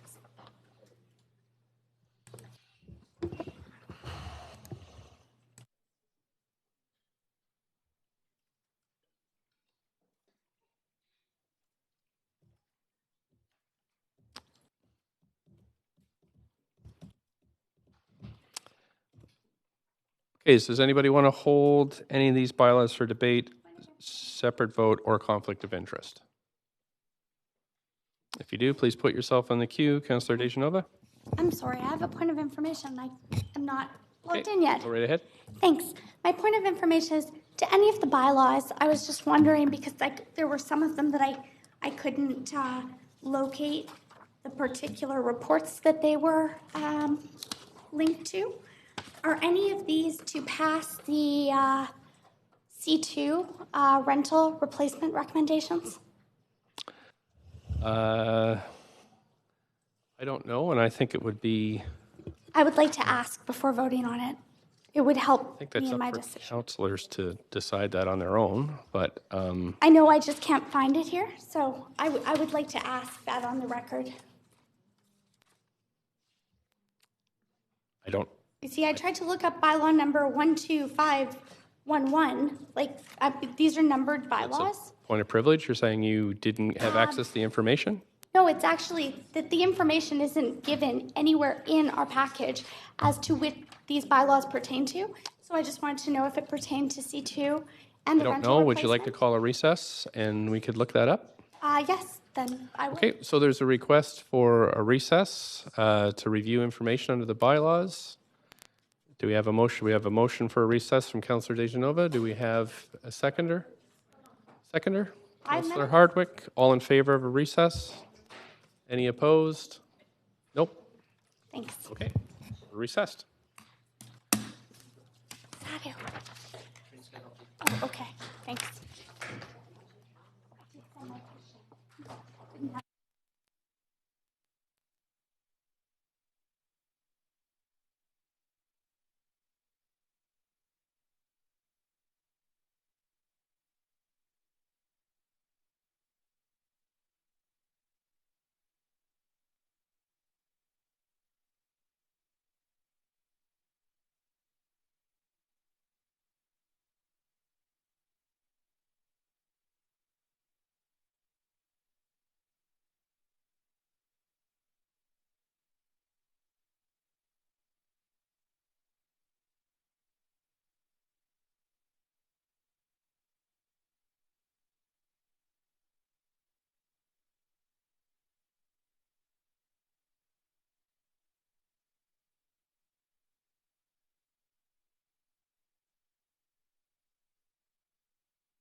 Chamber? Okay, Council. We're calling back to order now. There's 7 of us here, so we're good. So does anybody wish to hold any of these bylaws for debate or conflict of interest? I don't see any, so I'm like to move that we adopt bylaws 1 to 34. Thank you. Seconded by Councillor Bly. So we'll call a vote on this one. Okay, all in favor? Any opposed? Those have all passed. Thank you very much. Administrative motions. Did we didn't do that on a consent, did we? One administrative motion on the agenda. Does anybody wish to declare a conflict of interest? Nope. Someone like to move the motion then? Councillor Boyle, thank you. Councillor Kirby-Young, thank you. All in favor? Any opposed? That's passed. Thanks very much. Okay, council members' motions. November 5th, the council approved an amendment procedure bylaw which states speakers are permitted to speak on members' motions as standing committee, provided council refers them to a future standing committee meeting to hear from speakers. For this meeting, we should refer motions to hear from speakers. We refer them to the standing committee meeting tomorrow, Wednesday, December 11th. Procedure bylaw also allows council members 2 minutes to introduce their motion and 1 minute each to ask clarifying questions of the mover of a member's motion. We have 3 motions on notice. The first is request for leave of absence. Councillor Dominato for personal reasons between the hours of 4:30 and 7:30 on Tuesday, December 10th. Councillor Dominato for personal reasons between 4:30 and 8 p.m. Wednesday, December 11th, and Councillor Dominato for personal reasons for meetings between 10:30 and 12:30 and 6 p.m. onwards on Wednesday, December 18th. Someone like to move this motion? Councillor Hardwick, thank you. Councillor Weed seconded. All in favor? Any opposed? That's fine, thanks. So the second motion on notice is slowing the loss of the last low-income SROs in Vancouver, which is moved by Councillor Swanson. And you have up to 2 minutes. Yeah, so this is basically a repeat of something that council passed in 2017 to prevent the loss of SROs and the increase in homelessness. But it hasn't been done yet, and we have 4 SRO hotels that are for sale right now, and we're at risk of losing 180 units that are renting for about $450 a month.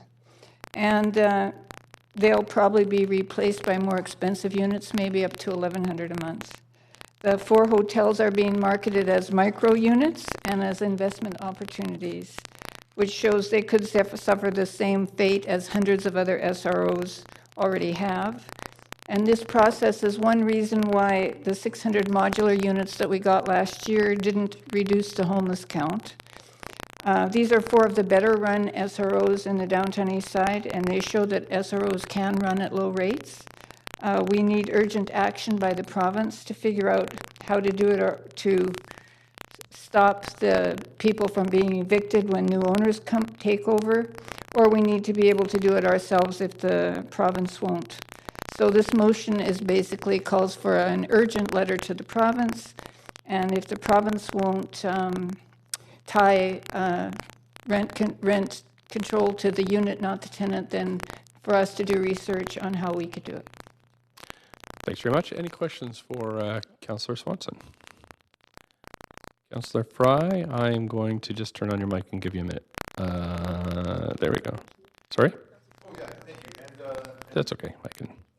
Go ahead.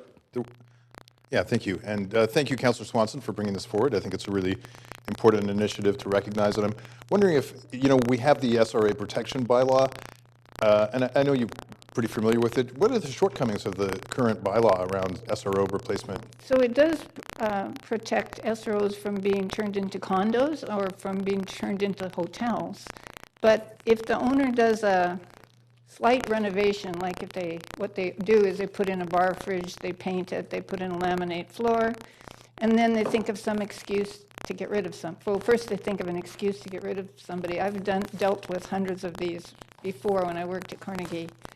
You have bugs, you have too much stuff, the other neighbors don't like you, whatever, and people are vulnerable, they don't know their rights, they're out.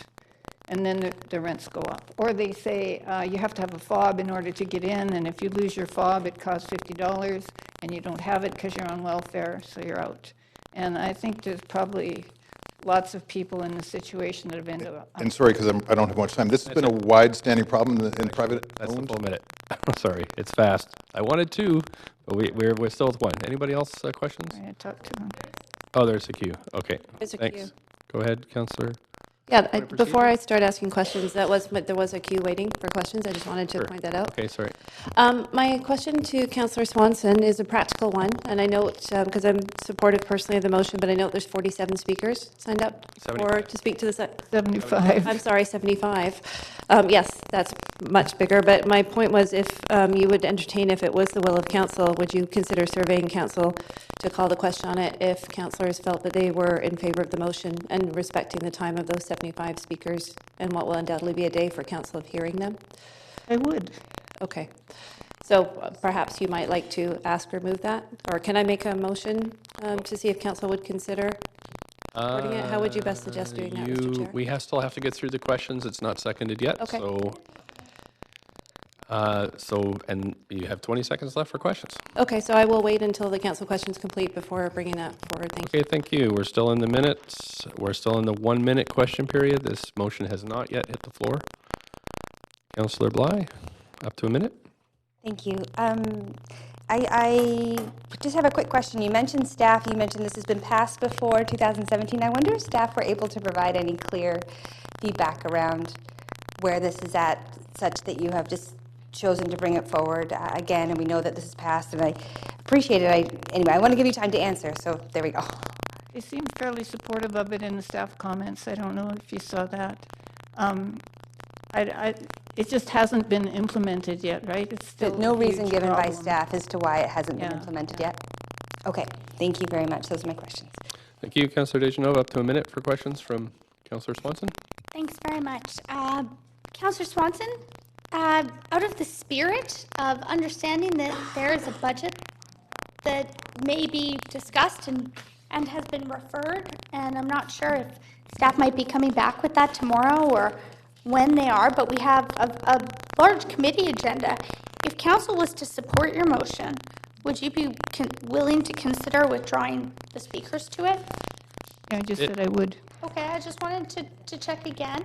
And I also wanted to ask if you had asked staff if this was something that was on their radar, and it's not so much had they followed up, but on the provincial side, have you heard anything, or have you reached out to the province? Because I understand that you'd like a letter written to the province here. I had a really long talk with Shane Simpson a couple weeks ago. I said this would be the cheapest way for you to keep homelessness from increasing.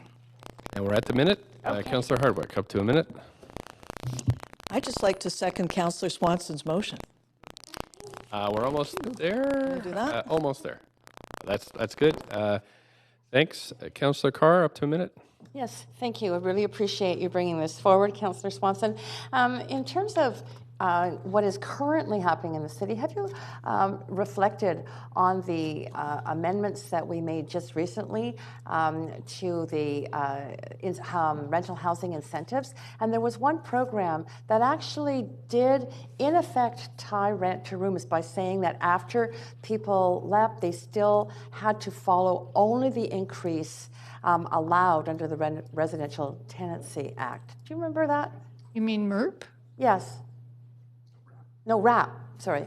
Oh, yeah. So that was an old federal program. Yeah. It's expired now. And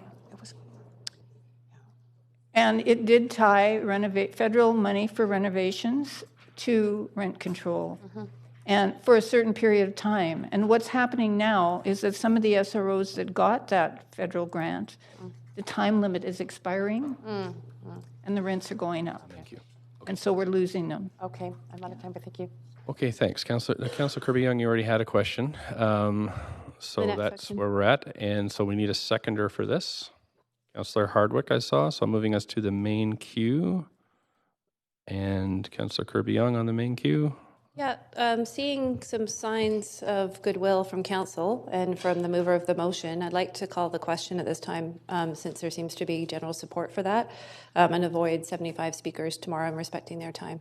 Okay, so we need a seconder on the motion to call the question. Thank you. I saw Councillor Hardwick.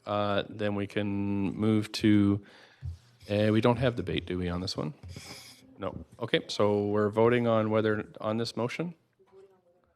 That's right, voting on whether or not to vote. Whoops, my thing's turned off here.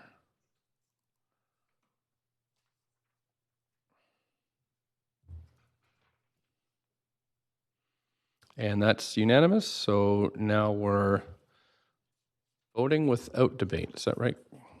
Okay, so no debate, we're finished with debate on this one. We're voting on this motion by Councillor Hardwick, Councillor Swanson. And Councillor Kirby-Young and Fry. Great, that has passed unanimously, thanks very much. We're on to the third motion, which is the review of Bill 21, with Councillor Dominato with up to 2 minutes to introduce. I'm just going to clear this queue. Councillor Dominato, if you can put yourself on the queue. Okay. Okay, up to 2 minutes, please go ahead. Thank you, Mr. Mayor, and I should note this is a co-sponsored motion with Councillor Kirby-Young, and it flows from the province of Quebec's enacted Bill 21, which prohibits public servants from wearing religious symbols. And as a city of Vancouver, which is multicultural, and also the values of this organization of supporting inclusion and diversity, we would like to, through this motion, add our voice of support in principle to the legal challenge around the discrimination of freedom of religion. We would join cities like Victoria, Calgary, Edmonton, Surrey, Brampton, and Toronto that have expressed their support for equality and diversity in opposition to this bill. And so it really is an advocacy motion, and we'd like to just add our voice in support of that. Thanks very much. Any questions for Councillor Dominato? I don't see any, so need a seconder? Councillor Kirby-Young, thank you. And anyone wish to speak to this? If not, we need a motion. We do have requests to speak on this motion, so if we want to hear speakers, we can refer the motion to Standing Committee tomorrow. A motion to refer. Thank you, Councillor Dejanova. Councillor Hardwick seconded. All in favor? Any opposed? Great, that's passed. So now we're on to notice of council members' motions. Any notices of motions, please put yourself on the queue. Councillor Swanson, please go ahead. And just reading out the title and then sending it to the clerk is fine. I have 4. Okay. Preserving SRO stocks surrounding New St. Paul Hospital site. Safety for residents with precarious status. Delivery of access without fear, co-submitted with Councillor Boyle. Making it easier for the public to speak at council meetings. And January 29th, Day Against Islamophobia. Okay, thank you very much, Councillor Dejanova. You're next. Well, I just have one. And it is titled, The Best of Vancouver, City of Vancouver Endorsed Products Designed or Made by Local Artists, Artisans, Businesses, Individuals, and Nonprofit Organizations. And I realized there's just a typo in the title that I had sent to the clerk, so I will resend it in right now. Thank you. Councillor Fry. Yeah, I have 2. Election finance, getting dark money out of local politics. And the second one is aligning the healthy city strategy with the United Nations Sustainable Development Goals. Thank you very much. And that's it. So now we're on to new business inquiries and other matters. If anybody else would has new business inquiries or other matters, please put yourself in the queue. Councillor Dominato, I think you had a... So I think that's it. So Councillor Dominato, please go ahead. Yes, I just wanted to take a moment to acknowledge I'm a liaison to the Vancouver Civic Theatres Board, and our chair, Rob Haynes, will be retiring from the board, and I just wanted to give a little bit of background on Rob and acknowledge him as well as his time serving, but he has had an entire lifetime in the arts and culture in Vancouver. He started as a performer on stage, television, and in film. As well, he founded Haynes Talent Management and Productions, one of the first and largest agencies representing artists for film, stage, and television in Western Canada. He also produced international special events and shows for the Calgary Winter Olympics and World Expo in Yokohama, Japan, which was part of the Canada Pavilion and designed to promote Vancouver and its talent. He has been on the Vancouver Civic Theatre's board. He started in 2009. He's served as chair since 2011. That's almost 10 years. And he was also appointed to the BC Entertainment Hall of Fame in 2010 and has served as president there since 2011. As well, he was also inducted into the BC Entertainment Hall of Fame in 2017 for his significant contributions to the province entertainment industry and cultural landscape and Star on Granville Street Star Walk. He also received the Mayor's Award of Excellence for Civic Volunteer in 2016. But I did want to acknowledge his work and his dedication and that he's decided this time to sort of step away. And it's a great organization and they're very dedicated to arts and culture in the city. So simply wanted to acknowledge that. Thank you. Councillor Fry.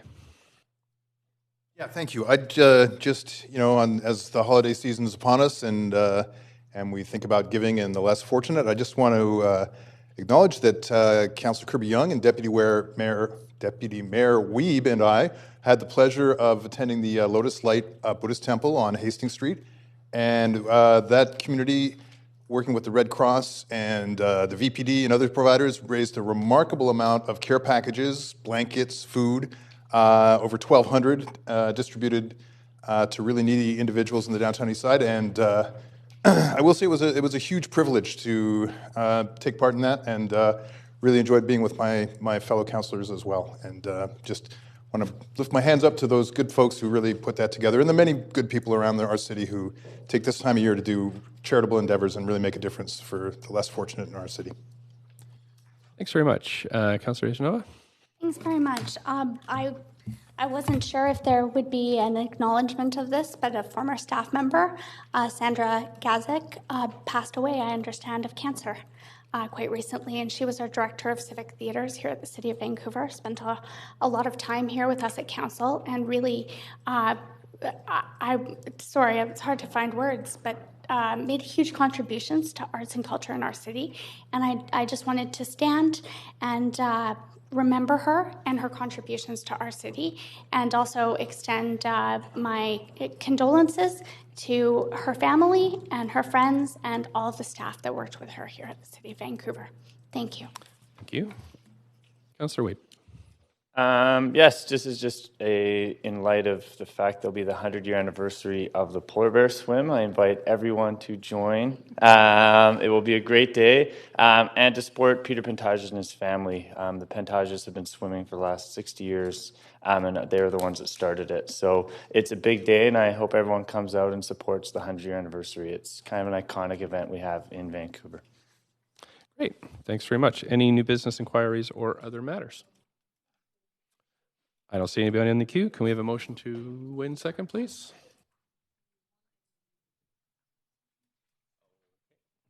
Oh, geez, sorry. We have one item of new business, which is a request for Councillor Dejanova for leave of absence for personal reasons from 5 p.m. onwards on Wednesday, December 18th.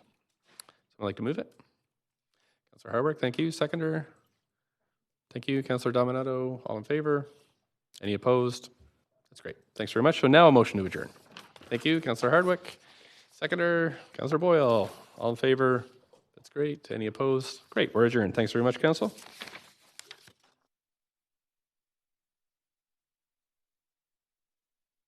See you back here at 6 o'clock.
You guys